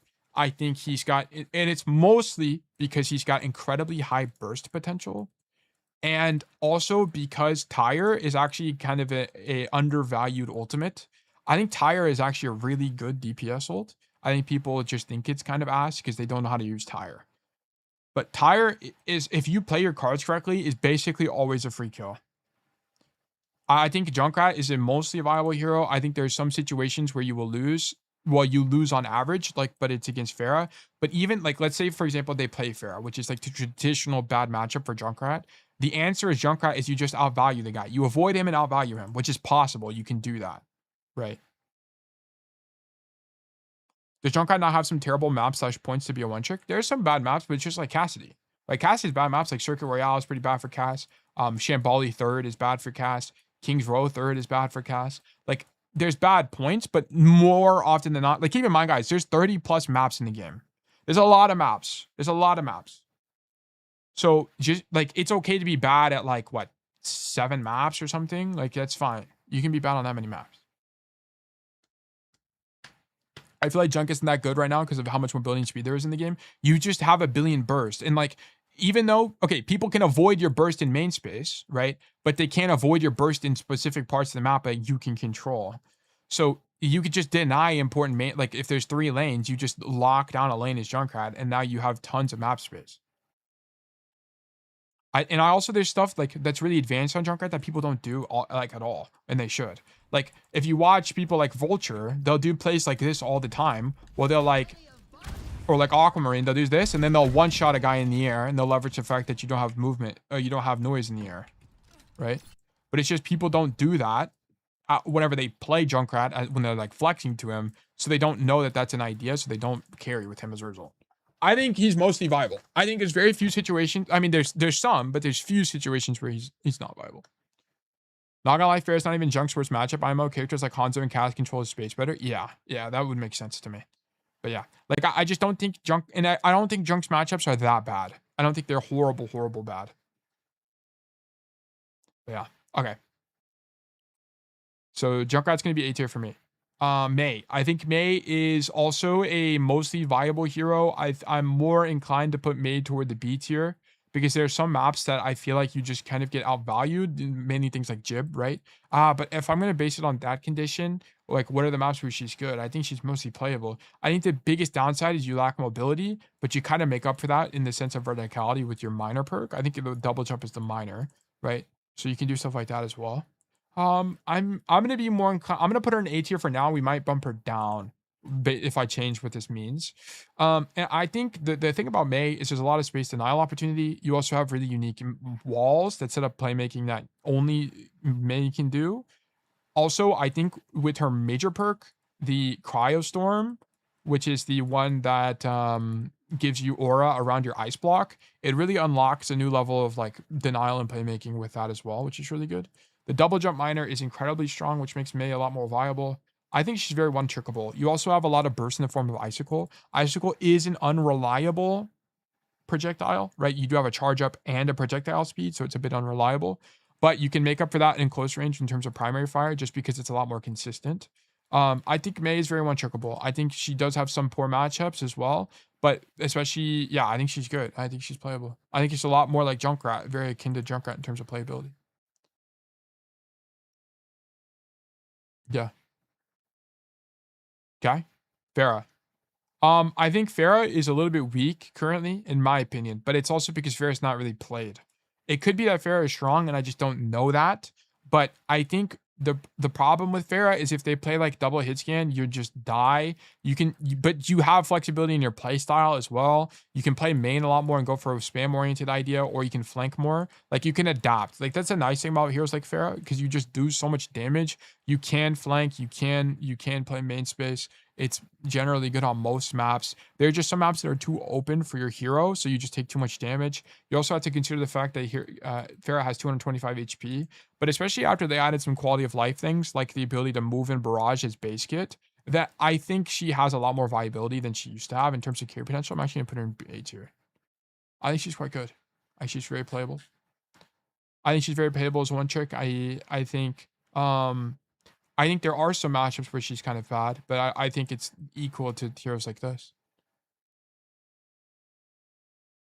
She also has gotten extra damage in terms of like she has the major perk that lets her do like extra damage if you use a mobility CD, which is really good as well. Reaper, I think Reaper is going to be also an A tier. I think Reaper is mostly viable as a one trick. I think he's harder. I think Reaper is relatively easy. Like you know what? I'll take that back. I don't like the easy hard discussion. I think it's a loaded question and I think it's very subjective. So I'm not going to go further on that topic. What I'll say about Reaper is that I think Reaper has a lot of situations where you can make up for your bad matchups just for the fact that you have teleport. If Reaper did not have teleport, I think he'd be a lot less viable. I also think so if you watch like the Reaper one tricks, they don't always take the TP major, by the way. There are some of the one tricks that take the reload for the dire triggers, which is really strong. And it's a lot of the time because you just don't need faster TPs in some matchups. So you can just get away with having more dire triggers procs.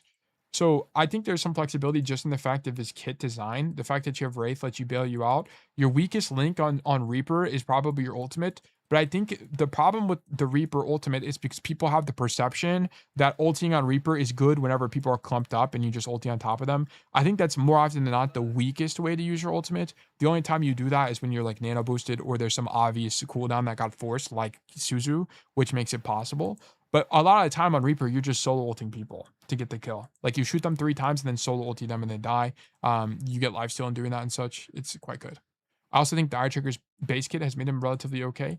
I might put him in B, just kind of more in the Genji lane. He might be a little bit weak. I'm gonna put him bottom A. Dude, the more I think about it, there's a lot of heroes that can just one trick. You can one trick a lot of heroes. I'm gonna put him in top of B tier just for the sake of diversity, and then we might move him up later. We'll revisit this. Soldier 76, I think Soldier is like, I think Soldier can do a lot, but there's some maps where he's just gonna get outvalued by other hit scan. You're gonna get outvalued. For example, King's Row, if you're playing Soldier on King's Row, you're gonna get outvalued by heroes like Ashe. You're gonna get outvalued by heroes like Sojourn. They're just gonna do more than you. Unless you're a Kovacs player with 1 billion hours in your Celestial rank in fucking, what's it called, Voltaic, right? Like, you're not gonna be outvaluing a lot of these other hit scan heroes. So I just don't think Soldier is going to be like, unless Soldier did like 20 to 21 damage a shot, right? And you can reliably hit headshots, you're just not going to outvalue a lot of the other heroes on the roster.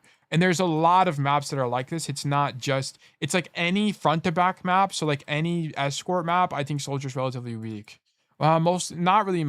Any escort map, I think it's just most escort maps. There's some maps where I think Soldier is genuinely quite good, which are going to be things like Dorado. I think Soldier can be quite good, but maybe I'm wrong. I could just be wrong on this. I think Soldiers, because you can get to the high grounds relatively easily. The space is pretty open. There's rotations around the points that I think are quite strong. He starts being weak around the Dorado 3rd though, just because you have a lack of options, but a lot of heroes are like that. So I'm gonna put Soldier in B tier. I guess if I had to sort it within the tier, he'd probably be more like here. I do think Soldier is versatile, right? You have a lot of plays. Like Soldier's, compared to the other hit scan, a lot more versatile in his playmaking opportunities, mostly because you have the option of sprint, which lets you get to space faster, and you have burst in the form of Helix. One of the core weaknesses of Soldier is Visor. A lot of the time, you're going to use Visor just for pressure. You're not going to kill people. It's very akin to something like a Deadeye. The advantage that Deadeye has is you get instant value in the form of being able to use it and also cancel it. You can't do that as Soldier. Soldier also has one of the big problems with Visor is that it has a deploy animation. If they decrease the deploy animation on Visor, he'd be a lot more lethal, and I'd be willing to bump him up to A tier. Soldier is just not a good matchup into anything, but also not a really bad one. Yeah, I think he's very neutral hero. I think he's more in like middling B tier, for sure. Yeah. Symmetra, dude, I think Symmetra is low-key really good. I think Symmetra is very playable. There's some matchups, particularly when you're getting heavily flanked, that she's quite bad. So maybe I'll put her bottom A tier, maybe middle B tier. I think the fact that there's not very many Symmetra one tricks in high rank is a bit indicative of this. I think a problem with Symmetra is in the modern state of Overwatch, there's just a lot of mobility, right? So on especially maps like Flashpoint, where people can just outright avoid you and play things like Ball, play things like Moira, play things like, I don't know, like what Venture, like these heroes just avoid you and then you kind of can't do anything. I think that makes her way too matchup dependent for her to be like a reliable one trick hero. I would have to put her in B tier, although she has some of the best, like her cooldowns in ultimate are incredibly strong. Maybe like here. Incredibly good. Like Sim Wall is one of the best CDs in the entire game. What you saying a few minutes ago she's the best DPS in the game? As in like that was in relation to Cager's tier list. In pro play, I think she's very strong. I think her ultimate is like the best, one of the best in the game. Yeah, best DPS ult. Yeah, Simwall is incredibly good. It's just a free fight win if you line it up properly. If you just use it randomly, you just lose. You have to make sure you're doing a wall that properly splits the fight, and you'll very likely win. Yeah, I think she's gotta be a bit mid B tier. Okay, Tracer.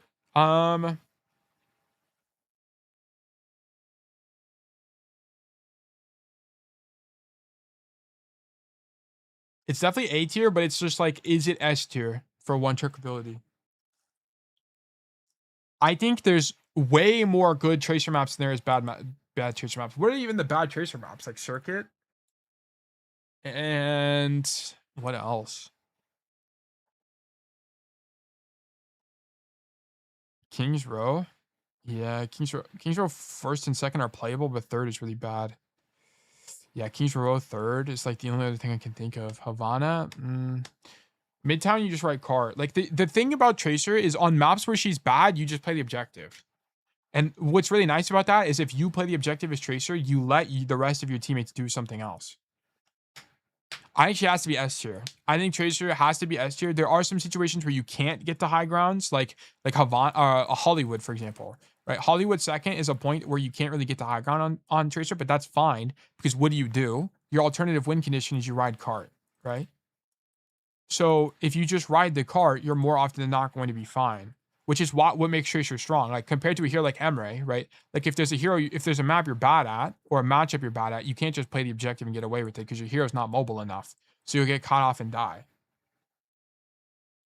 So I think Tracer has to be S tier. I think also Tracer also has a very high mechanical and, like I think she has a very high skill ceiling and you can leverage that fact to carry very well. Is she better than Bastion? Probably better than Bastion. Because Bastion doesn't have the option of riding card as well. So I think that also detracts from his value. While Tracer does have that. There are some maps like Jib, for example, where you just play her to ride the card. That's the whole point of playing Tracer on that map. And playing Tracer to teach you every aspect of the game, I don't know. I think she does, but I think Cassidy does more. I think Cassidy is the best educational hero in the entire game. I think so. I think as long as you actively try to do things like flanking, if you have the perception that Cassidy only shoots his gun in main, I don't think he's very good for learning. But that's a perception issue, not really how Cassidy plays issue. I think Tracer has to be S tier. Yeah, I think there's so few maps where she's genuinely bad and so few matchups where she's genuinely bad. She has S tier. There are situations. I mean, okay, I'll bump her down a little bit because I don't like I'll keep her in S tier. But the problem is if they play like Kiri Brig, you just kind of can't do anything. So there are some matchups that are really bad, like Kiri Brig, Kiri Alari, Kiri, like any Kiri, like a lot of Kiri comps are really bad for Tracer. I mean, a playable, like in the Kiri Lu is playable. Like there's some that are playable, but there are some backlines that are genuinely impossible to deal with. So I'm not sure.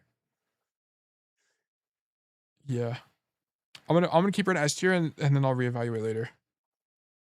Are you gonna post this in the Discord? I can. Torb?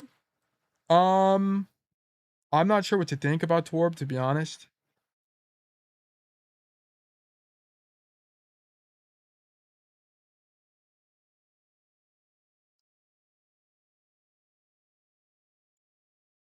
I'm inclined to go A tier just because Rivet Gun does a lot of damage. And turret is low-key a really good ability. It's just that people throw a turret at anywhere rather than think about it, so they never get value. And overload is also a really good ability. And you do have, because you have overload, you do have some level of proactivity that is not possible on heroes like Hanzo, for example. But then it's like, why is Genji below Torb? How does that make any sense? Because I feel like Genji's a lot more versatile. But then the thing with Torb is, number one, he has armor. So into like dive matchups, he's a lot, you can just live.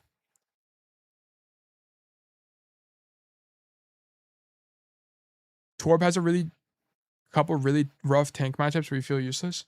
Yeah, I'm gonna have to bump Torb down to B. I don't think Torb is in A tier. I think he's got to be toward the bottom too. I think he's got to be like I think Torb is playable. I don't think he's like an Emre. I think Emre is, yeah. I think he's playable. I think you do a lot of damage. You have overload. I think the problem is like ideas like flanking are a lot less viable. So it's harder to carry when you need to. Like for example, if you're playing double hit scan, like if your team comp is Soj Torb, right? You can't really make up for the fact that you don't have a flex DPS as Torbjorn.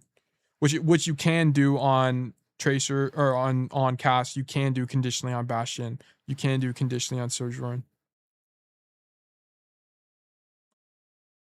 I think he's got to be B tier. I feel like Torb isn't ever unplayable. Yeah, I agree. I don't think he's ever unplayable. He's like a lot more like Soldier in terms of like playability. Because on like, you can kind of always play him. It's just like there's some geometries where you kind of just like can't play the game properly, or like some team comps. Like Soldier with the double hit scan is playable, but I think if you have another hit scan player as Torb, it's a lot less playable because you're just like more poke oriented. So it's gonna depend on the map. Like on a Suravasa, if you're running like Torb Emre, for example, like I think the likelihood of you winning is quite low because you just get walked around. So I'm gonna have to put him in B for now. Widowmaker. I think Widowmaker is really good if she's not permabanned and if you get a good Widow map. But as a one trick, she has to be C tier. I think she has to be. I think the amount of skill you have to play Widow well on maps like Lijiang or like, I don't even know, man, like Oasis is really high. Yeah, you'd have to be unbelievably talented to be able to get a lot of value on maps like this. Or like on Flashpoint broadly. Like there are just some game modes that are like kind of unplayable for your hero. You can get away with it on some maps, like on push maps, you can get away with it, but it's really difficult. I just don't think. I think Widow also has really bad matchups. Like if the enemy team just plays Winston, you just kind of lose. If they just play ball, you just kind of lose.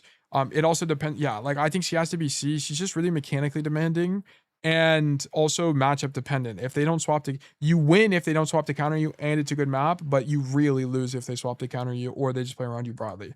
Like also, the better the enemy players are, the less likely they are to give you good fights, which means that you're also going to get flanked more and so on and so forth. So I'm gonna have to put her in C tier along the lines of Emre.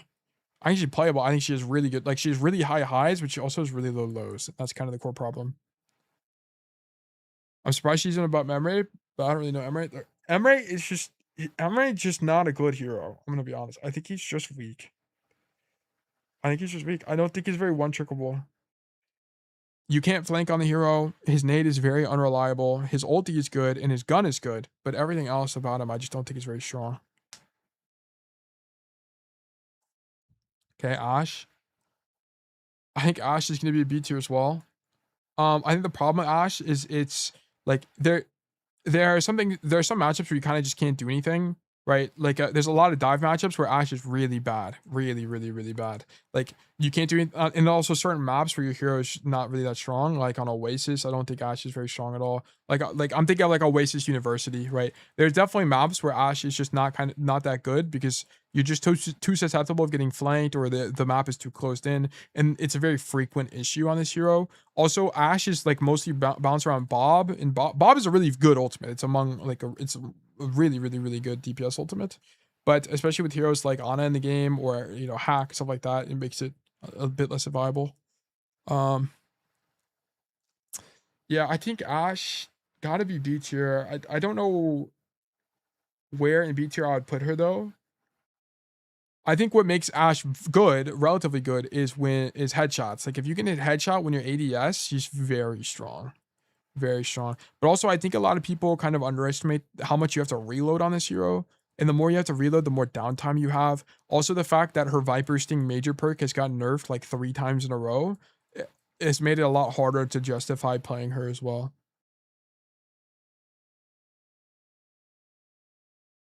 So I think I have to put, I think also Coach Gun in the modern state of Overwatch is just like not a good enough like mobility CD, particularly when there's heroes that can avoid it or mitigate it in any way, shape, or form. Like it's good against specific matchups like Winston, particularly if the Winston doesn't use the bubble early enough, you can live. But I just think more often than not, Ashe is going to be B tier. Maybe like I'd bump her up to bottom A. For now, we'll start with B and then I might move her later. Tail dropping in from YouTube. I've been watching your videos for the past month and want to say thank you for all the content you've been dropping. Yeah, of course, Sapura. Thank you. Thank you so much for tuning in. New Tracer perk any good? I'm not sure. I think you're the only one to put Junkrat there. I think a lot of people kind of sleep on Junkrat. I think a lot of people sleep on Junkrat just because he's, number one, he's harder than people think. People kind of have this perception that he's easy, but people have the perception that Cassie's easy. People have the perception that Soldier's easy. Like this is why the easy argument is really stupid, because like easy is really conditional on what's happening. It's conditional on the map. It's conditional on the matchup, right? In both of these, like, and this changes so dramatically per game, which is why I don't like easy hard. What makes more sense is simple complex. Okay, I think Cassidy is among the most simple heroes in Overwatch. That's fine. Does that make him easy? Sometimes yes, sometimes no. It's just going to depend, right? I think on the spectrum of simple to complex, I think Junkrat is probably more on the complex side, but other people might have a different opinion of this. They might think he's simple, right? Like it's at the end of the day, it's opinionated, right?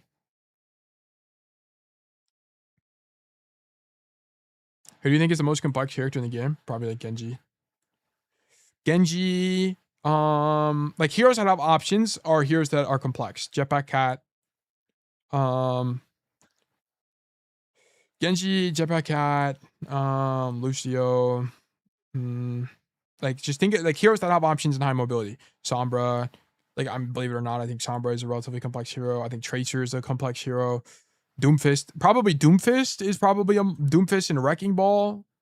Echo, yeah, all of these heroes. Echo is probably among the most complex, just because not only does she have a lot of kit versatility, but also your ultimate, you have to play every hero in the game, right? Freya, not so much. I don't think Freya is like as complex as some of these other heroes. I think Freya is more in line with like a Junkrat than anything. Like I think simple heroes are going to be heroes like Cassidy. I think heroes like Emre are very simple. I think heroes like Zenyatta are very simple. That doesn't make them easy or hard. It just makes their gameplay loop is a little bit, it's less, you have less options. So there's fewer options to pick from. So it's easier to pick an option.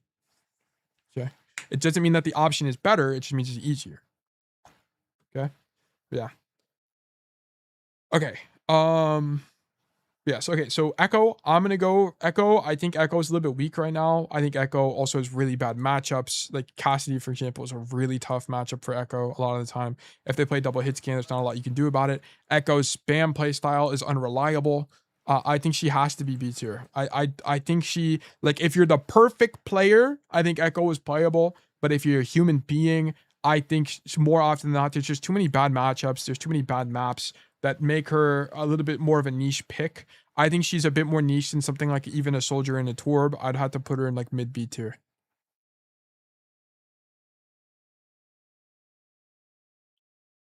If you one trick Echo, aren't you a worse Echo because of ult? I don't know what that means. Echo on high level seems so strong. I think Echo at high level on good maps is incredibly strong. And I think the fact that she's so conditional is what makes her not a very good one trickable hero. I mean, I could be wrong. Like we're gonna need to revisit this because like the more I look at Genji, the more like confused I get. But it's like I think the problem with Echo is there's just so many matchups that are difficult. They're very difficult. If I play Ana, it's difficult. If I play any hit scan at all, and it's mostly because when you glide on Echo, your hitbox is really wide. Let me black screen this real quick. Okay. Let me go back. So let me just show this real quick. Let me do leave game. Modes. Let me turn on skirmish. Then we're going to do settings, maps, none. Go down. Let me do, where is training range? Or practice range? What's it called? Is it up top? Wait, I thought skirmish is what gives it to you. Oh, well, it doesn't really matter what map I'm on. Whatever. I was just going to show that Echo's, like, her hitbox is kind of wide. Is kind of the problem whenever you're gliding, which makes you kind of weak. But you have options. I only know one Echo OTP, and I've had that guy avoided for 2 years now. I think Echo is just weak. I think Echo, like, if Echo had some numbers buffs, or, like, if Echo was 250 HP, I think she could be a lot more viable, but it's just the matchups are too hard. There's too many matchups in the game that are that she's weak against. And I think the problem with, like, buffing Echo is that she's too if she's strong, she's now too versatile. Like, for example, like, let's just say whenever you use left shift, you had damage resistance. That would make her a lot more viable, believe it or not, because then you could, like, be more aggressive against your counters, like Cassidy. And the problem is when she becomes too like, heroes like Echo would just be too viable on too many maps, and it'd be too impossible to play against. It's kind of like Freya. The problem with playing against Freya is, like, Freya is a versatile hero, and making these kind of heroes uber strong, especially when they have a lot of burst damage, is really unenjoyable to play against. Really, really enjoyable. Just played against an Echo today who had more damage and kills than my whole team together. Not sure why how she wasn't cheating. Yeah, I think Echo is good. I just don't think she's incredibly one trickable. But yes. So B tier, mid B tier for me. Venture, definitely A tier. I think Venture is a very one trickable hero. I think Venture probably more middling A tier, probably a little bit above Mei. I think Venture has solid damage. I think Venture, the only thing that sucks about Venture is Venture's ult isn't that good. Venture's ult is okay. The problem with Venture's ult is you're locked in. It's like, I think if you could probably cancel Venture's ult, it'd be a lot more viable. And also it only hits the floor. Let me go to training range. So there are some situations where you're, like, genuinely nerfed by your own ultimate. Oh, okay, I can't even log in, I guess. So, and that's kind of the problem, is if you're a hero whose ultimate limits you, kind of like Soldier and as well as Venture, it occasionally ruins your gameplay loop. But I think Venture is genuinely playable a lot of the time. I don't really understand Venture personally, but that's because I don't understand Venture, not because they're not playable, right? I think Venture has some bad matchups, particularly Cassidy can be a bit awkward, and I'm sure there's other ones that are a bit awkward as well, like Mei is probably a pretty weird matchup. Torb could be a weird matchup sometimes. I mean, I don't even know. I'm just making shit up. But I think you can very often just avoid Cass. You can just avoid people on Venture because you can dig. How does Soldier's ult limit him? Isn't it strictly stronger? The problem with Soldier's ult is the cast animation. The cast animation makes it super, super, super weak. This animation is like a 1.5 second lockout, 1 second lockout, which means you can't use it half the like a lot of time you would want to use it, you just can't. Like, you can't use it when you're already committed to a play. You have to use it before the play starts half the time. You're just vulnerable. The window is too big. And also you can't cancel it. Like, Venture Ult is not nearly as good as people think. I think Venture Ult is okay. Yeah, like I don't think Venture Ult is like that fantastic. I think it's okay.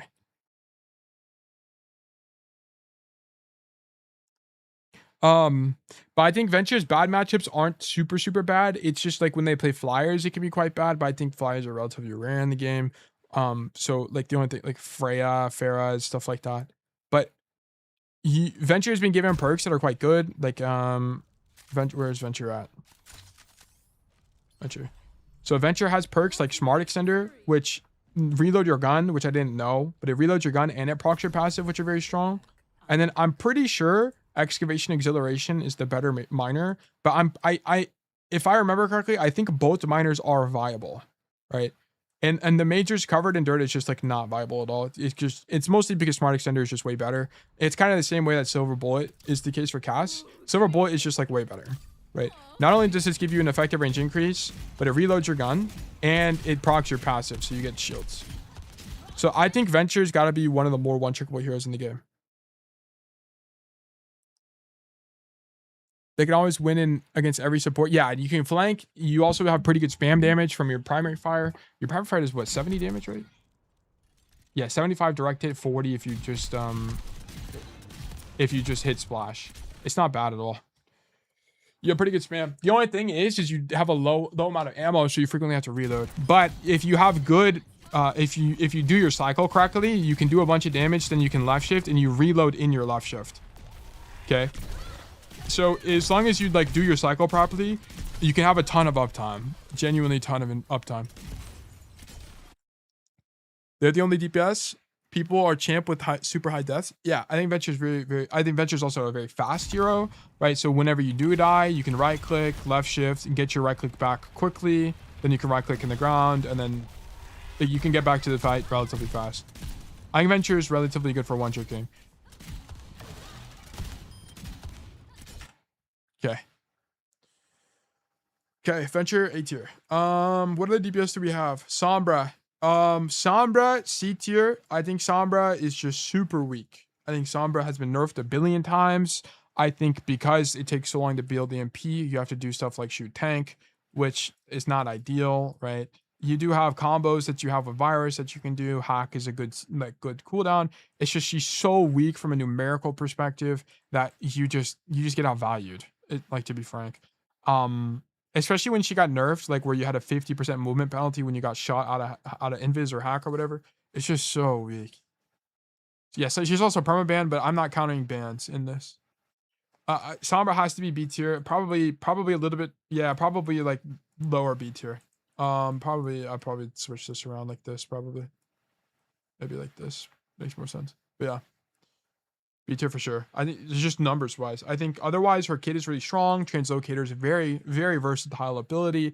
EMP is a very versatile ultimate. There's a lot of options on this hero. I think Sombra is relatively complex, right? You can play in main and shoot your gun. You can hack tank. You have options, but it's just the numbers on her kit are so weak. She would have to have balance changes. If she had balance changes, I think she'd easily be A tier. Easily A tier. Easy. Does it matter that I'd rather play Emre more than Sombra in most matchups? Well, I would be inclined. Well, it's just gonna depend. It's gonna depend. Like, it's conditional. Because it could be you judge the matchup incorrectly. It could be that you don't know how to play Sombra. It could be that you don't know how to play Emre. It could be a bunch of things. Take a shot every time says versatile. Well, no. Okay, so why am I saying versatility so much? Because at the end of the day, what makes a good one trick is whether or not they're versatile as a hero. Very one-dimensional heroes, unless they're incredibly good at what they do. I mean, Widow is even incredibly good at what she does, but because she has a single dimension of operation, you can't really carry games because they just swap the heroes and you lose. If you play Cass, they can swap the Diva and you can still win. It's hard, but you can still win. To play Winston, you just get your perma-dove and you're dead forever. I mean, Diva's probably not a good analogy for Cass because I can say the same thing, but it's like the versatility isn't there. That's why I say it so much. Yeah. Why is Torb over Echo? I think Echo is weak numerically, and I also think Torb is low-key good. I think Torb is low-key good. I think people kind of sleep on Torb because he's not popular. It's kind of like Junkrat. Like, I think people sleep on Junkrat just because he's not popular. You have to go back and watch about justification. Okay, what other DPS do we have? Onron. I think Onron is going to be probably B tier, somewhere in B tier as well. I think she's going to be like somewhere akin to like a soldier. There's some maps where you kind of can't do anything, like Circuit Royale. Like, there's a bunch of maps where you just kind of can't play the game because you don't have options. there's also some matchups that are quite bad for you, particularly when you can't get the backline that make it really hard to get value on this hero. Because especially when it's a tank that has damage mitigation where you can't proc your fire, you just don't get a ton of value in the tank trade either. Like main botting on Onron, you just kind of lose. So I'm gonna have to bump her down even lower, to be honest. She's got to be like down here somewhere. She's got to be like Echo Sombra tier of one trick ability. I think she's playable. I mean, there's players like Zephyrs, right, that are champion playing this hero. But I think he's the exception, not the rule.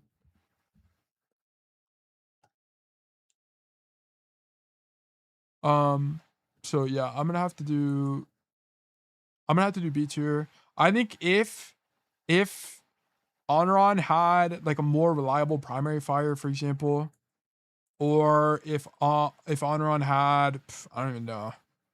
Yeah, the primary fire would have to do more damage. I think she'd be better at carrying. Main botting is only viable with Imago or versus Sigtashi. Yeah.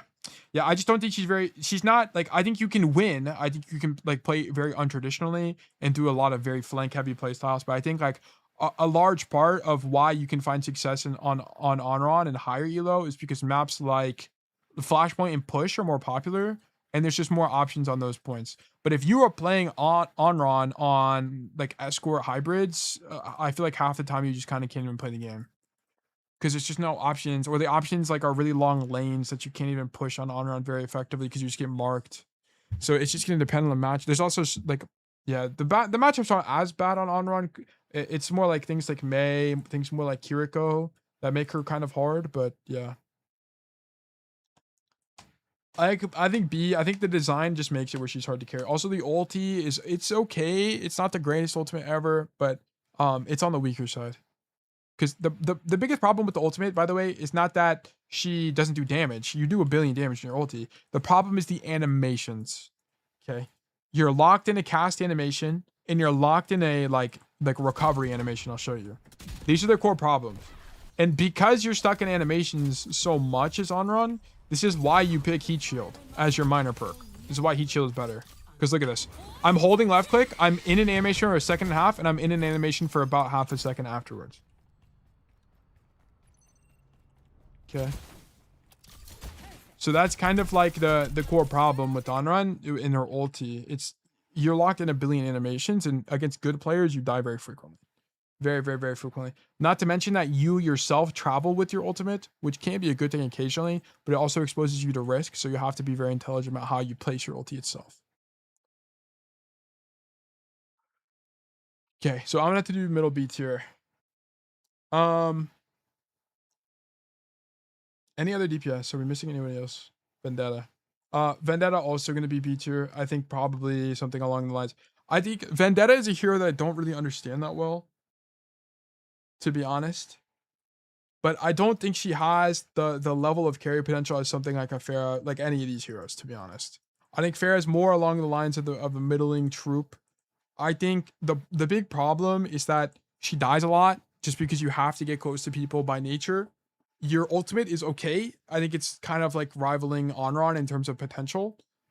I think the biggest problem is that you take a bunch of damage, and when you take a bunch of damage, you require things like healing. You require things like you have to cycle out, right? So you have to go grab health packs. So you have a lot of downtime, and you just don't have range, right? There are some matchups that you succeed with, particularly well on your team, which are things like Zarya, right? If you're running things like Zarya, you can do exceptionally well as Vendetta. But I think the core problem is that, especially with all the numeric nerfs she's gotten, I think it's just really difficult to carry on this hero. I think look at this Reaper needs to raise. Yeah, I'll probably bump Reaper up to A tier. Yeah. Yeah, I agree. I think he's just yeah. I think I just don't know enough about Vendetta. I'm gonna put her in B tier because I feel like it makes sense. Vendetta admittedly is the hero I've studied the least. Out of everyone in the entire game, I think I've studied Vendetta probably the least. So that's my fault. I wish I was a bit more knowledgeable here.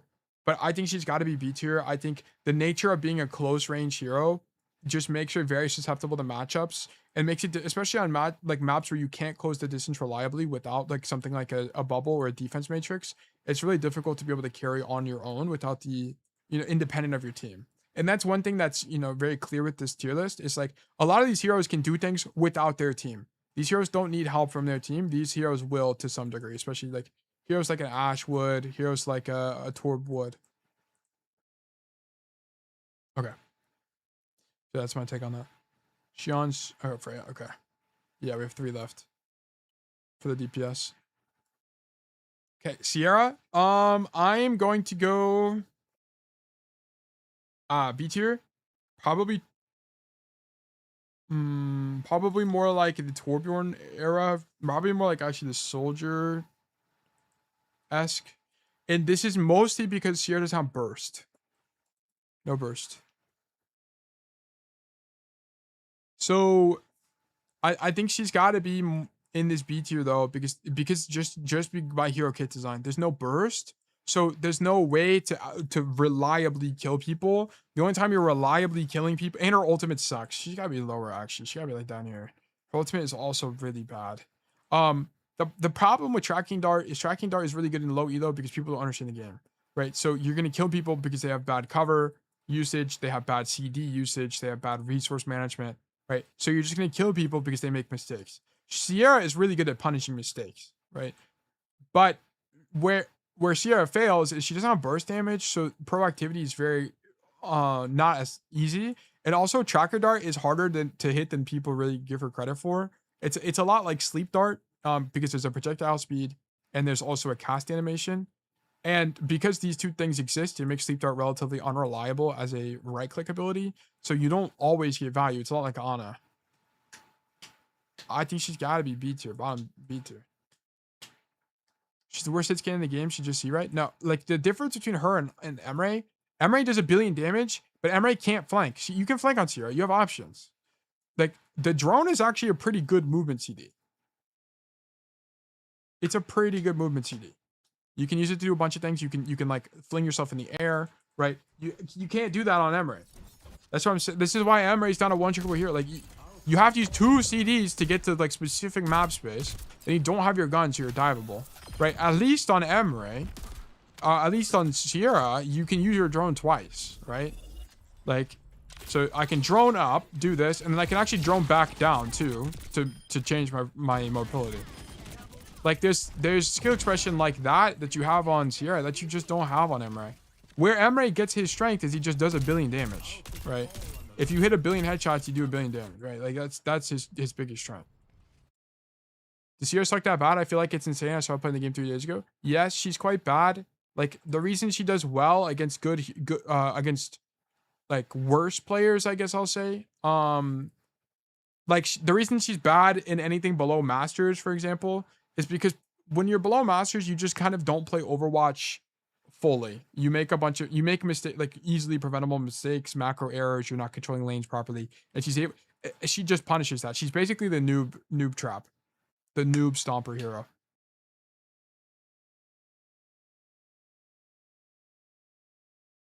Yeah, but I think by the way, even if Sierra had stronger numbers, she would still be B tier, and it's just because she has no burst.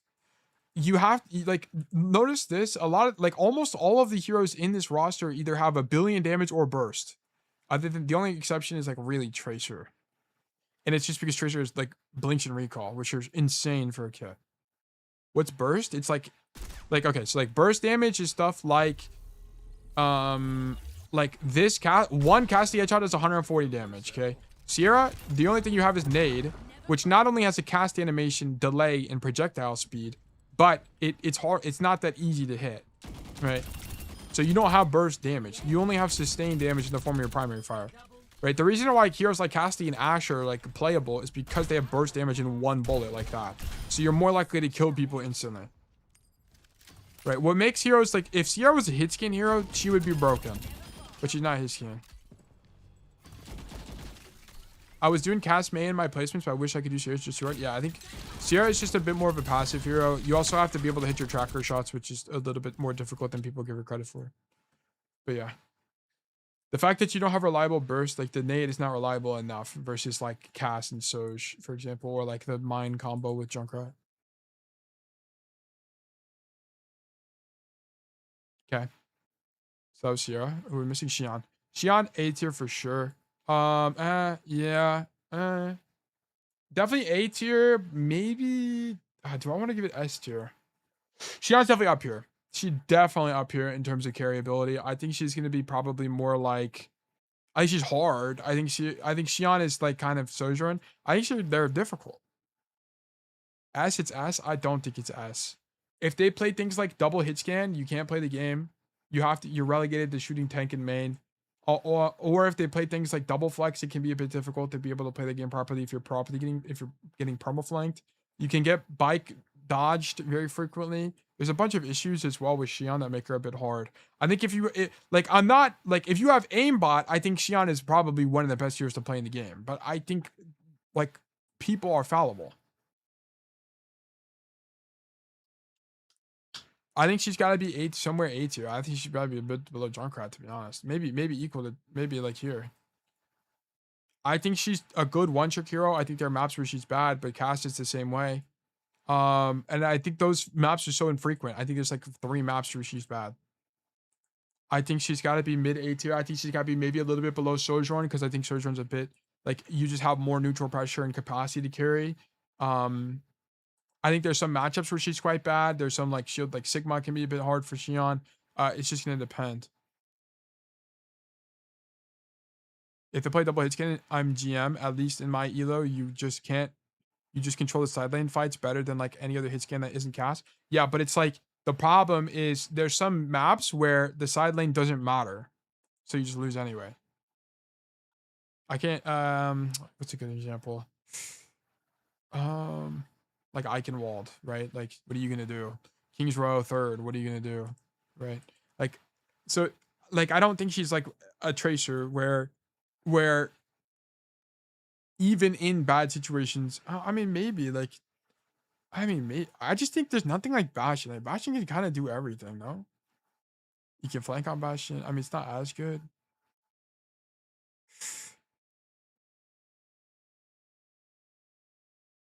I'm gonna put her here for now. We might revisit this.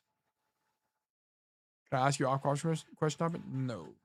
I mean, you can ask it, but if it's too far off question, I might not answer it. Or off top, I might not answer it. I'm trying to stay a little bit locked in here.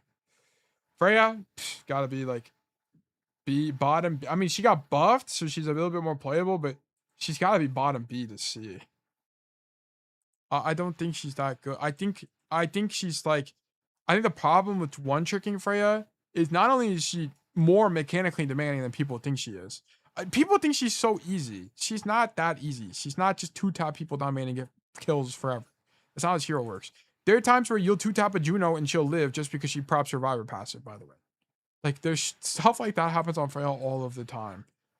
You can pump 1 billion damage into tank, but also if you're playing like double hit scan, there's situations where you can't really do anything. Also, she's very flankable. Like, if you get flanked, you just lose the game. If you get dove, you can lose the game. I can maybe bump her up above I can maybe bump her up to middling B tier, but I don't think she's like, ARI.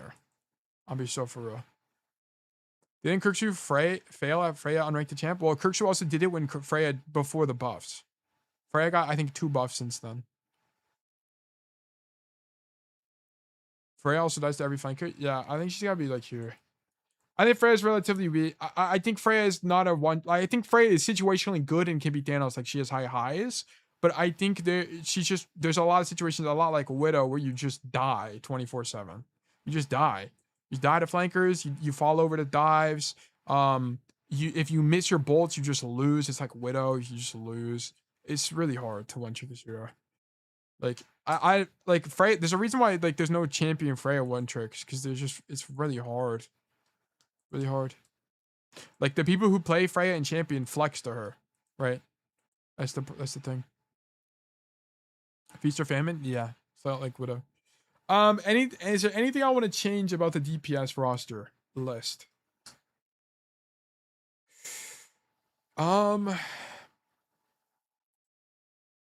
Maybe Sierra below. Dude, I'm gonna be honest. Maybe Sierra is C tier. Your ultimate is really bad. And you don't have burst, so it's hard to finish kills. Yeah, I might put Sierra in C tier. Bottom C tier. Or top C tier. Oh yeah, Genji. I want to change Genji. The problem with Genji, I think Genji's gotta be A. I think he has to be A. He's just too versatile. He just does too much. I think he's a lot like Reaper, maybe like Pharah, like here.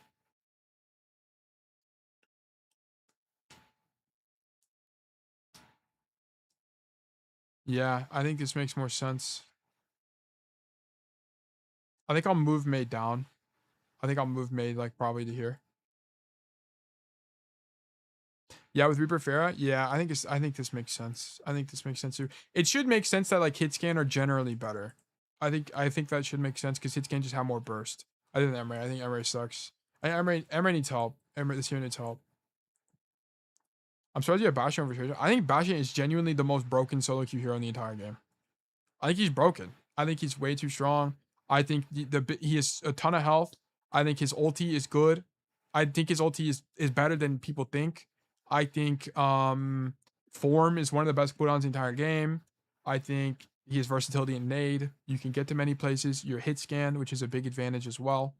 I think Bastion, just my opinion, I think he's just really strong. Ain't no way Emery is last place. Who would be a Widow then? I think Emery is worse than Widow. I mean, maybe you can argue that Widow is worse than Emery. That's the only thing. Sure, I'll make Widow the worst one trick, which makes sense. I think Widow it makes sense to be the worst one trick, but I think Emery is still C tier.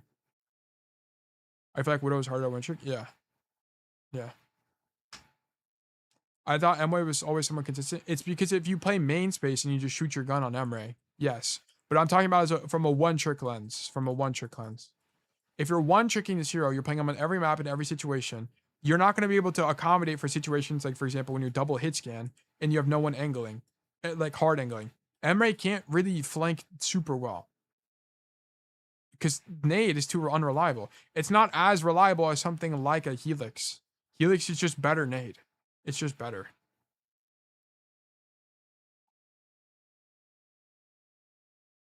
So that's the thing. Any advice from your coach to help ease nerves before tourney? So I'll answer off-topic questions now because this is a good stopping point for this DPS list. For a tourney, you just have to understand that, I mean, you've already done all the preparation you've already done, right? If there was anything you needed to worry about, it was in the preparation before the tournament, not the tournament itself, right? So in the tournament, the best you can do for both you, your past self, and your future self is to lock the fuck in and do the best you can. And if you perform bad, you perform bad. I mean, it is what it is, right? That's just the situation. So, I mean, that's the advice I would give you.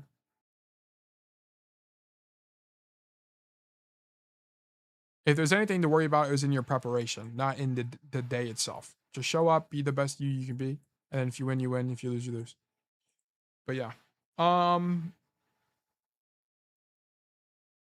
Junkrat, Venture. Maybe I'll move Venture down a bit.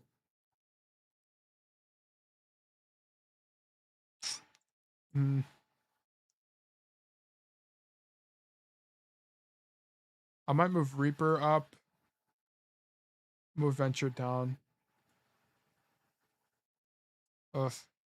This is like where it gets tough. This backwards is where I'm like unsure.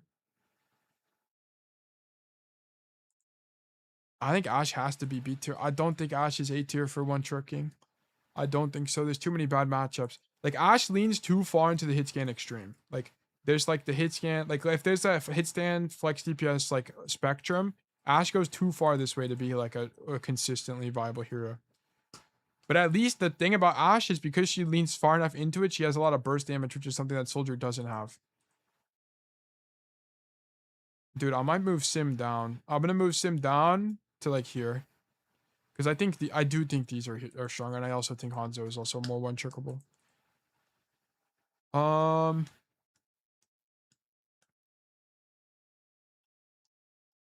I wouldn't say extremely conditional. I would just say like very conditional. Do you know WKP? I don't know who that is. I'll fuck with this list heavy. Yeah, I think this list is good. Okay, we've been on this thing for like over an hour. I think if we did the rest of this would be like a 3-hour long thing. So I think like support night. You guys want me to do all of them? We're gonna be doing this for the rest of the day if we do all of them. Yes. Okay. It's such good content. Okay, I can make a video out of it, I guess. Okay, we can keep going. So yeah, okay, so this is my refined DPS list. I guess to conclude this, I think Bastion is incredibly versatile. I think you can do a lot of stuff on Bastion. I think his base kit is incredibly good. I think you have a lot of burst damage, your hit scan, so on and so forth, so you just do 1 billion damage.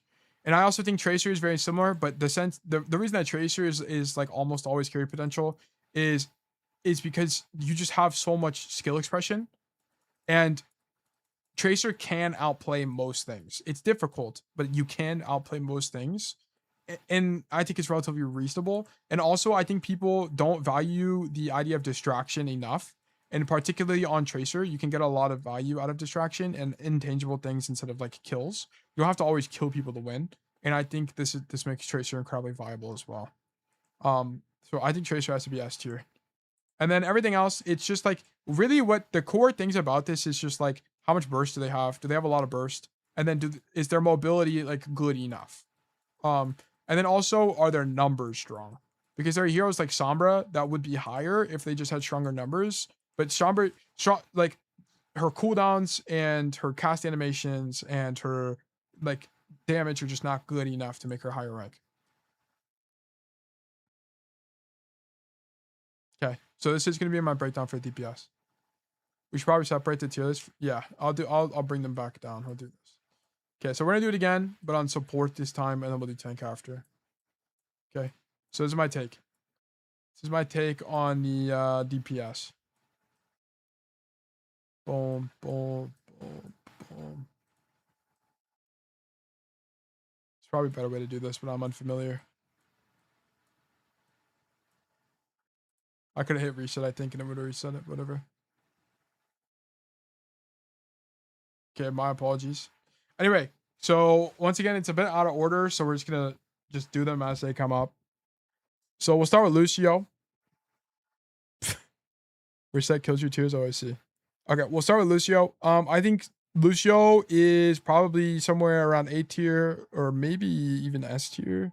I'm gonna go with A tier. So the thing about support as well is it comes down to a few different things. You have to understand that carry potential on support is relative to other supports. Okay, actually, let's address the elephant in the room first. Mercy is definitely D tier. It's not close. Okay, this Lucio, we'll bring it back down. We'll talk about Mercy first.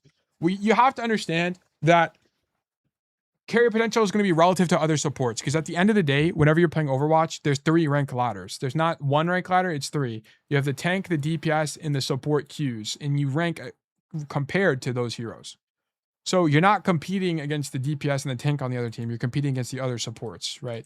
So your carry potential is going to be relative to other supports. And the problem with Mercy is that Mercy doesn't have ability to do things like control space. She doesn't have the ability to do things like kill people, right? You do have the ability to do that in some extremes, right? When people are 1 HP or you pop Valkyrie or whatever, but it's very limited in your general gameplay loop. 99% of the time you're enabling people, right? And you're using res to like clean up mistakes, which are both conditional on your team performing well. So Mercy by design is not a very proactive support, so she will be D tier.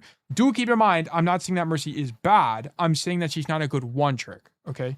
Mercy is probably a good one trick if you're queuing with people or you're very good at not making mistakes. And I think being able to climb just on the virtue of being mistakeless is not a good way to go about going, climbing in Overwatch, right? Whenever you're climbing in Overwatch, there's 2 ways to do so. You can make more plays or you can make less mistakes. And for Mercy, it's really more about making the minimal amount of mistakes possible. Can you avoid getting caught pre-fight? Can you take the least amount of damage possible? Can you use flash shell at the right time? Like so on and so forth. And it's less so about can you go backline at the right time, because it's not about going backline. It's like, can you pocket the right guy that's performing correctly, so on and so forth, which I just don't think is very strong. Okay. So I think Mercy is going to be the only hero in the game that will end up in D tier just because of how Mercy's kit is designed. Okay. And then I want to use this to segue into Lifeweaver. So Lifeweaver is also a hero that people put in D tier, but I think this is a gross underestimation of Lifeweaver. Do I think Lifeweaver is a primarily reactive support? Yes. But especially with perks like Super Bloom and the fact that his gun actually does 1 billion damage, there are plenty of times on Lifeweaver where you will shoot your gun actively. This is completely different compared to heroes like Mercy, because Mercy is incentivized to use things like damage boost instead of shooting her own gun. Weaver doesn't have that. Weaver is either you shoot your own gun or you heal people. So Weaver inherently is a lot more proactive than Mercy, just because you have the capacity to duel, you have the capacity to fight for space that you just don't have on other heroes. So I'm going to put Weaver in probably, in terms of one-tricking, I actually think Weaver is quite good. I'm actually going to put him in like B tier. And it's mostly because there are some situations where Weaver is just a little bit more reactive than you would like, particularly in attack situations on like cart-based game modes. So this is gonna be like hybrids and escorts. So like for example, like if you're playing Weaver on Dorado on attack, the only thing you could really do is like ride the cart, right? And that's a value in and of itself, is that you can just ride the cart. But it's like you don't have as many options as you would on something like a Lucio or a Jetpack Cat, for example. So yeah, I'll put Weaver in B tier for now. I might move him down to C, but it's mostly B tier. Mostly B tier. Not so many games because of these two in backline, yeah. Lifeweaver technically has the highest DPS after the all shots. Yeah, I think Weaver is a slept on hero. I think he just has a bad reputation. Yeah. Jetpack Cat, easily S tier. Jetpack Cat is broken. Jetpack Cat is the best character in the game. Jetpack Cat is the best duelist in the game, especially if you're a major. Like, Jetpack Cat has third person abuse that you can use. Jetpack Cat can play map space that's genuinely not even possible by other hero. Catnap is a really good ulti. I mean, Jetpack Cat is just a self-explanatory S tier. Jetpack Cat is so unbelievably broken. I think Jetpack Cat is probably the best like one-trick hero in the entire game. I think Jetpack Cat is OP. I think Jetpack Cat with the balance could be knocked down, particularly if they made JPC a 200 HP hero, or maybe even lower than that. Or if they made JPC slower, they could be lower than that. But there's just so much playmaking. You can levitate. You can, drag your teammates to better positions. You can just do everything. You can do everything on this hero. S tier. S tier. There are bad matchups, right? Cassidy, for example, is a bad matchup, particularly on bad maps, but it's avoidable most of the time. You can do stuff like dance around roofs. You can just heal your teammates. You can heal bot. Like, you have options. You have way 1 billion options you're just going to carry. Easy here. Easy S tier. Easiest S tier of my life. Okay. Lucio, I'm going to go with an A tier. I think there are some situations where Lucio doesn't really do anything. But I think Lucio is a mostly autonomous hero. You're not a hero that's pressured in the healing output, right? Because you have things, you can wall ride, you can look for boops, you can look for, beat is a very good ultimate. You can use it both proactively and reactively, which is really strong. So I'm inclined to put Lucio into the A tier. I think where Lucio loses out is that his damage is pretty inconsistent, just because his burst is really hard to use. And the headshots, it's like difficult to get headshots with it. But I think especially if you're a very experienced Lucio player, it's not the end of the world. I think he's just got a ton of playmaking opportunities that other supports just don't have. So I have to put him on A tier. Especially when you compare it to other heroes on the roster like Weaver and Mercy. You just can do way more, but you just can't do quite as much as Jetpack Cat. So yes, A tier. Zenyatta, definitely going to be B tier. I think the problem with Zenyatta is he's a no mobility hero in a all mobility world. So the problem is you're just going to get flanked very frequently. You make up for that with stuff like damage, but especially when the enemy team has good damage mitigation or they get onto you quickly based on the map geometry, you kind of can't do anything. Also, Transcendence is an ultimate that gets outvalued very frequently by other ultimates, particularly things like Juno Beam, things like Kitsune Rush. So Zenyatta, most of the time, if you watch the Crazy Guitar Man or the Zen One Tricks, they use their Transcendence relatively selfishly, right? So what they'll do is they'll like turbo off angle, throw like a burst and then a bunch of primary fire, and then they'll pop their ulti to live, right? Which is kind of one of the core ways you get value on Zen. There's also a bunch of skill expression in terms of Zen that you can do on Zen, such as you can leverage the fact that you have no footsteps, which is one of my most complained about mechanics in all of Overwatch. But you can leverage that as his strength to be able to do really interesting flank and rat plays, which are surprisingly strong on Zen. I'm going to put him at top of B tier now, but he's a very heavy contender for A tier. I just want to see where everything plays first. Okay. I think you're underrating Zen. Feels Zen higher ranked people have like the highest win rate of any supports. Well, also because I think the problem is that it's going to be incredibly like if you're getting flanked and your team isn't helping you or you're not rotating around them correctly, you just die. Like you just die. You just die. I think Zen is very vulnerable. I think the nature of being low mobility in a world with high mobility makes you really weak. There's also a bunch of maps where you just get out rotated and you die as well. So yes. I'm open to bumping him up to A. Well, I want to see how the rest of it shakes out. Okay, this is gonna be a hot take. This is gonna be a hot take. I know this is gonna be a hot take. Moira, S tier. Moira might be one of the most one-trickable support heroes in the entire game. I think Moira is incredibly slept on from a one-trick perspective. I think Moira does a ton of damage. I think Moira is really good at angle control. Fade is a really good cooldown. I think the reason that Moira gets a lot of shit is because a lot of people just stand in main and heal on Moira, which is weak. I think Moira is a really good one-trick hero. I think you can really good matchups most of the time. The only time you really can't do anything is when you're totally outranged. But a lot of time you can fade to good angles and you can orb yourself and win duels. But if you have that, like if you have the heal bot playstyle, you'll never win on Moira. But if you do stuff like Ko in the backline, right, then you're gonna win. It's really strong. I think people just don't like. This is what I'm saying. Like Moira has a really bad reputation, and it's because of the archetype of player that plays Moira. Like the player that just heal bots the whole time. Like that's what people perceive Moira as. Is someone that just stats pads and throws damage orbs. But the good Moira players control angles very well with orbs. Fade is an insane movement CD. Ko is a pretty good. It's not the greatest support ultimate ever, especially compared to some of the other ones that exist, right? Like Nano Boost, like Beam, like Kitsune. But it's still good. It's still good. People don't know how to play her correctly. Yeah, I think Moira is really like. I think she just has a bad reputation, and it's because she has no utility. So the perceived value of Moira is invisible, which is what people don't understand. Like the reason that Ana gets so much respect is because you perceive a sleep, you perceive an anti. You don't perceive pushing a guy off of an angle, okay? And that's kind of like the core problem. I genuinely think, I mean this wholeheartedly. I'm not even engaged in debating. I think Moira is an S tier one-trick support. Not trolling. Not trolling. Okay, how can I make a counter argument? Yeah. You guys do whatever you want. Pre-fight poke also so good. Yeah, you just build coalescence so fast. You can get Ko so fast. You can turn fights with it. You can kill people on your own. I think she's really strong. I think she doesn't have a very high mechanical demand. I think she has a really high skill ceiling? No, I don't think she has a great skill ceiling, but that doesn't mean she's not one-trickable. If this is a one-trick hero tier list, shouldn't we account that this hero falls off so hard when you climb? I'm going to be honest. I also don't think this hero falls off when you climb. I don't really know why that perception exists. I just think it's that the higher rank you go, the less inclined you are to play Moira, is what it is. Like I think Moira in champion can do well. There's a reason why players like Exode are able to be champion. Like there's the reason why there's been a bunch of Moira one tricks in high elo because she's one trickable. I don't think she's like I don't think like this is not a coordinated play tier list. This is a one trick ranked tier list.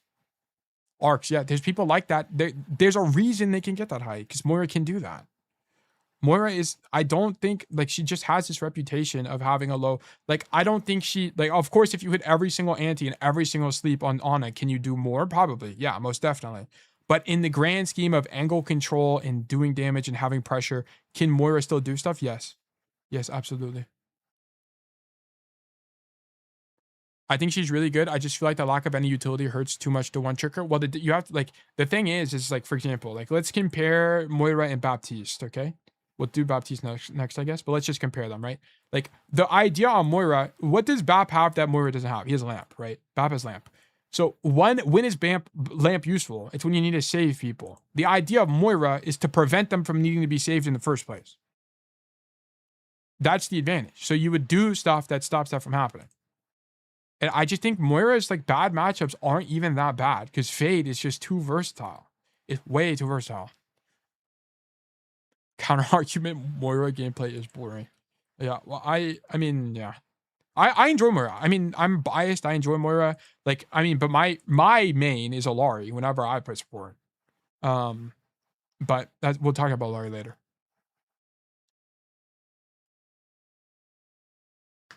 Preventative healing. Yeah, basically. Yeah, you do damage to prevent healing later. So yes, Moira S tier, not trolling. Genuinely not even trolling. Okay, Baptiste, I'm gonna put him in B tier. I think the problem is kind of the same problem as Zen. Baptiste is a low mobility hero in a world where mobility is king. Lamp is a good CD. It's a bit hard to use. It's also an extremely long cooldown. It's like 20 plus seconds. So if you get it wrong, you get punished very, very heavily as Baptiste. You do have the advantage of being hit scan, so you can do 1 billion damage with your hit scan. And also Window is an ultimate you can use very proactively on your own. There's also some maps where Baptiste is really difficult to play, particularly rotation heavy maps like a Flashpoint, as you can get pushed very easily by the enemy team. So he's very map dependent as well. I'm very inclined to make him more BC tier-esque. I think he's actually a lot more conditional than even a Weaver is, because at least on Weaver you have your dash, which is base kit, and then you also have pedal, which is a lot more versatile than something like your jump. Because also in super high elo, whenever you jump, you're just like a sitting target, especially if this isn't even in super high elo, but like when you're just playing against hitscan players like Cass, you're susceptible to in your jump. So Baptiste to me is more of like a bottom T, if not a C tier. I'm gonna actually put him in C tier. I'm gonna be so for. I think Bap is probably not one of the best heroes to one trick.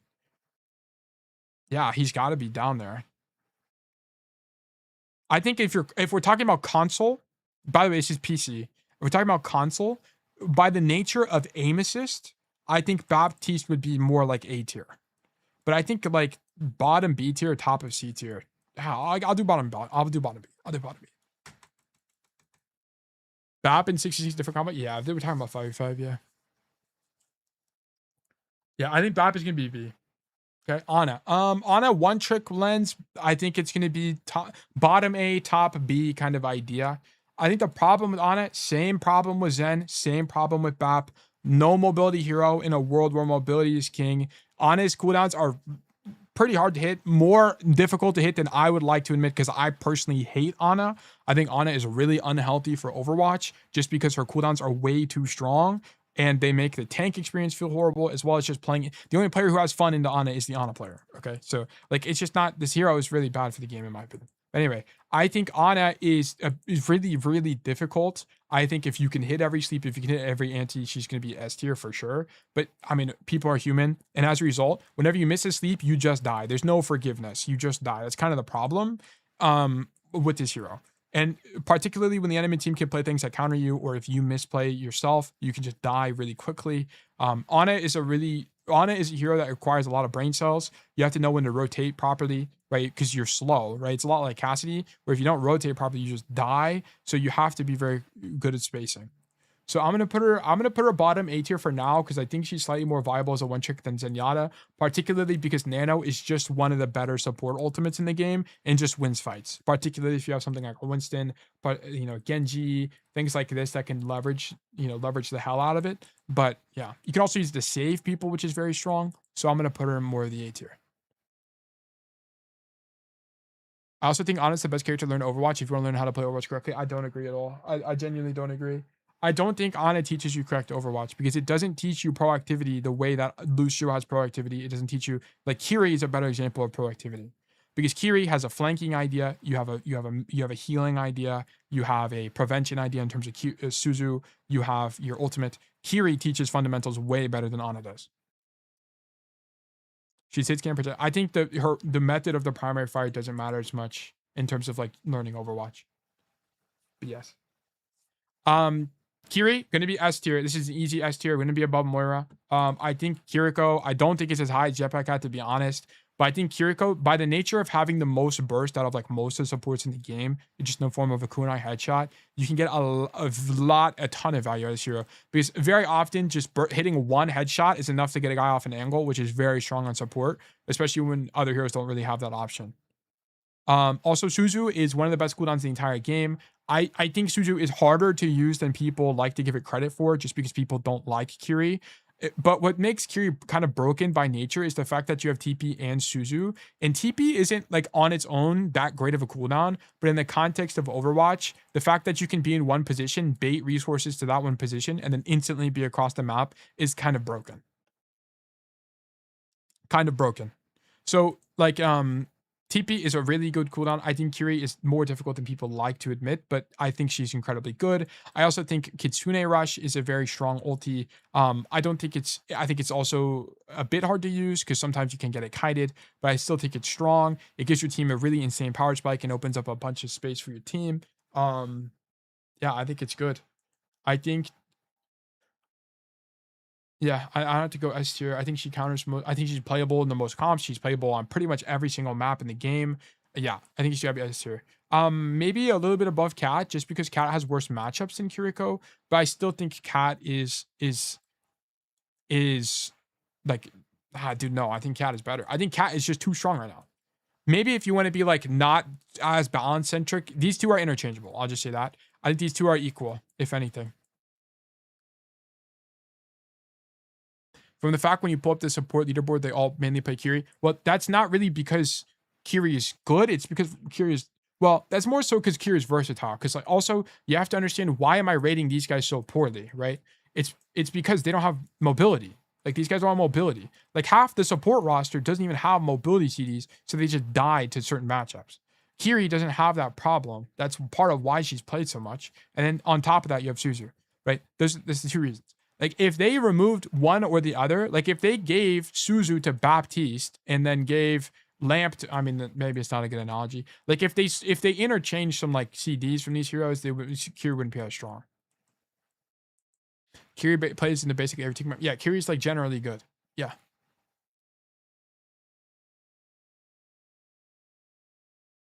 Yeah, I'm gonna put Kiri S tier for sure.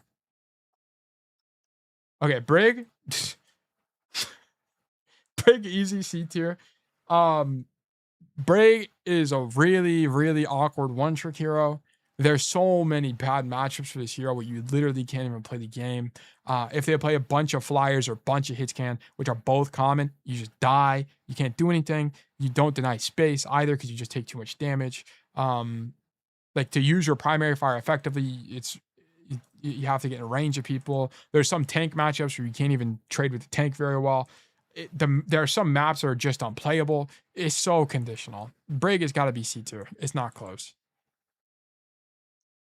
IMO Brig works better into dive and brawl, but it was hard to carry against poke. I think like I think the brawl, poke, dive thing is like not really too much of a concept anymore in Overwatch, like as an identity. I think it's a good way to describe things, but I just don't think it's like a comp thing that happens very much anymore because there's just too many heroes now. But also, I think the problem with Brig is there's just a bunch of maps where you just can't play the game. You just like can't play Overwatch.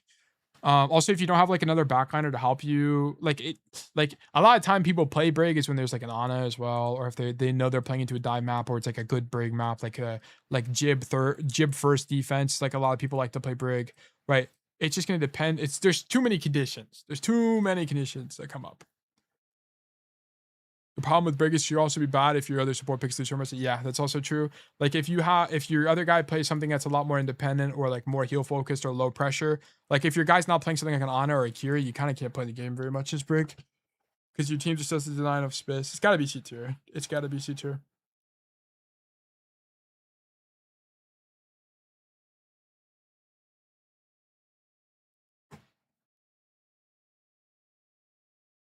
Okay. Alari, S tier. I think most support. Do you know it's crazy? I think most supports can hard carry. It's crazy. I think Alari's probably above Moira. I think Alari is good in the most matchups. I think Alari does a billion damage. Damage is king on support because you can just outvalue all of these guys by just doing more damage than them. And you can use if you use Pylon and deploy correctly, it's really good. The only time she's pretty bad is into Kiriko, as Kiriko can Suzu your ultimate. But other than that, as long as you're hitting headshots, you're just winning. She's viable on most maps. There's very few maps where she's not viable. There's very few matchups where she's not good either. So I just think she's a solid S tier. There's like very few bad matchups for this hero. I think you just kind of always win. That like the best hero pool you can have to climb is Kiri Alari. It's so good. There's a reason why most DPS players play Alari. not only is she more akin to a DPS than anything, but also the lane control you get from this perspective is incredibly good. Incredibly, incredibly good. She has the second hardest gun in the game. Who, Alari?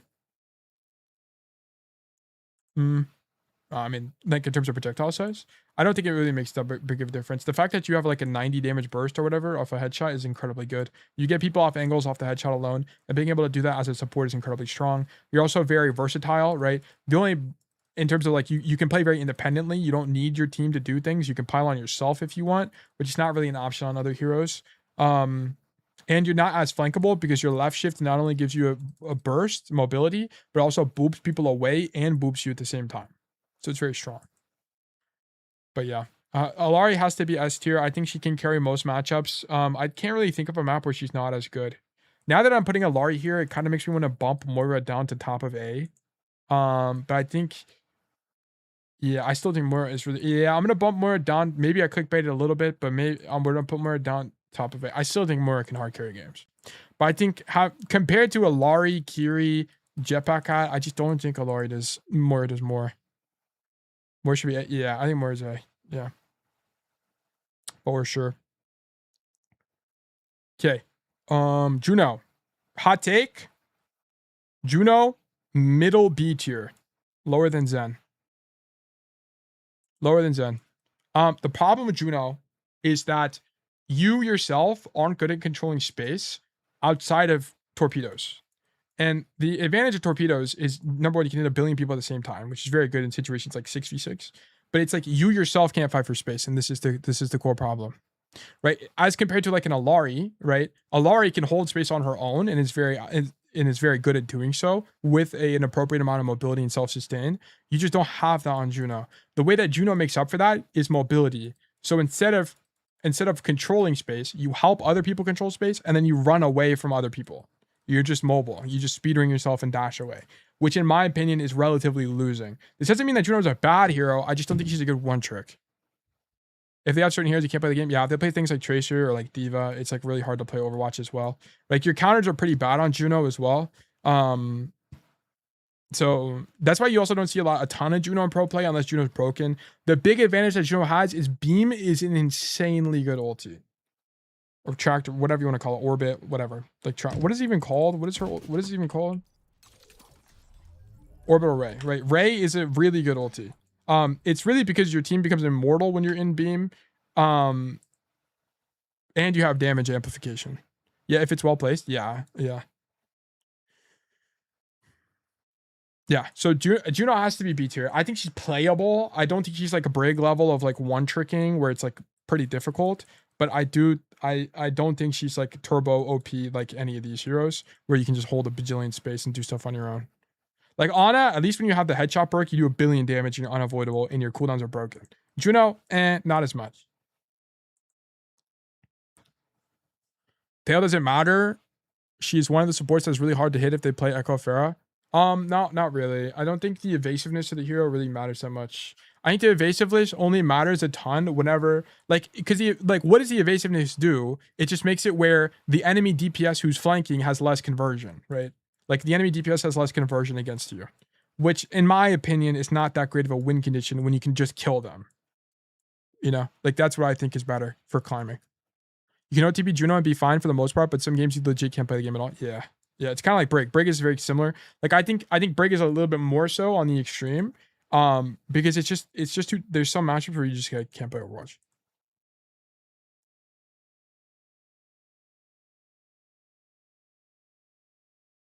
Okay. So yeah, that's my opinion on this. And I want to point out how is Juno different from Moira, right? The thing about Moira is Moira can fight for space. Like this is the thing. Moira can fight for space. Have you guys ever seen a flanking Juno? If you have, how long did it take before they died? Okay, 2 seconds. Okay, Moira can live on the flank forever. This is the key advantage of Moira. Like, you can do stuff like that. You can't do that on Juno. You can't do that on Weaver. You can't do that on Bap. You can't do that on Brig. You can do that on Moira. That's the advantage. This is why this hero is so versed. Like, this hero, just because you can't hit a sleep on this hero doesn't mean she's not viable. Or she's not a good one trick. She's a good one trick. Okay? She could be bad in certain situations, but I think in the one trick you can do a lot. Yeah, flaky jewels are free. Yeah, they still don't do enough damage. Like the risk is not, or the threat is not high enough. You're making your Moira claim less crazy by saying, yeah, it's just like you have to compare it to the rest of the support roster. I think more people think Moira is bad relative to all the heroes in the game. It's not how it works. You need to compare it to the support roster. Compared to the Brig as a one trick, you can do way more as Moira. Compared to the BAP one trick, compared to the Weaver one trick. Yeah. Okay, Wu Young. Probably more along the side of A tier, top of B tier, in my opinion. I'm actually gonna put him in top of B tier for now. This might be a Reaper situation where I move him up. The reason that I think Wu Young is a bit weaker on the one trick side is because there's some range problems that you run into with certain matchups, which make it really difficult to play the game. So especially into like specific dive matchups like Winston, it's really difficult to live because you just can't poke them out properly, and you get all your CDs forced early, which can get you killed. I'm gonna put him in B tier for now. I'm open to bringing him up. Low-key, Wuyong is C tier. He sucks so bad in certain matchups. Maybe. I think B tier is pretty solid idea for Wuyong. He does a lot of damage. Like the thing about Wuyong is a lot like a Lari, where your whole value is in prevention, not really in cure, right? Like heroes like Baptiste are mostly cure type heroes where you just heal people when they're taking 1 billion damage. Same with Weaver, right? It's like mostly cure type idea. Like the heroes that carry are the prevention. Like, can you stop the damage from even happening to begin with? And Wuyong is a lot alike that identity. So I'm more inclined to bring him up to A, but I can understand matchups that are quite bad. What about 6v6? He's a 5-5 only tier list. I'd rather be dove on Zen sometimes than Wuyong. Yeah, Zen you have snap kick and you also just discord people for 1 billion damage. But Wuyong, like his left shift is really good, guys. I think this left shift might be the best mobility CD in the support roster other than maybe TP and Fade. Like imagine how many characters would be broken if they had Fade. There'd be so many more characters that would be broken if they had Fade than if they had TP, just for the record. Fade is that good of a mobility CD. It's so much better. Fade is so strong, man. Fade is so... I mean, TP goes through walls, for the record, but the downside of TP is you need a teammate. Okay? The advantage of Moira Fade is you don't need a teammate. Problem with Weaver is people don't do damage. Yeah, that's a problem with the Weaver players, not with Weaver himself. Right? Gang, I just got Herloff to say Onron is a really strong hero. I think Onron is strong, but not like in conditions, not as a one trick. For the record, that was in the TPS thing. Young is A because I made him. I see. Okay, Mizuki.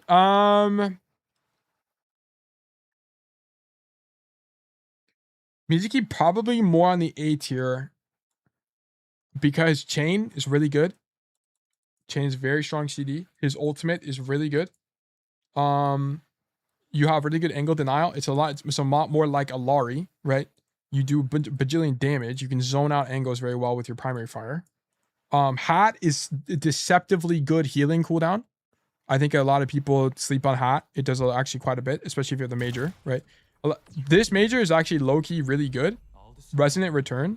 Each bounce increases its healing by 10. You can get like 70, like how much does it heal? You can get like 130 healing hats. It does 90 healing over time. It's quite good. Just a more flexible Brig? Yeah, for sure. I think so.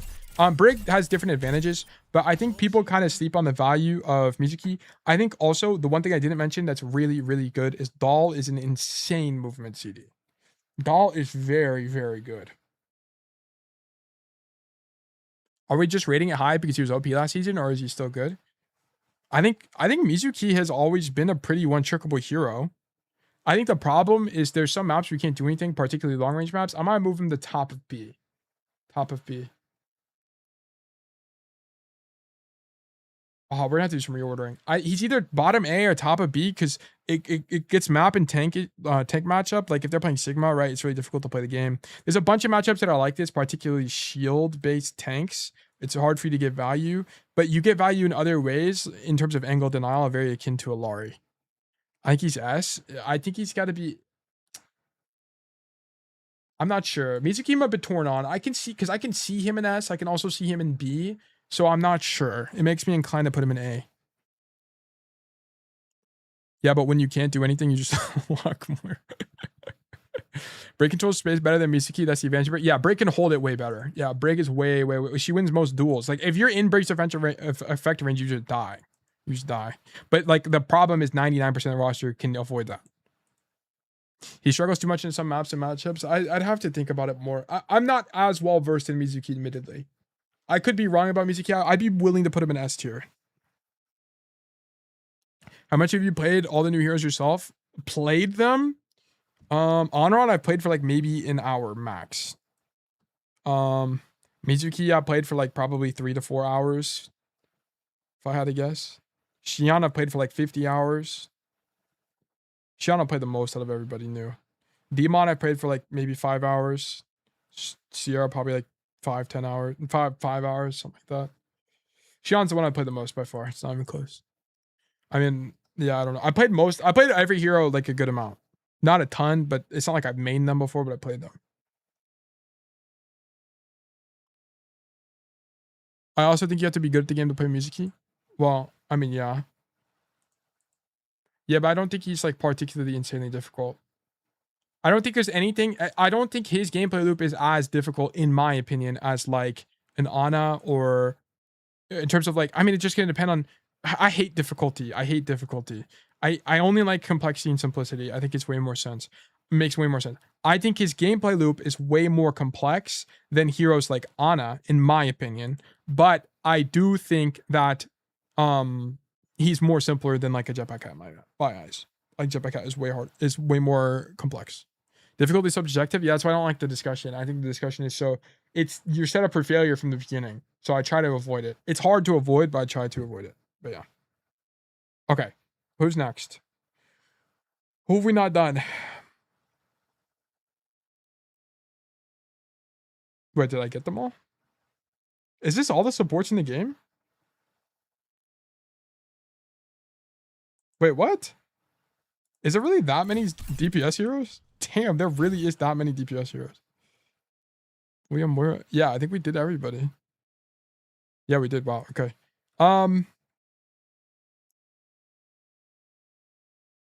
If you ever want to upset sale, just say Kiri is so easy and you're surely bad. Okay, how do I want to move them? I don't want to move these two. These two are good. I don't want to move these.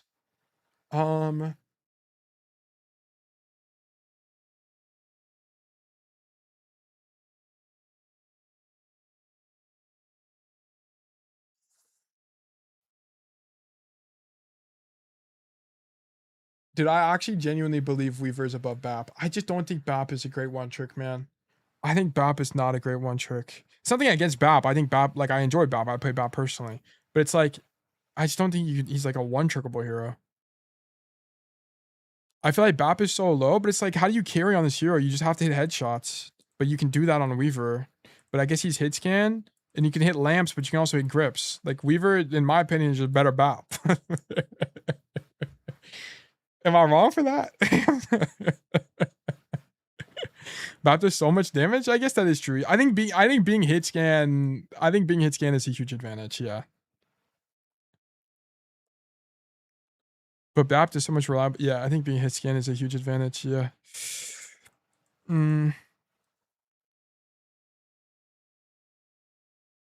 Also, it's way easier to switch between healing and damage as BAP as compared to Weaver. But Weaver just has so many more options than BAP. BAP doesn't have as many options. I think you do more damage, but you just don't have options. I think Weaver genuinely has to be higher than BAP. I think you can make a case for Juno being the bottom of this tier, though. I think Juno is probably bottom tier. If we're going off like the proactivity, strength of kit idea, I think Juno has to be toward the bottom. Like, I think Juno is way more dependent than like a BAP is, maybe. Maybe it's like this. Dude, I don't even know. I think I can.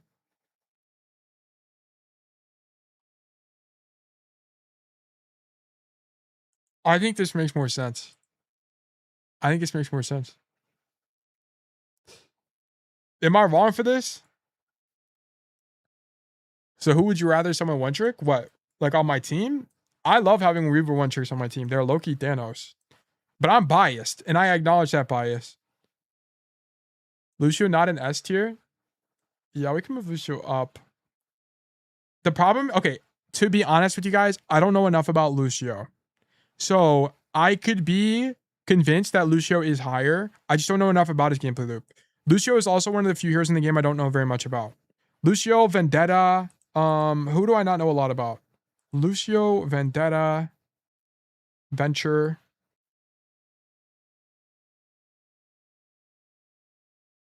Junker Queen.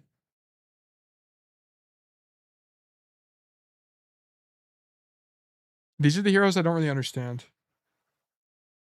So, yeah. So them being misplaced in the tier list would make sense to me. Everyone else I have like a pretty good understanding. Sigma and Ball, I guess, are the other, and Doomfist. These are the only other ones that I kind of like struggle with sometimes. Sigma, not so much, but like these heroes are really hard for me to understand. I'll put Lucio. I'm gonna be honest. Yeah, I'll put Lucio top A, but I still think Moira is A tier for sure. But now that I think about this, this is like the dynamic trio. This is like these heroes are actually broken. I think this is perfect. Genuine. I think this is pretty perfect, to be honest. Maybe Juno, like these three are the three that I'm the most unsure of. But everything else, I think this is pretty accurate. Maybe this. Maybe this. Nah, I'm more inclined for Ana ahead of Mizuki. I think Juno is above BAP. Yeah, it can be convinced. I think BAP is at the bottom. I think let's just do this. I think BAP is at the bottom, but I think Weaver's low-key above Juno. I'm not even sure. What about Zen over Wang? I don't think so. I think Zen is just too immobile. I think Wuyong has way more mobility. And I think that's the key thing. You do a bunch of burst damage in form of orbs, so you're a lot like the Ilaria idea. And then you just have Wave, which is a really good CD. I just think, and you have a Harmony orb basically in form of. I think Wuyong is just modern Zen, to be honest. He does less damage over time, but it's just like kind of the modern Zen idea. This so strong? Yeah, but it's just like the matchups. Move Mercy to S tier. I think you might be onto something. Okay, this is my take for this. Okay, supports are done. Let's do tank now. I'm pretty happy with the support, how the support list turned out. I'm pretty happy with that.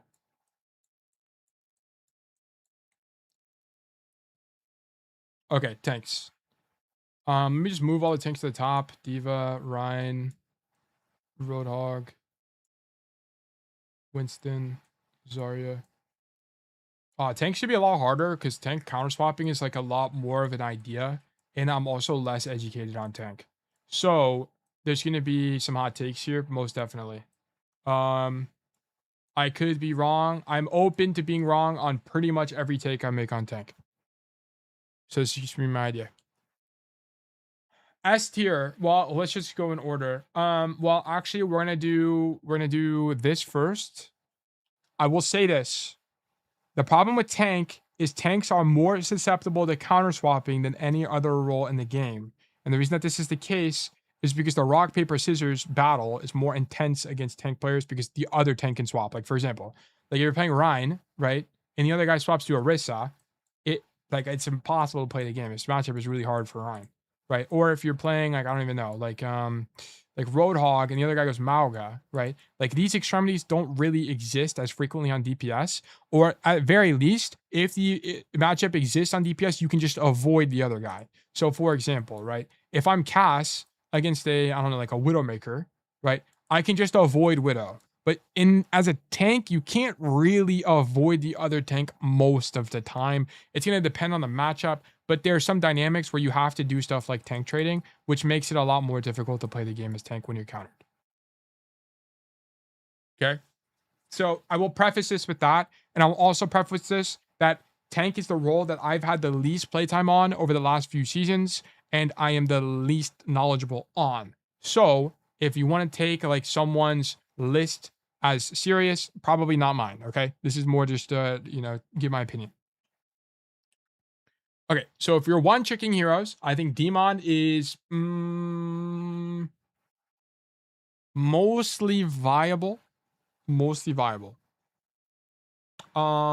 B tier, middling. And the core problem with Demon is, I'm gonna be honest, it might be a very conditional. As a one trick, maybe B tier. Nah, maybe C tier, man. I don't know if Demon is a one trick tank. Because the problem with Demon is Demon can't tank trade. Your tank trade is really bad. You just lose. You take a billion damage. Your damage mitigation isn't good at tank trading. You don't have a good way unless you have your major lifesteal perk. You just don't do very well. Maybe B. C. I'm gonna put her in C for now, but I'm very inclined to say that she's just not good. I could be wrong about the tank trade thing, but like when I played her, it was impossible. If they go something like a Zen, if they go, I mean that's true for any tank, but if they play like any of these characters that far outrange you, it's really difficult to play the game. You have to do a lot of like flanking oriented stuff, taking off angles kind of idea as Demon, and that's going to depend a lot on the map geometry itself. So when you're one chicken this hero, there's a lot of conditions that have to be met for you to have success. She can't take trade, but Demon can hard flank and make so much space and live forever. Yes, this is true, but that's going to depend on the map very heavily. And there's some maps where that's just genuinely not possible, or like your team gets held and you can't do anything about it. So I'm inclined for a C bottom B right now. Demon, you get cooked by CR Fright. Yeah, there's a bunch of tank. Like that's true for a lot of tanks though. So yeah. Okay, we'll probably come back to Demon. Diva, I'm gonna say A tier, mostly viable. The problem is that this here Zarya isn't even that bad. It's not bad when you get countered by one guy. If you get countered by one guy, it's totally doable because you can just avoid them. When life gets hard, is when they swap to Zarya, like Symmetra, and May. Like this is, I don't even know where they are in the thing. But when they swap to like multiple of your counters, this is when it gets really hard to play the game. Because your damage mitigation is no longer a thing. So if the map doesn't have like high grounds or like really weird cover you can use, or hard flanking is not as much of an option, it becomes a bit more difficult. But it's pretty rare to get hard countered by like 3 heroes. It's pretty rare. It doesn't really happen. You'd have to be such a Thanos in the lobby for people to do that. I think it's going to be most definitely A. I wouldn't say S tier because the problem is that I also think Diva's in a weak balance state currently. I think if the micro missiles nerf didn't go through, or DM was longer or something, I don't know. They'd have to make some kind of change. I think she could be S tier. I think she's a contender. I think she's a contender for sure.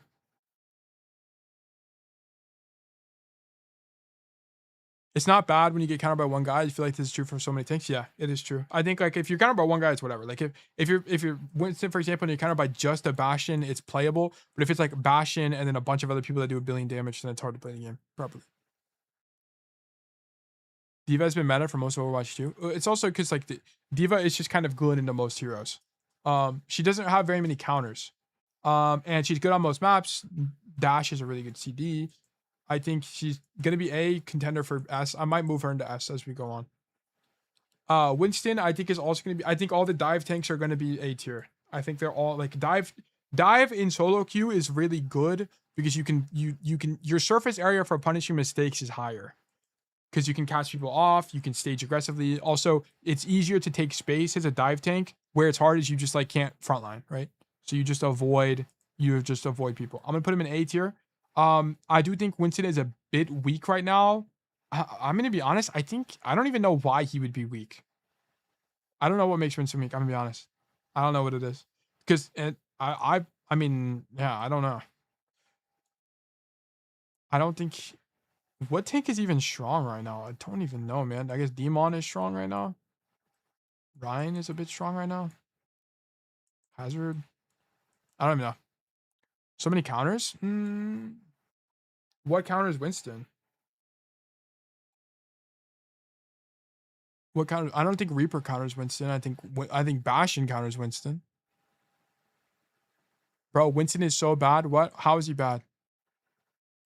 How's he bad? What makes Winston bad?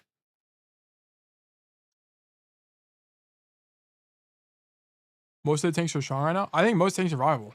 Yeah. Reaper, Bastion, Mizuki, but Mizuki counters every tank. Mizuki literally counters everybody. I mean, maybe other than like Sig and like shield tanks.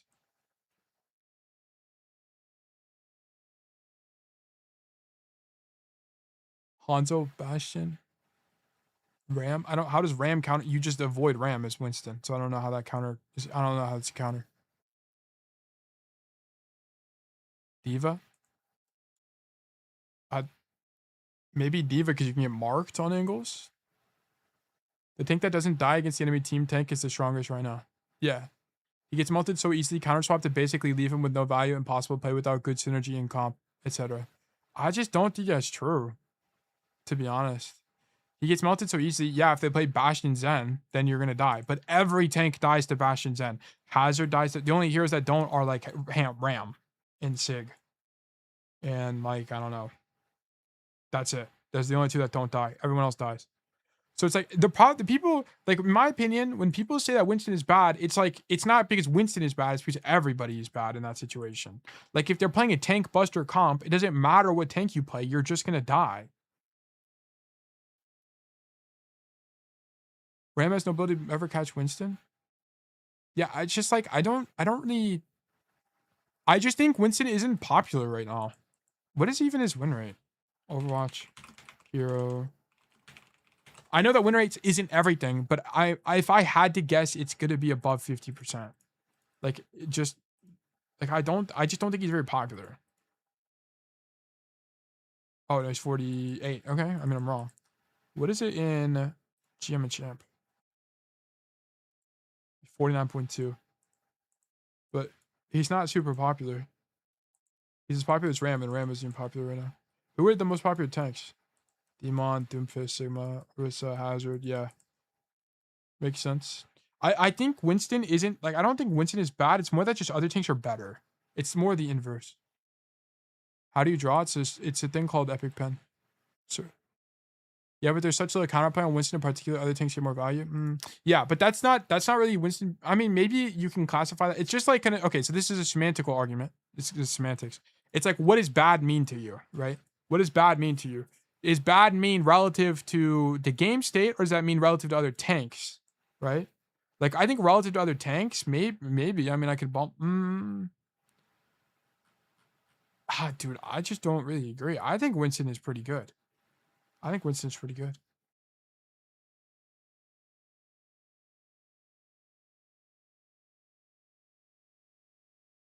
Diva win rate so low. I think Diva is weak, kind of weak right now. Yeah, I do think Diva is weak, but not. I don't think Winston is that weak. Yeah, I mean, and I think yeah, Diva counters like 99% of the roster, so it kind of makes sense. That means relative to other tanks in a similar situation to get value. Just my opinion though. I think if I'm gonna move Winston, he'd be B tier, but I don't think he's like. Keep in mind, this is a one trick perspective. Like if we're one tricking Winston, I think probably like bottom A tier, top of B tier probably makes the most sense. I think dive tanks on average are just gonna be better one tricks because you have more options.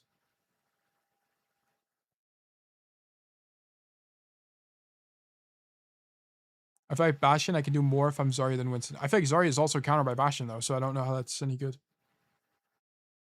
Zarya, like Bastion is the Zarya counter. Any tank is a dive tank if you believe. This is true. We're gonna put him in A now. We might move him later. We'll see. Okay. Reinhardt, I'm gonna put in B tier. Maybe C tier. The problem is that Reinhardt, because you're melee by nature, I think Reinhardt is strong. I'm gonna put him in B tier for now. I think Reinhardt is strong, and particularly if you do like the flank in the backline, pin back like style, where you just like shield yourself and then just force 10 people to turn around and then pin a guy to his death. I think it's quite strong. I think there's some matchups where you can't do anything, like against Orisa, but you have a tool to avoid that in the form of pin, right? Like you can pin to angles. The only problem is that whenever you pin to angles, you give up space. So for example, like if this is main space as represented by these arrows, if I'm the Reinhardt and I go this way to avoid the bad matchup, then I give up the space for free to the enemy team. That's the big disadvantage. So you'd have to look for like rotations around to try to do something and play more of like a flank type playstyle. Also, Earthshatter is low-key an insane ult for Rein, and I think it opens up a lot of carry potential because very often, because there's so less shields in Overwatch, it's very common for you to get like 2-man shatters, 3-man shatters as well. Rein is kind of easy. I don't like the easy. I think he's simple. I think Rein is among the more simple tanks, but I wouldn't say he's easy. My go-to is Winston. I can get away with not swapping if I get hard counter. Just gotta flank. Yeah, that's what I'm saying. I think like Winston, like this is the advantage of dive tank since you have versatility and playmaking. I think heroes like Demon don't really have that as much because at least on Reinhardt you have stuff like Fire Strike, but the way that Demon makes up for this is that your major gun perk is like actually kind of broken. I won't even lie. The gun major perk does so much damage, it's ridiculous. Both of her major perks are really good. They're both really good.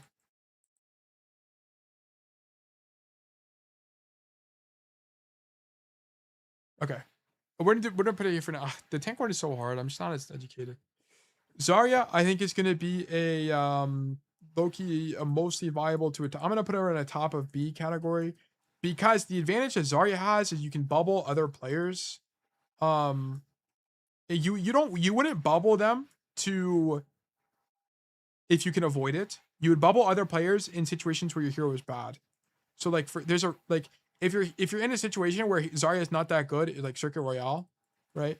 Maybe Zarya's okay on Circuit Royale. Maybe like I don't even know.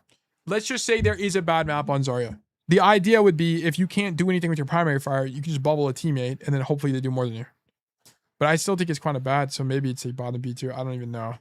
I'm gonna put her top of B for now, and then we can reevaluate. I think her ulti is also really good. Grav is an insane ult. You think Ryan is better than Demon? It's not better. It's like better from a one trick perspective. Like each of these heroes have different situations where they're better. IMO has no bad maps. I think she had bad matchups for sure. Like Sigma, it cannot be a good matchup for her, I don't think. I'm not sure. Zarya's hard for me.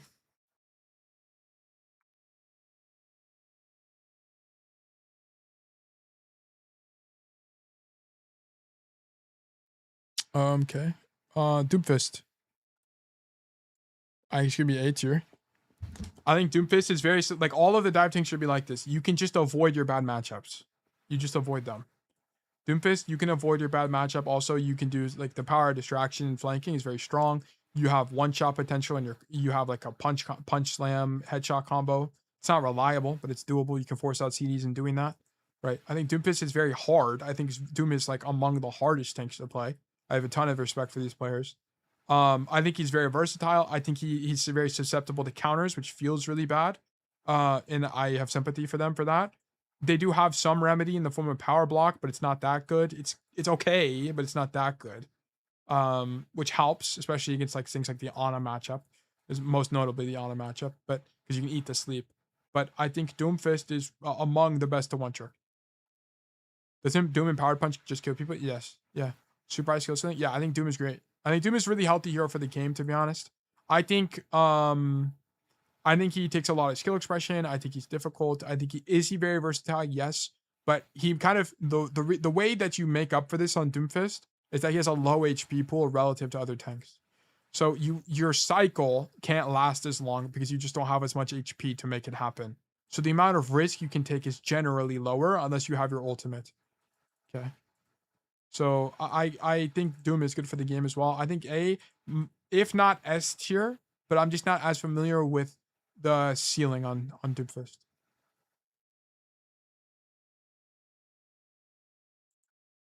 Okay. And Power Punch feels ass to randomly get hit by. Well, yeah, that's a game design issue though. That's not really like that's a separate game design issue. It's the same as Sojourn. I have the same complaint, which is it feels really bad. It's the same with Deflect and Rail, where it feels really bad to get punished by my teammates' mistakes. So when my teammates shoot punch, I feel like I shouldn't die for it. When the Genji deflects and someone shoots it, I feel it's bad to die to it. So yeah, I agree. But that's kind of a separate issue. Orisa, I think Orisa is a pretty weak tank, to be honest. I think she's got to be C tier, kind of like a long demon. You have less, like, when you're in your bad matchups, you kind of can't avoid your bad matchups. You're too slow. There's a ton of bad matchups on Orisa that just do 1 billion damage to you. You also have a downside of heroes like Orisa is your damage mitigation is, you have jab spin, which helps, but your main damage mitigation is cold. And the problem with gold is that you still take damage, so you still require healing. The difference between like Zarya bubble, Ryan shield, stuff like this is you don't need healing when you damage mitigation. So that's also like a factor. Also, I think Orissa's just a little bit weak. And she's kind of balanced as being so, because when Orisa is strong, it feels really bad for the game. So I think she's got to be like C tier like Demon. I think Demon's got to be above her. I think Orissa's got to be toward the bottom. Yeah. But yeah, I think this makes sense for Orisa. I think her ultimate's also not that good. It's okay, but there's a lot of like heroes in the game that can either mitigate it with a support CD or have the mobility to escape. Wrecking Ball. I think Ball is mostly S tier. Most notably, the difference between Ball and Doomfist is Ball just lives forever. You just perma live. There are bad matchups, of course. Like, it's very common for you to go Wrecking Ball and then they play Mizuki, Cass, fucking like what else? Ana, like a bunch of, I mean, probably not Ana, more like Kiri. Like, it's very common for this to happen, Sombra, where you get mega hard countered. But you have to understand that whenever this happens, not only are you forcing the enemy team to swap to this fuck ass comp, but also you still live. You just don't kill people. I think Ball is probably the highest agency and the best one trick in the game. Probably, yeah. Ball is probably one of the best one tricks in the game.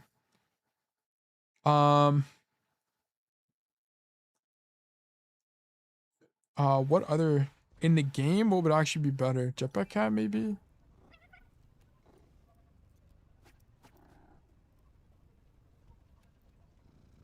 Bastion is still good, man. Tracer. It's among them. Ball is definitely among them for sure. I think he's definitely S tier without a doubt in my mind.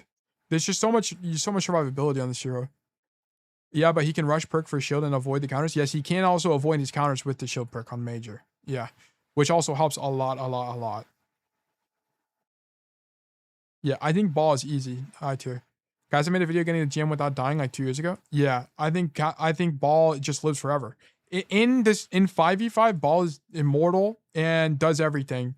And because 5v5 is so much like more space oriented than kill oriented, you can just get away with everything on Ball. This is why dive tanks are just way better to one trick. Yeah, Ball. I mean, Ball is just like kind of like a self-explanatory S tier. Also, Mines is a really good ultimate.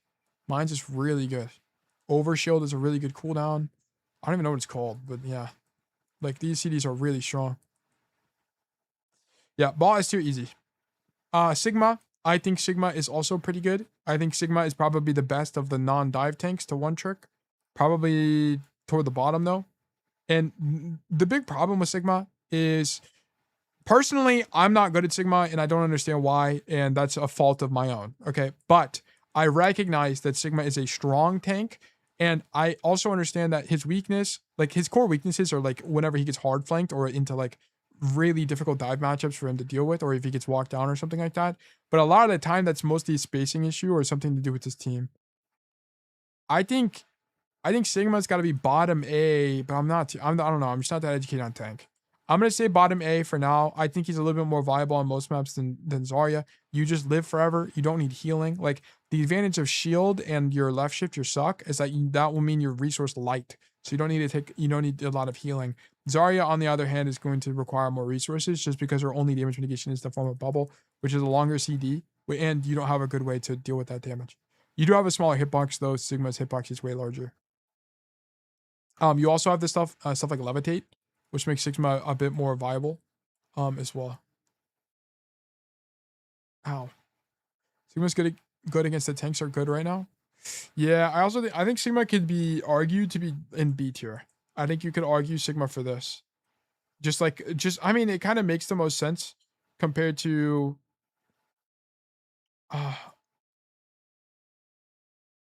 yeah, I'm gonna put him in A. Bottom A. Okay. Junkrat Queen definitely like B, if not bottom C. I think Junkrat Queen can carry games very well. It's just that her bad maps are extremely bad. There's a bunch of bad maps. It's really difficult to close space. You don't have really a lot of damage mitigation. Your knife is good, so you can kill people on your own. Your healing is good. You have counters like Kiri, though, that are really popular. That makes it really hard to play the game. You don't have a way to like block things. So like you can't block hinder. You can't block like a bunch of stuff. So you're kind of screwed half the time. I think she's BC for sure. I'm gonna put her in C for now. I think she's a really hard one trick. There are one tricks. There's like I think there's 2 guys, maybe like 2 to 3 guys that are champion on Queen. But I'm not. Yeah, I think Queen has to be like CB though. I think high C. Great ulti. Her ulti very frequently wins fights. Her ulti's amazing. She loses to Hog in like every reality. Yeah. I think she's got a lot of bad matchups too. But that doesn't mean she's not good. It's just that there's a lot of situations where things can go wrong, so she's very conditional. Right. Mighty's champ Queenie swaps and goes hard. There's another guy, Kui or something like that. I forgot what his name is. There's another guy as well. There's a bunch of guys. There's like 3 guys I can think of. There's the Mighty guy. There's the Kui guy. I forgot what his name is, man. I don't know. I've played against him a bunch of times. And then there's another person as well. But yeah, I'm about to go CTR on that. I think if they gave Junker Queen like a more reliable way to build things like overshields, I think she could be a lot stronger. Like if you could heal for overshields, it could be better. But because you can't and you take so much health damage, you're just gonna be more resource intensive to other tanks. And also your ability to heal yourself is just relatively unreliable. So yeah.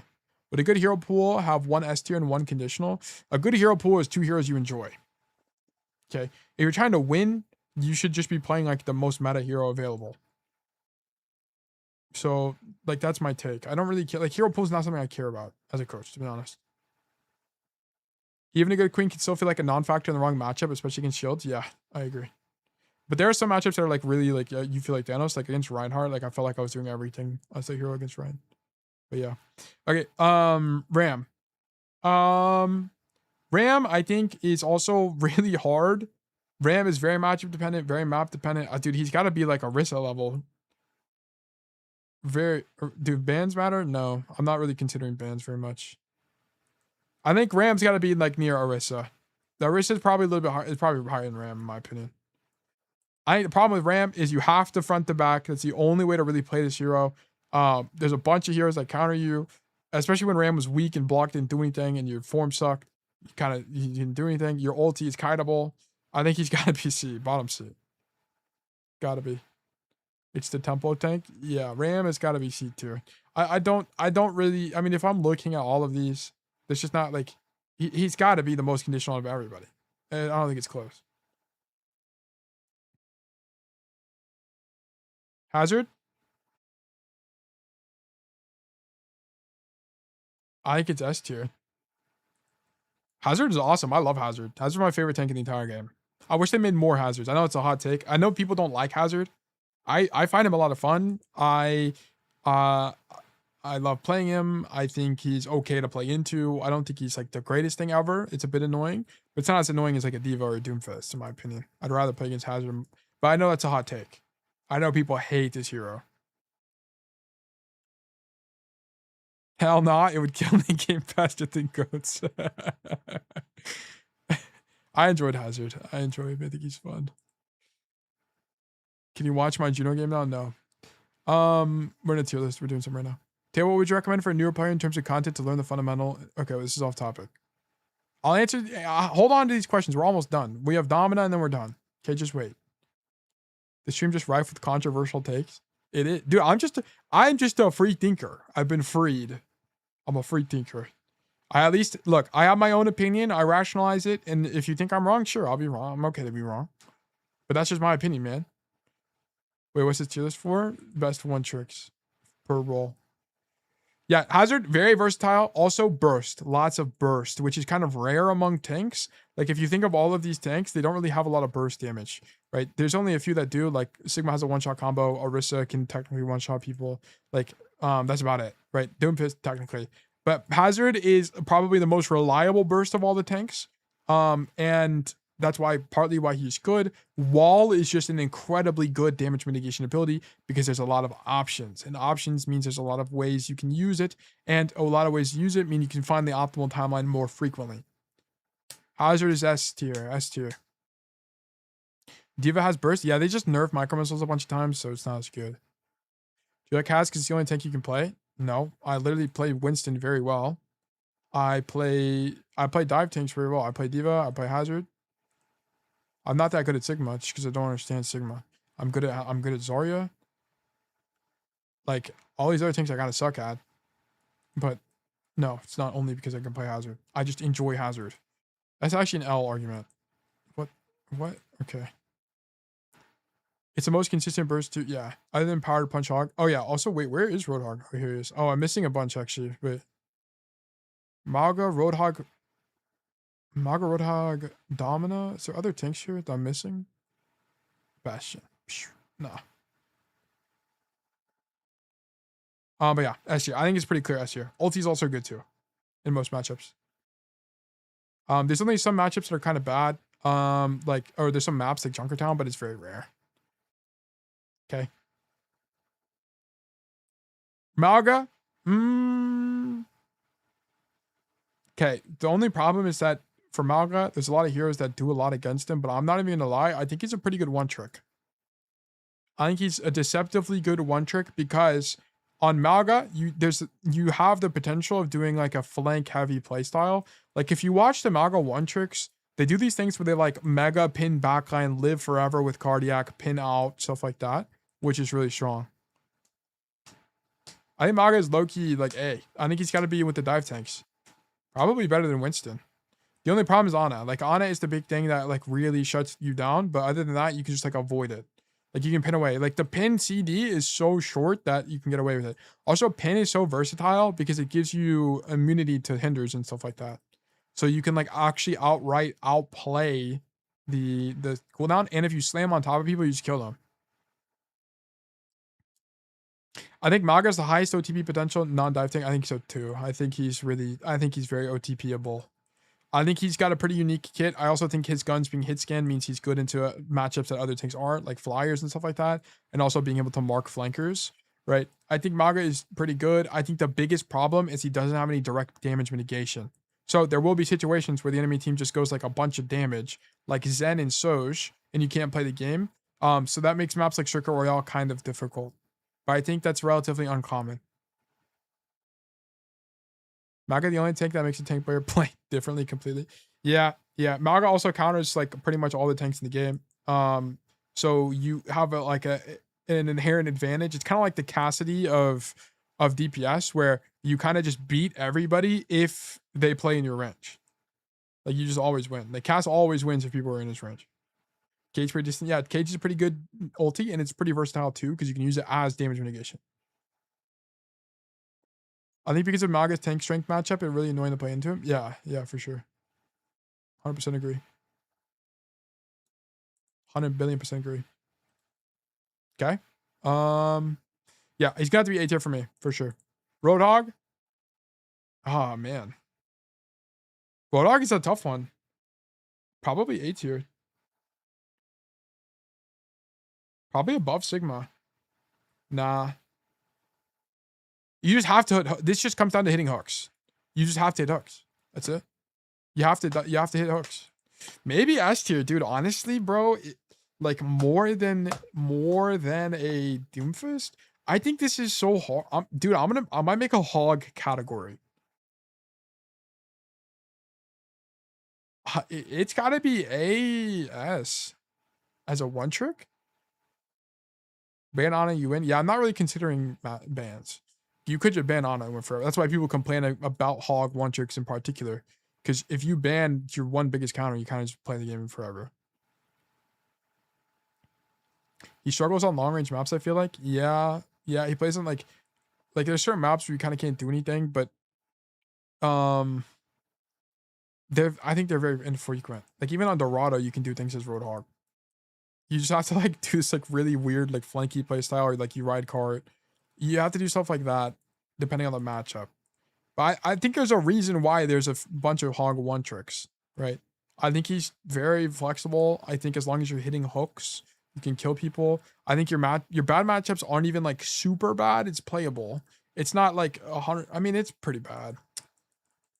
On a matchup is pretty bad. On a Zen, on a Orisa.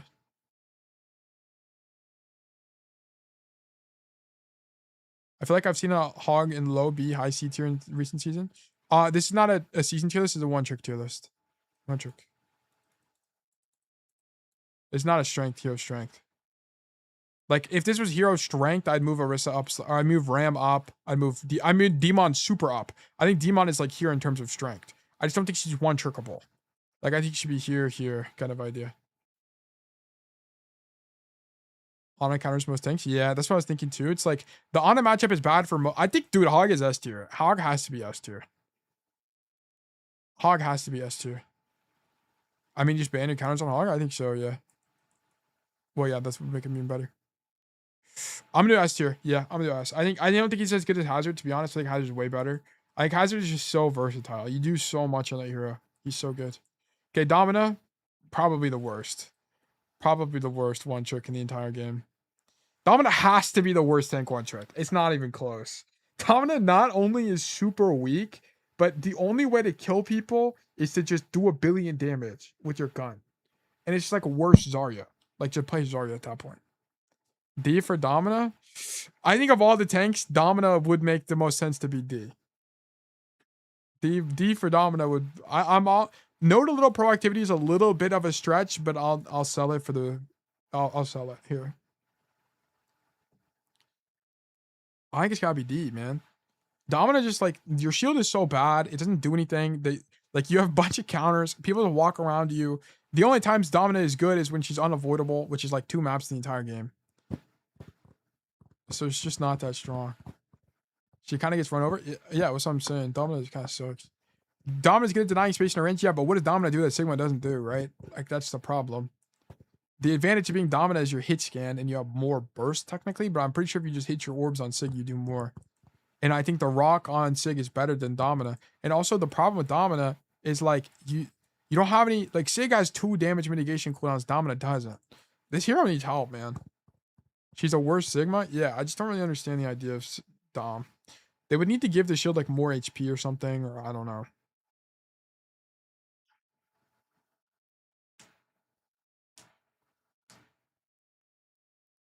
Remember the first week everyone was banning Domina? Didn't they nerf her? They didn't. I think they nerfed something about it. I'm actually curious about this. Overwatch wiki. I think she got nerfed. Domina. Change log. So she released. They decreased the shield health per thing to 225. They increased the ult cost by 12%. These are the only changes she's ever gotten. Damn. Generally a bit, that's kind of a bit crazy.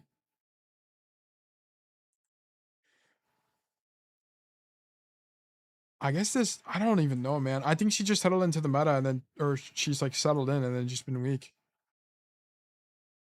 Her numbers were high when she had shield bug. Oh, I don't even know what the shield bug was. She could heal by damaging shields. Interesting. Very interesting. They should just make the shield travel with her. She could heal from damaging shields, I see. Yeah. It would full health into a Domir? Damn. Yeah, maybe I just don't understand something about Dom, but I think she's super, super weak. I would be inclined to move her up to C, but there's no way she's above that in terms of one tricking. I don't think, maybe this is like a challenge to the world, but I don't think we'll ever see a high elo Domina one trick. I just like don't think it's possible. TBH.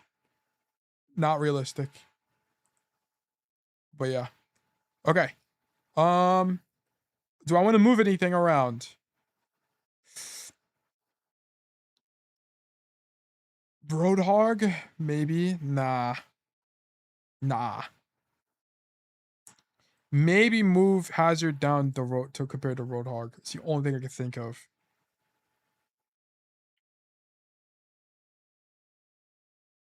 Malga. I like this a lot. Maybe Demon could move up. That's the only thing I can think of. Maybe I can move Demon to here. I can move Demon up to B. I think that makes the most sense. I think everything else looks fine though. Maybe Winston less than Sig. Reorder C tier.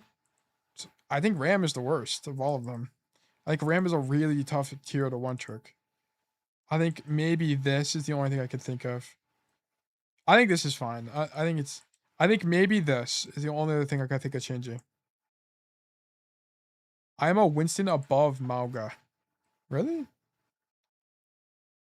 I can see why Winston would be the worst of the dive tanks to one trick. I can understand that.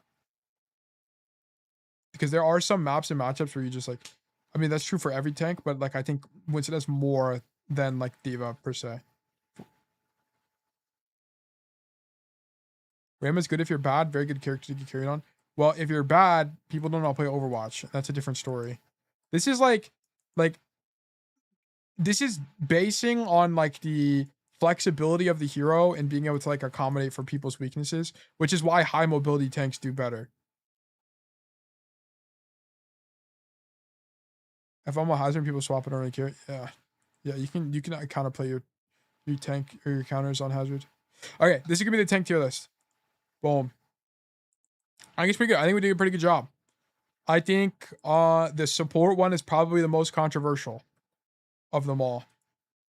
I forgot to take a screenshot of them.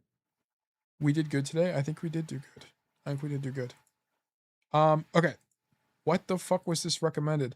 I'm going to be squashed cheese ball today. What is this? What is this? Okay, that's gonna give me copyright struck. What the fucking search result? Okay, anyway. Legendary pull. I don't even know what that was. Okay, that's gonna be it for today. Dude, we did a tier list and then we did, what did we even do? We did pro analysis in the tier list today. Okay, I mean, that was fun. Okay, so plan is that's gonna be the end of the stream today. We are going to do a stream tomorrow. Okay, I might have to end stream early, so I might end it like around 3. I'm not too sure. Just keep that in mind. So just keep that in mind. We got stream tomorrow. We start at 11 a.m. EST, and we run for about 6 hours ish. And if you're in Europe, UTC is 3 p.m. And this is also 11 EST, just for the record. I'm in CST time zone, which is why it's set to this. Pugs probably not this weekend. I got stuff I gotta do. I can't do it. I need to make time for it. I need to make time for it, and it's just not this weekend. I apologize, guys. But yes, so next stream will be on Friday. So keep that in mind. I hope to see you guys there. I hope to do coaching tomorrow. We didn't do coaching today because they reset codes on Wednesday of all days. Are we so for real, Blizzard? What are we doing? I think they did that to have a patch out before the World Cup or something. What's the idea? Validated that my hero pool is the one best one trick in the game and the one worst one trick tank in the game. This is what we needed to learn. But yeah, okay, with that being said, we're going to get a raid going. Let me go getting a raid going. Let's go raid Tide. He's a Wunyang one trick. Okay. We'll go raid Tide.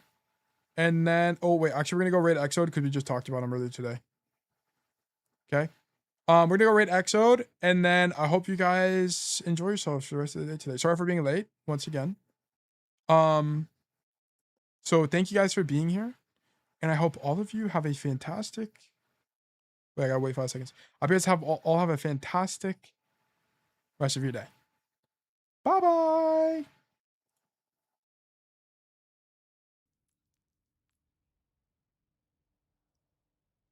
Up 4.